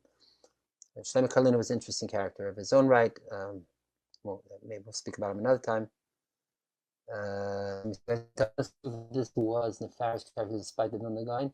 Yes, it does. And I was also wondering about Victor, the part that David is right. Victor. Okay, they're one and the that's same. great. It seems like and when it comes to Victor, the answer is, it seems like he was more involved in this is what it seems like to me. He was more involved in the second arrest. Some say maybe he was involved with Hishman David. He was also hanging out, it seems like, in St. Petersburg, and he was like making contacts with higher officials to get different things going. If I recall, he was more associated with the second. By the way, Avigdor wasn't just a person. Avigdor was the Rav of Minsk, of Minsk, I think, or Pinsk, I forget. Maybe it was Pinsk. And in fact, he usurped the Levi Yitzchak. Rabbi Levi Yitzchak Barditchev was the Rav there, and it was Avigdor who took him over. Okay, so now we're just going to skip through. I just wanted to show you a little bit. Oh, I see what's going on here. This PDF has both books. So I have to go back. Yeah, what do you want to say quickly?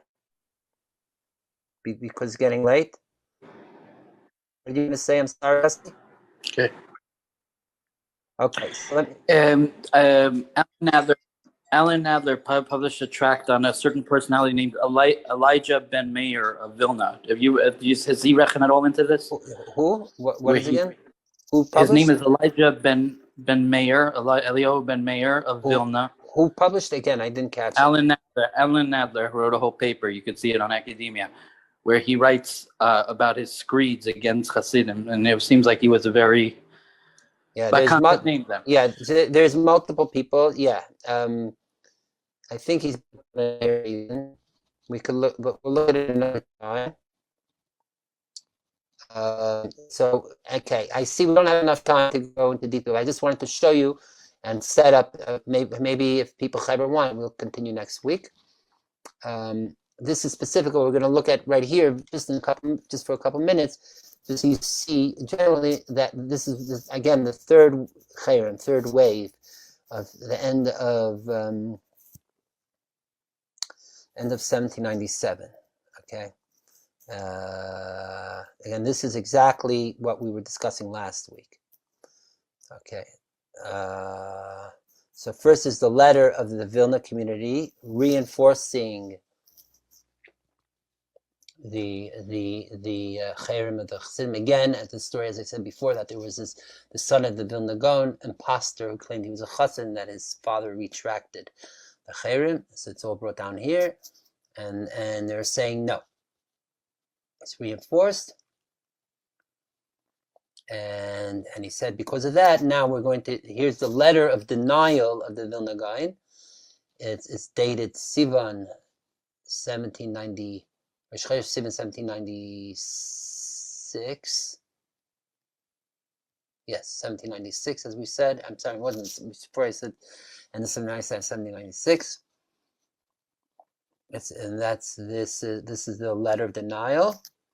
I just don't want to read it too much in detail now because we don't have time. We'll share that next week. But even this letter of denial, the Vilna Gaon, is also signed here. There's Eliyahu ben Martchai. That's another one. Maybe that's what you're referring to. It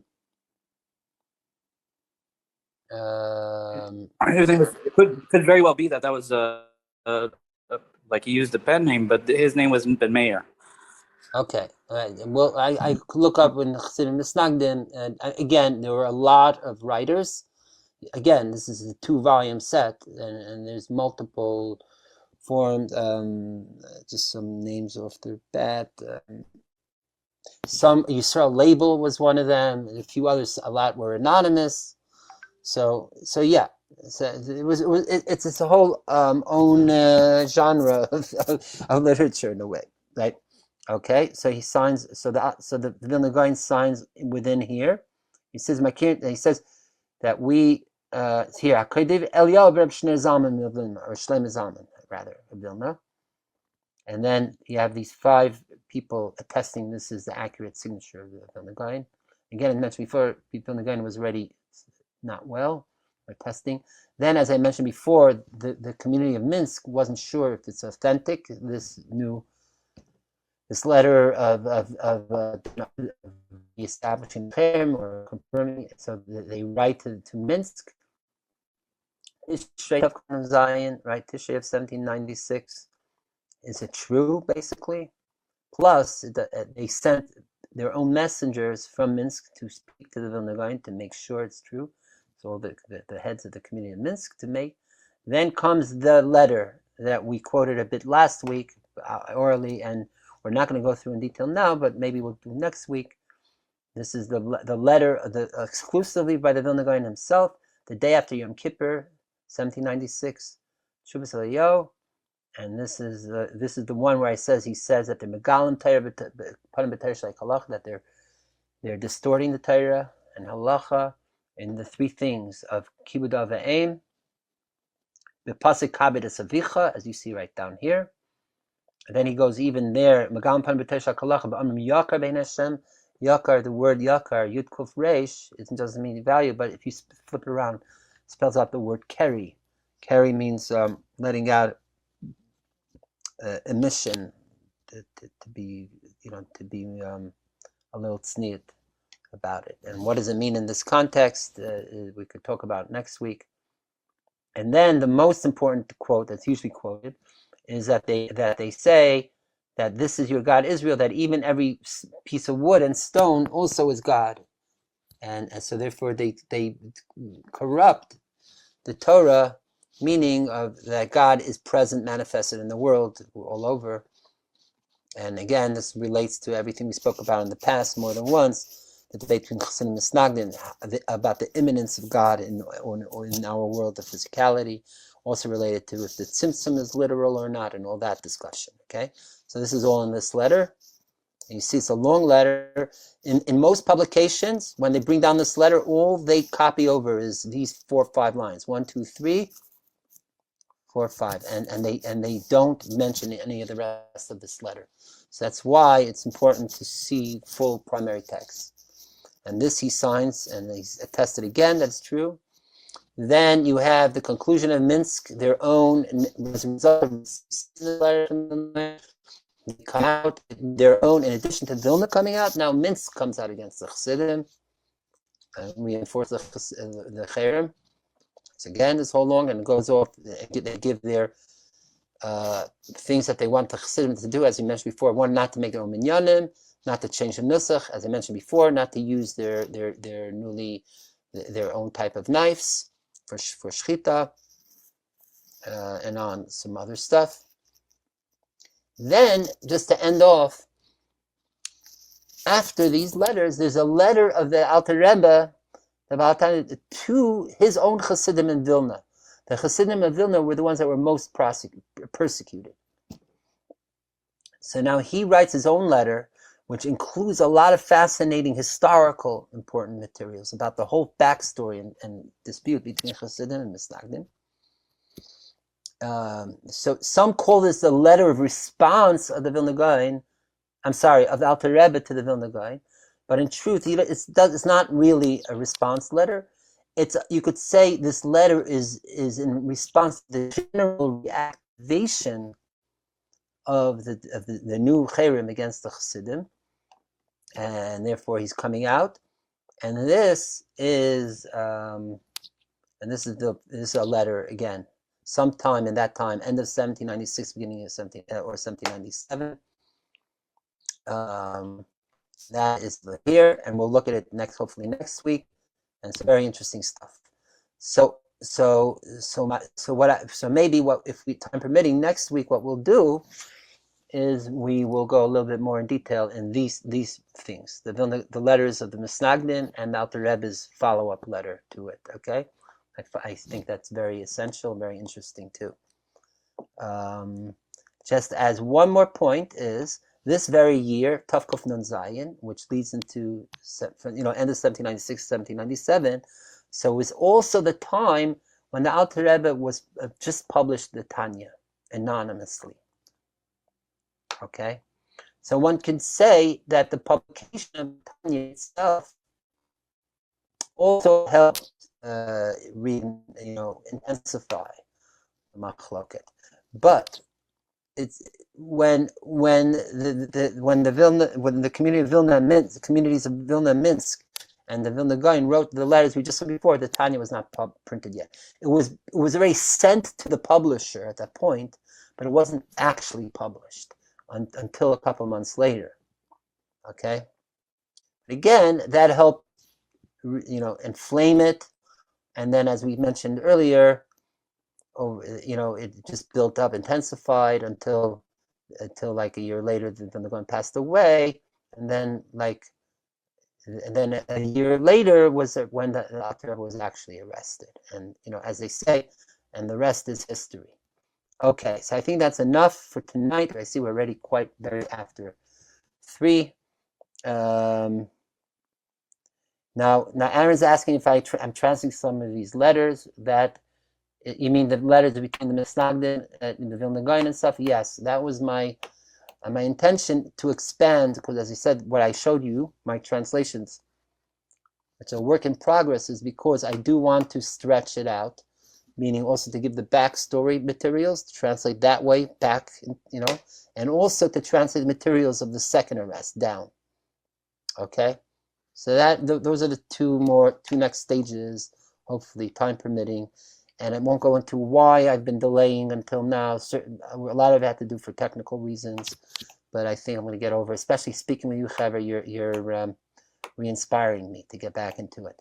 So that is basically, as I say, as another Harvey, what do you say? And that's the whole story. Who was it then? What was his name? He was on the radio for many years. All right. Bob Grant. Okay, great. So Mamish, thank you very much. Bob Grant, no? No, not Bob Grant. Someone else. I forget his name. That's the whole story. All right. Oh, Bob Grant. Remember? Paul Harvey. Sorry. Paul Harvey. That's Paul Harvey. Sorry. That's the Harvey I was thinking about. Paul Harvey. Right. Oh, that's so sorry. Great. Thank you.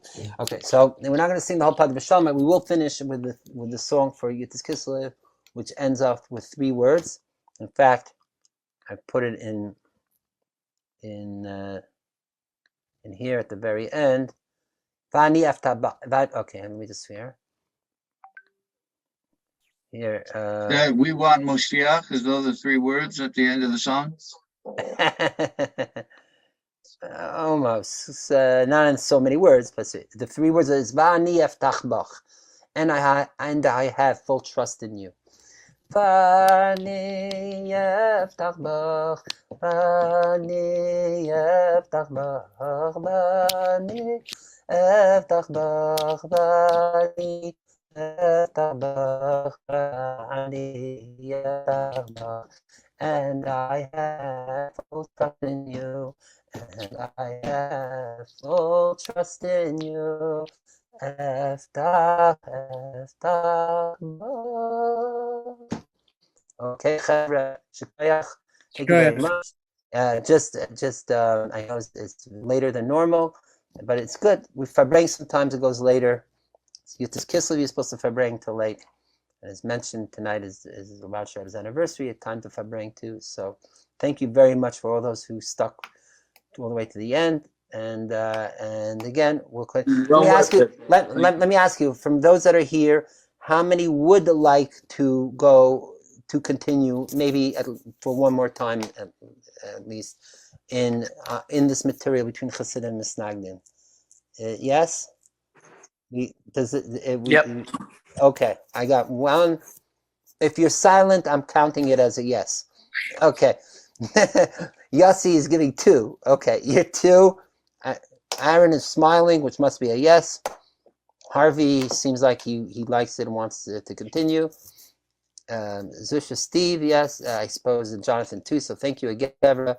Everyone who's still up and stuck with it. And bravo.